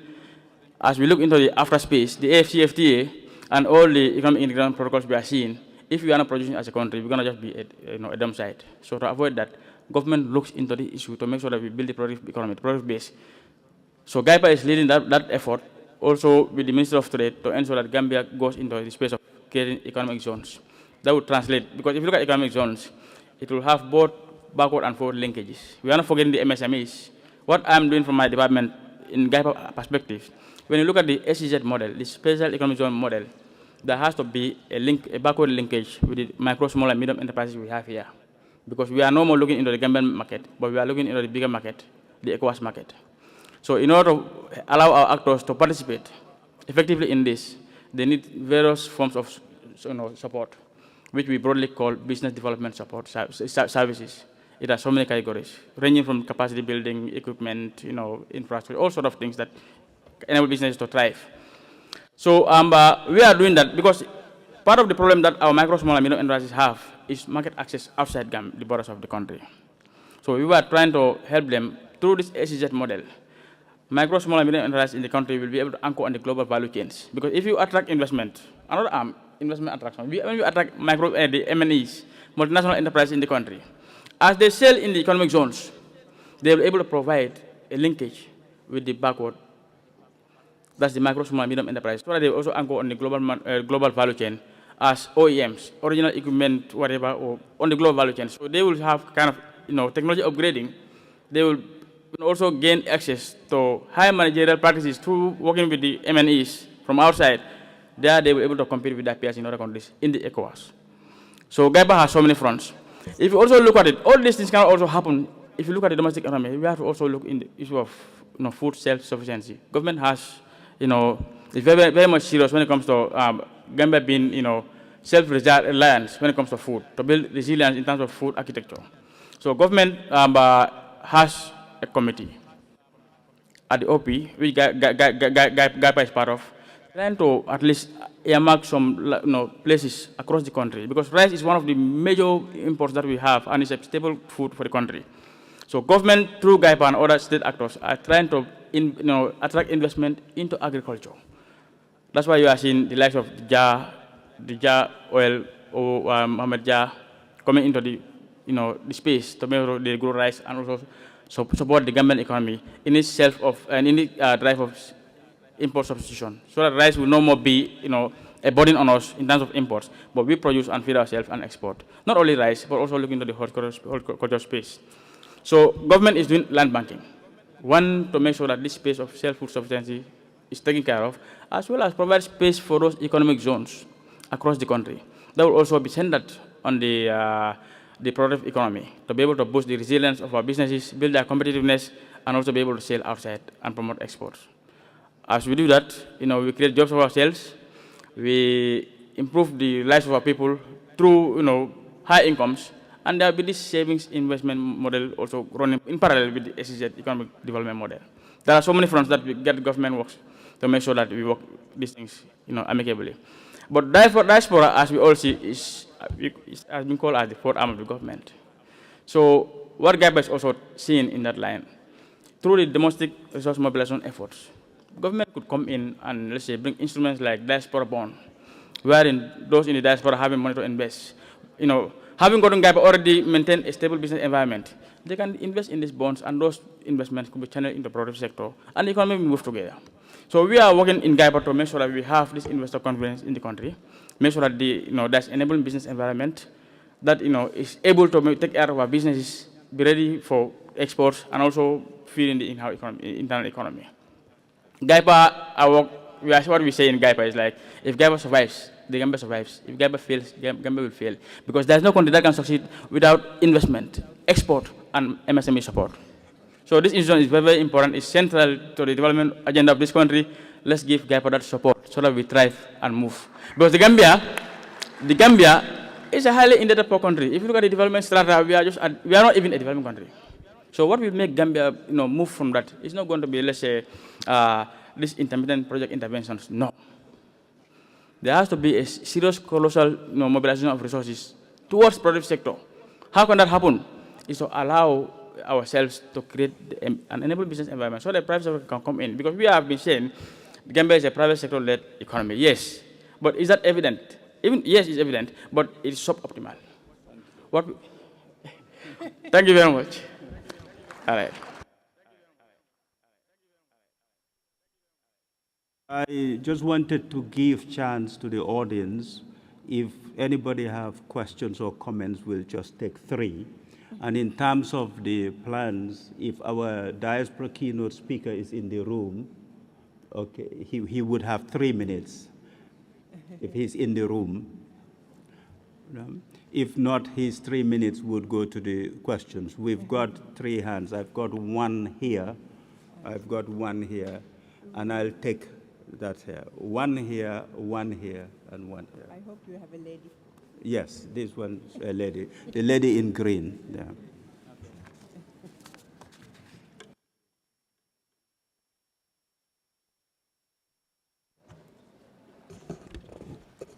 Good evening, everyone. It's been a very interesting forum. We've learned a lot from the speakers and our counterparts as well. I am just asking this question to Gaipa. You've said that we know export is the engine of economic growth in any country. But how is GAIPA supporting this export sector?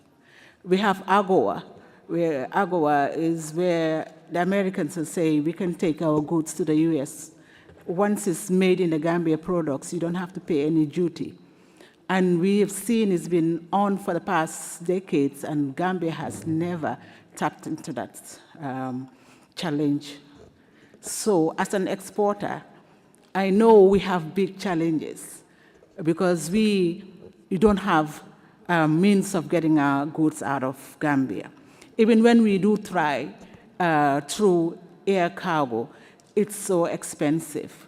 Because I tried it, I was sending few things, for example, before the Christmas, and I was given £2 per kilo. And when I took the goods, after the charges in the Gambia, the airport charges, the tax, the storage, everything was charged. After checking, when the goods left, it came up to £6 per kilo. So how do we expect to sell those goods wherever? We cannot even compete with our competitors because I know they charge dollars, because the same person will send the same goods that I'm selling, but they charge them in dollars and way, way less. So I couldn't understand why we paid so much. Up to now, I couldn't understand why we're paying so much through these commercial airlines. Okay, thank you very much for that question. I'll take the two more. There's one there. The gentleman in the jumper, white jumper, at the back. Oh, he's no longer interested? Yes, please.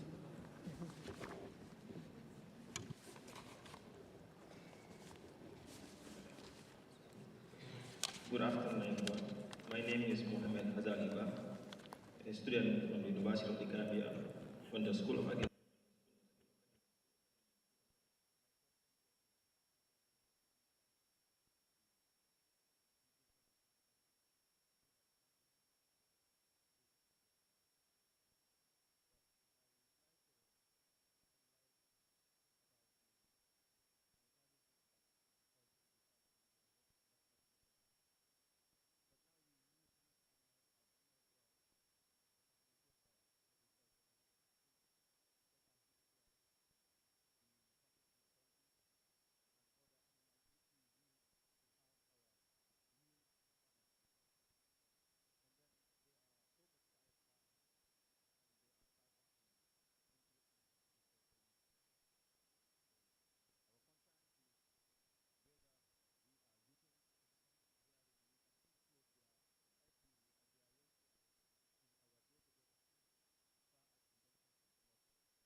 Thank you. The government is taking when it comes to the animal welfare issue in the Gambia. Thank you. Thank you.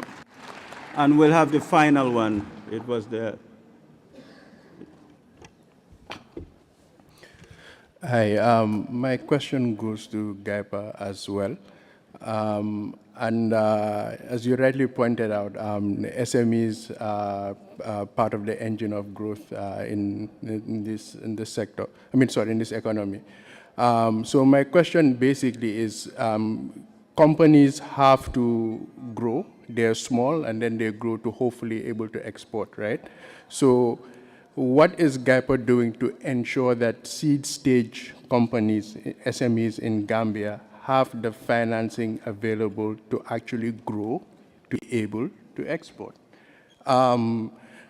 Obviously, we have grants, and these are good and they're welcome, but we all know that sustainability is a lot more, requires a lot more than just a cash injection. So what is GAIPA doing for seed stage financing? Thank you.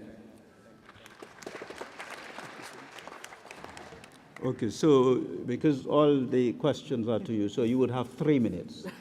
Then Henriette and Buso would have 1 minute each. And our friends and the entertainers, I hope they are ready, because from here, what we would do is we'll stay here. We won't come off, and then they would take over.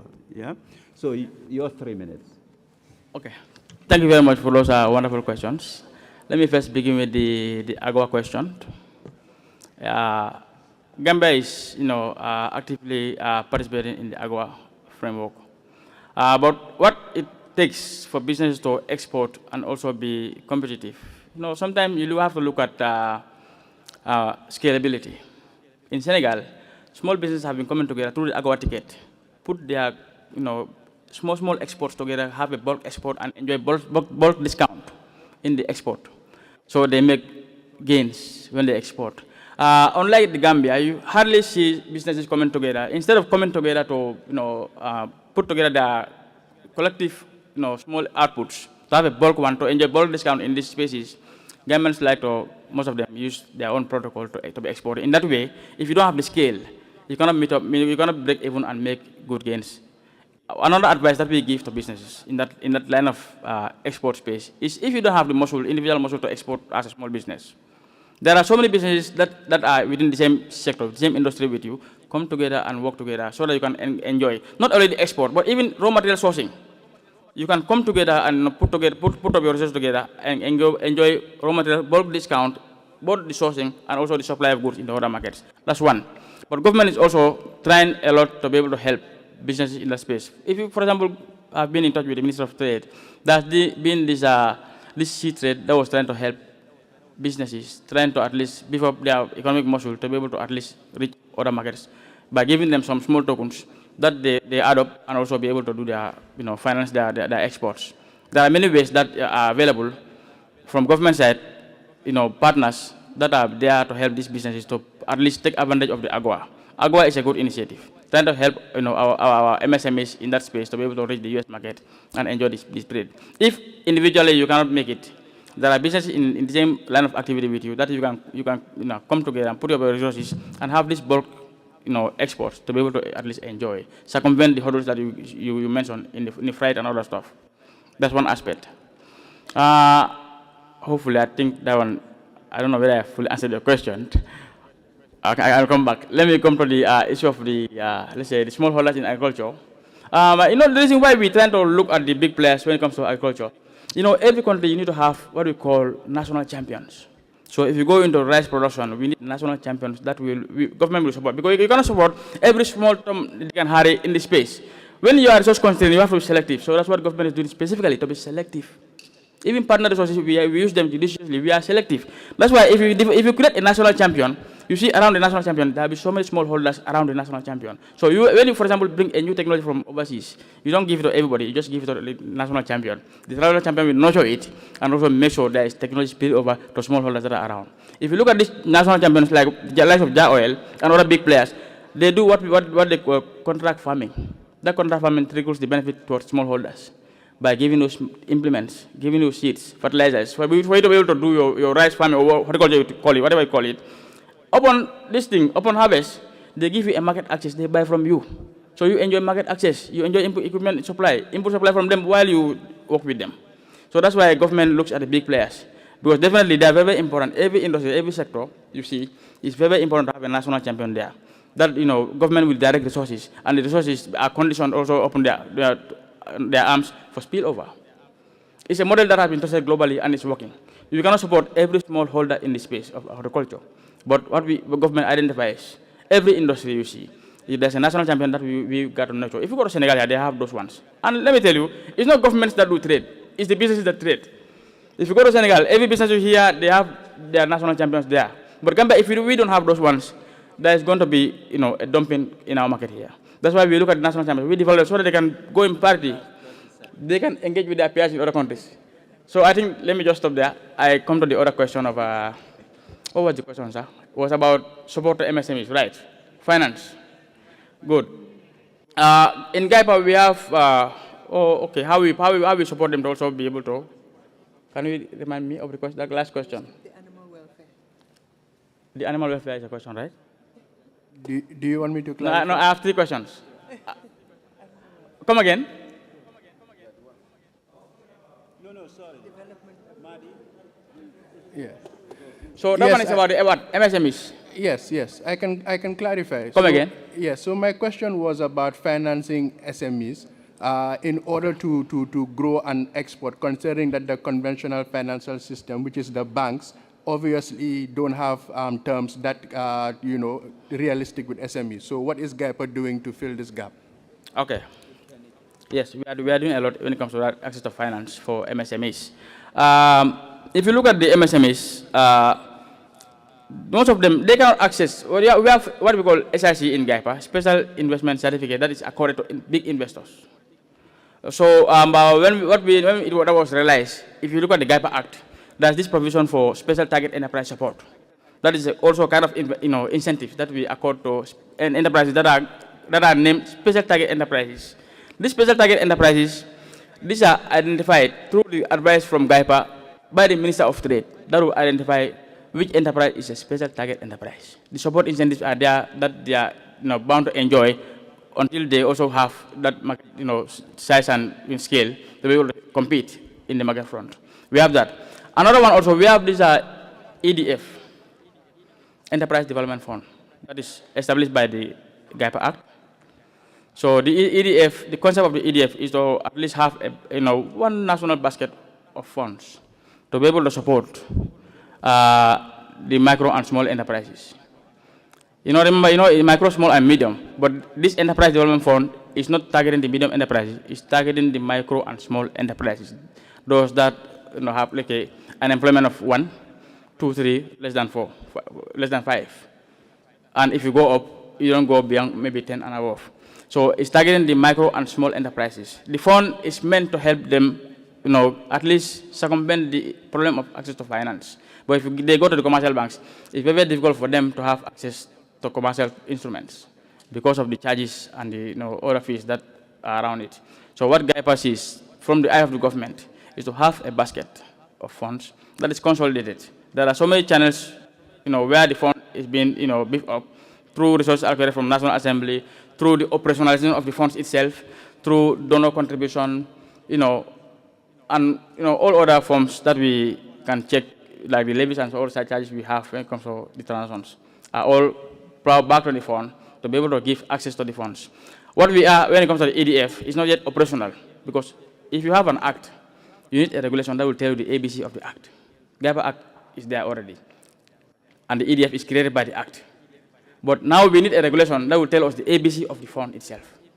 So where we are, we've just validated the regulation for the EDF, and in the process on. If it's out, now we'll be able to use the fund to support micro and small businesses, in our work environment, in our business environments.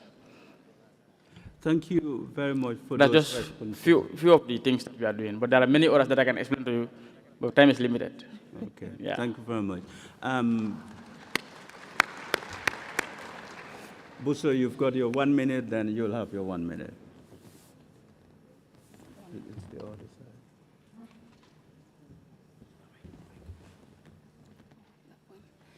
side. Just to say that the Diaspora Club aim and plan to build a maternity unit in CRR North, Chairman Nyandija. The offer is still open, and we are ready for a dialogue moving forward. Thank you. And you still have money? Yes. Okay. Okay, thank you. Thank you. I think I'll make it a continuation from GAIPA. because everything Gaipa has been explaining here will need well-trained human resource. So providing quality and relevant education is very key to development of any type of economic engagement you need.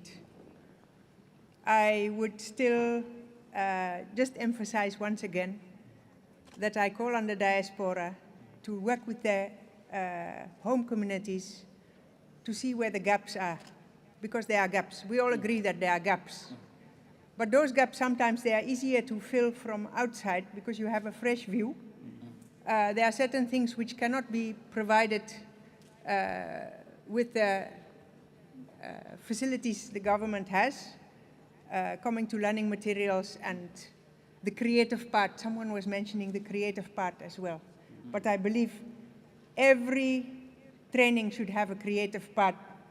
If not, you will never get to a creative business environment. One example I would like to give is Kartong Diaspora Association. They approached me recently. They said they're going to do a fundraising and they're targeting $2 million. Can we partner? I said, great. When you have your $2 million, you come to us and then we'll sit around the table and see what are our strengths, what can we do, what are your strengths, where can you contribute. So hopefully the school in Kartong will be a very good partnership also in terms of our engagement with the diaspora. Thank you. This is your panel after the late lunch. So can you please join me to thank them for their patience and for the observations and comments they've made. We were supposed to, after the Bright Stars, to ask our associate director to give the vote of thanks. I texted him to say, are you going to do it? And he said to me, I'm exhausted. So we forgive him. So I thank everyone on behalf of MSDG GK Partners, Office of the President, the Government of the Gambia, IOM, European Union, and all of the partners. I thank you for being here, being involved, and we know that of the hundreds here, tens will engage with us, and that would be a result. We will remain seated here, and as Henriette mentioned about the importance of creatives, let's leave it to them. We'll leave it to the creative. Bright Stars Entertainment, over to you.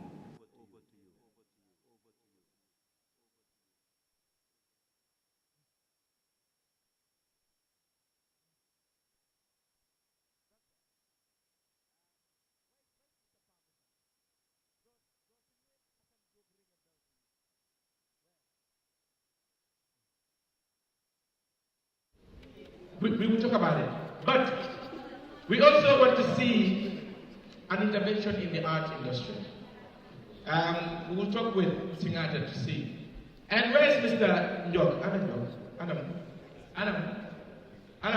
And where is Singata? Please, touch them, my guy. Njok, touch them. We just want to see you. We want to see you. Bright Stars also want to move to the next level. We've taught the entire country. Some of you know what we do, isn't it? So, Mr. Njok and Mr. Singaden, we want an international tour. Do you agree with me? And it's an opportunity that we have to use to also tell them what we want, isn't it? So let's go with the entertainment. Doctor, you agree? Thank you. Let's walk towards it. Ramkhabisab! Technician.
And let not believe in technically.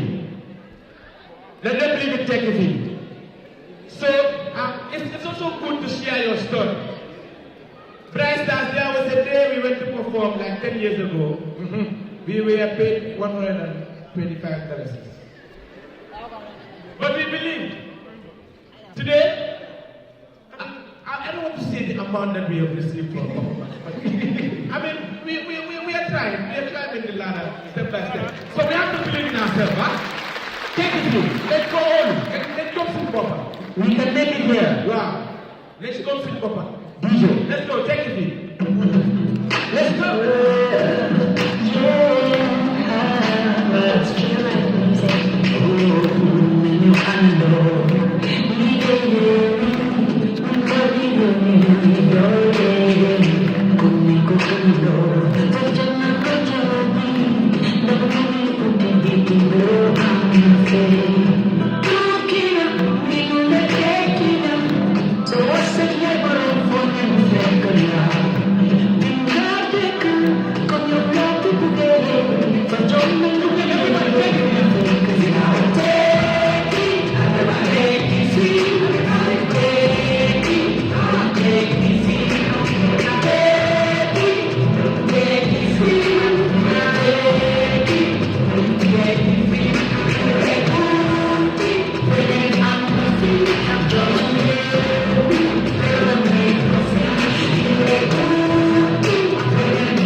But this is for the youth, and little bit of patience, better will come one day. And this is for the government and the Kela to make sure the youth stop the back.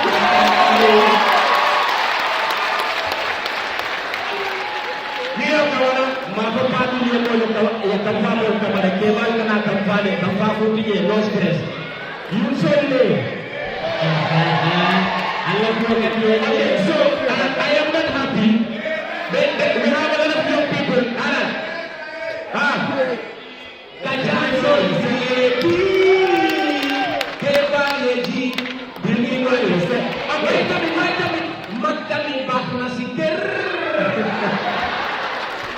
No, I didn't take it. Right? I have seen a lot of energy in this house. So this will probably be the last song. If you believe in yourself, if you believe in integrity, let's show that we have the youthful population in this room. Let's say that one. Let's show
Doctor, just one. Doctor, you know, the main measure of something. Agriculturally, we have the national champions. Musically, comically, we have the national champions. But last one. Let's go. Last one.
Thank you so much.